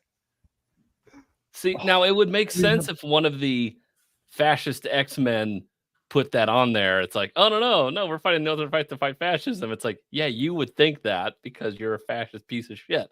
Yeah. That would track. It's like, no, but it was Tony Stank. I'm like, why would you write that? Doesn't make any sense. You joined the fascists. You joined the Yeah. fascists. The It's hell? like, no, fuck you all. I'm gonna burn this tree down and piss on it. Like, oh, fuck you. Gosh. How great would that issue would this issue have been if it's like he just completely turned his back on the fucking mutants, just he became his own self-made man again. There's nothing self-made about Tony in this book. He took money from White Queen. He didn't do anything with that shit. Yeah. He is made through she someone stole else. it. Yeah. Yeah, she stole money she stole. Yep.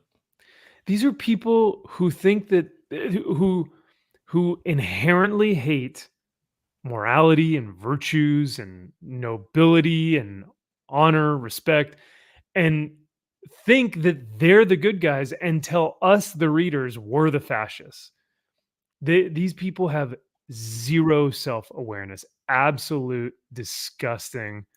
It's almost, you have to laugh because if you don't, you'll realize how pathetic these people are. Yeah. Like, it's just so scummy to put this BS. Do you see why I'm kind of saying it's the worst? It's worse than It might be just this panel alone is like, well, because it's not just this panel, it's what this panel means in the grand scheme of things, which is basically saying that all of the X-Men, all of the Krakoan fascists, actual fascists, are all forgiven. They're the good guys. Yep. Oof. And I just love the panel next to it. It's like, we're so progressive. Aren't we? We're just the best. We're just so awesome. Oh man, that's tough. This might be the worst this week. Yeah.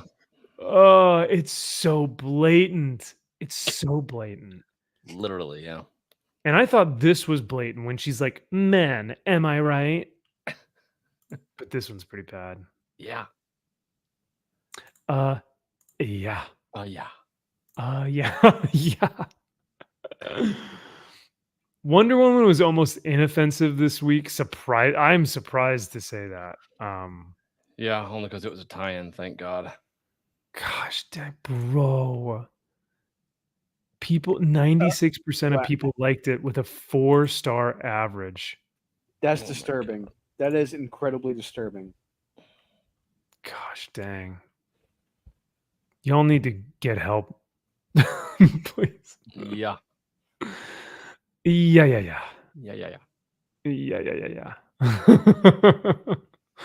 All right. Well, I think that'll do it. I think that probably the only other one that I read that was just a slog was Namor.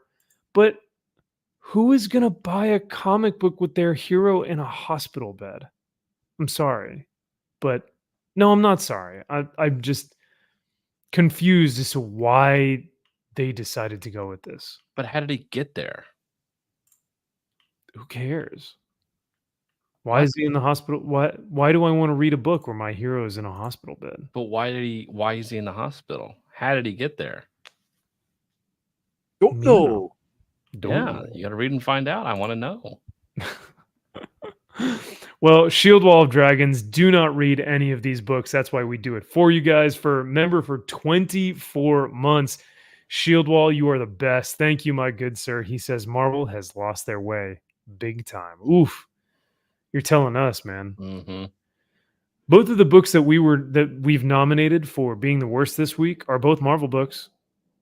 So True. and the third, Phoenix, was also Marvel. So there you go. Stolen art. Man. Terrible. I would never think I would say this ever, but thank God for the DC All Winter Dark Knights book. Yes. If it weren't for that, I'd have to recommend World's Finest, and that's it.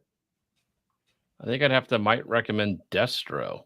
And that book was boring as fuck. Yeah.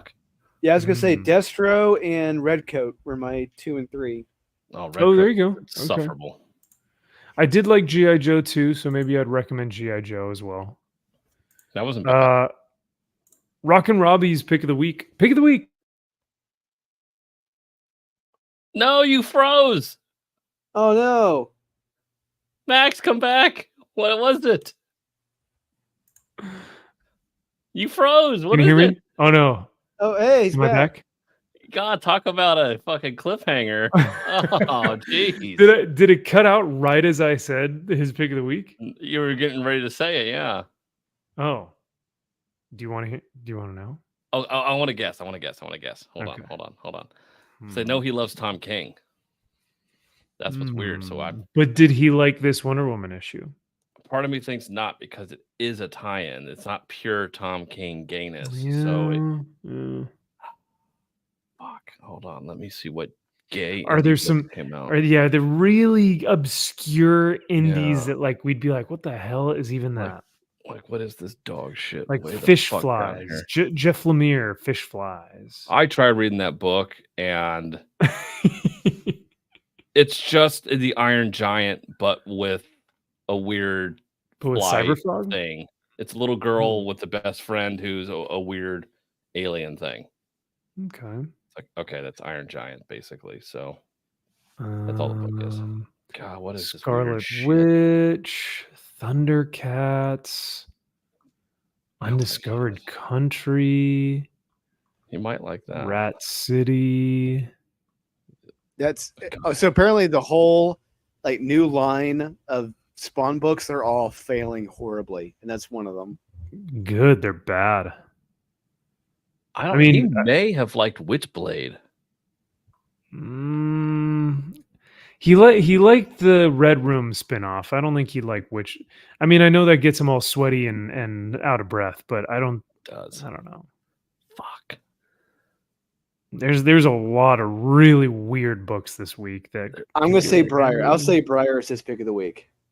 Briar's a random one. That's a good pick. It's just it's from Boom, some random female boss. I don't know. No, it's Emma Kubert. It's Emma Kubert. Never heard that name. You got to pick one, Kyle. Fuck. Just go with your gut. Think like you're popping Polly. Just get into the mind. On the spot right now, I need months to prepare. As a good actor does, you have to really embrace the role. Yeah. I'm gonna say Napalm Lullaby. What? That came out this week? What even is that? I don't know. It's from Image, apparently. Is it down here? It's a little ways down there. It's the fourth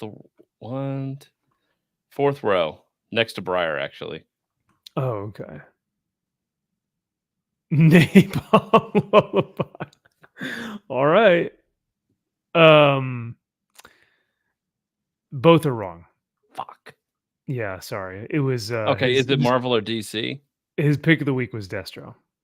Oh, fuck! Of course. Yeah, he said it was like.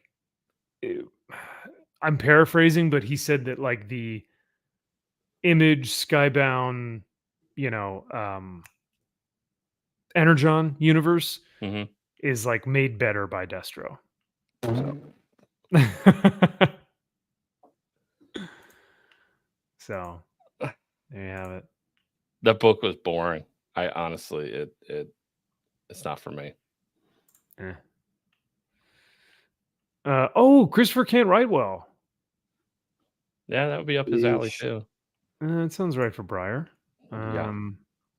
Someone said Napalm Lullaby is written by Rick Remender. So, yeah, Dominic said that this is actually kind of good. Maybe we'll have to Okay. check it out. See, so it could be on his list. Maybe, yeah. It could have been on his radar, that's for sure. Yeah. But well, I think that should just about do it for this evening before I freeze again. I know. We're all So, freezing close tonight. one. I know. The grids are dropping like crazy. Yeah. So, ever since Hulk Hogan ripped his shirt, everyone's been like, "Cut it off! Stop the vote! Stop the vote!" It's too much awesome. Yeah, everyone's all bricked up over here. We can't finish the election. Everyone's too excited about America. Yep. But yeah, you guys got anything else before we take off? Unholy Nightmare. We're wrapped up. Art is done. We're proofreading the book right now, and hopefully we'll have this fulfilled next month. Yeah, hell yeah. I will go ahead and put your linky poo in the chat, and I will also put it, if it's not there already, I think it's already in the description. I thought I put it there, but I'll go ahead and double check. Your link should be there as well. And then I have actually, full disclosure, I've actually read the first full issue of Unholy Nightmare. And Drew, I think it might be your best work so far. Oh, So, fuck yeah. Thanks, man. Appreciate yeah, it. of course. I definitely get like good image vibes from it. If that makes sense. Like That's when what image that's was, yeah. Mhm. That's one of the consistent things. It's what we were hoping for. That's what really when people just say like this really felt like an image comics comic. I'm like, yes, that's what we wanted it to be like. Mhm. And yeah. That was one of our I goals. do like towards the end or at the end when the characters, I'm going to be very vague, when Mhm. the characters realize what has happened and you get that big page of like Mhm. all the, chaos that's happened, right? Yeah. And they're like, "Oh God, what have we done?" And I was like, Yeah. "Oh, that's good," because they're coming back to kind of reality. Yeah, I like it, man. I'm digging it. It's a little bit of horror, action, noir. Like you get a little bit of detective noir. It's good stuff, dude. Like I said, and it reads really smooth. Like it didn't feel stilted. I wasn't having trouble like with there wasn't really any type of dialogue that made me have to backtrack or second guess or reread anything. It read really smoothly.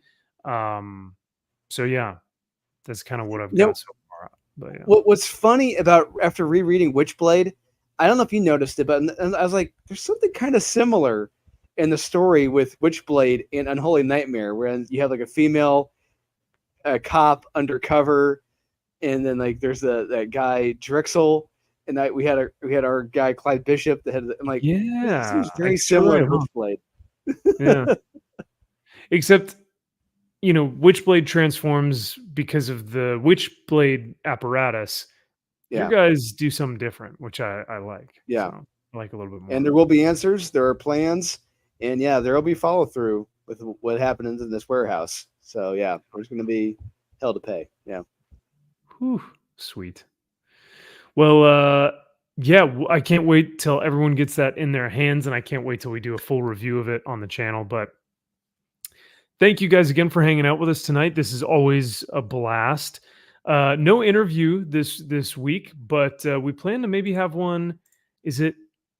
Oh, you know what? I can't make next week, the 26th. So I don't know if I'll be here. If you guys want to take over, feel free. Kyle has got the moderator, link, so he has the power. So I will not be here. I'll actually be watching Wolverine and Deadpool. So Oh, we're seeing that next. Oh, that's already next week. Holy shit. yeah. Yeah, we're seeing it next Thursday. Don't forget that, Kyle. Oh, cool. Okay, perfect. Oh yeah. I Yeah, on my calendar. Maybe we'll be able to do a review. So Yeah, absolutely. I think where are my tickets? Oh, I gotta load my tickets onto my wallet. Ah, da, da. Ah, da, da. Well, yeah. So we'll figure out next week. We'll find out what we're doing for next week, and then we'll let you guys know the next time we'll have another, creator on here. And let us know in the comments if you guys have been enjoying the interviews, and who you'd like to see next potentially. So, other than that, thank you to my wonderful co-hosts. You guys are the best. And I will talk to you, chat and viewers. I'll talk to you all soon. For all of you guys who super chatted tonight and who are members, thank you all so much. I love the support, and I'm genuinely always blessed to see you guys here. So thank you all. Have a great rest of the night, and we will talk to you guys later. Adapt or die. Thanks for the heads up. Sweet dreams, children.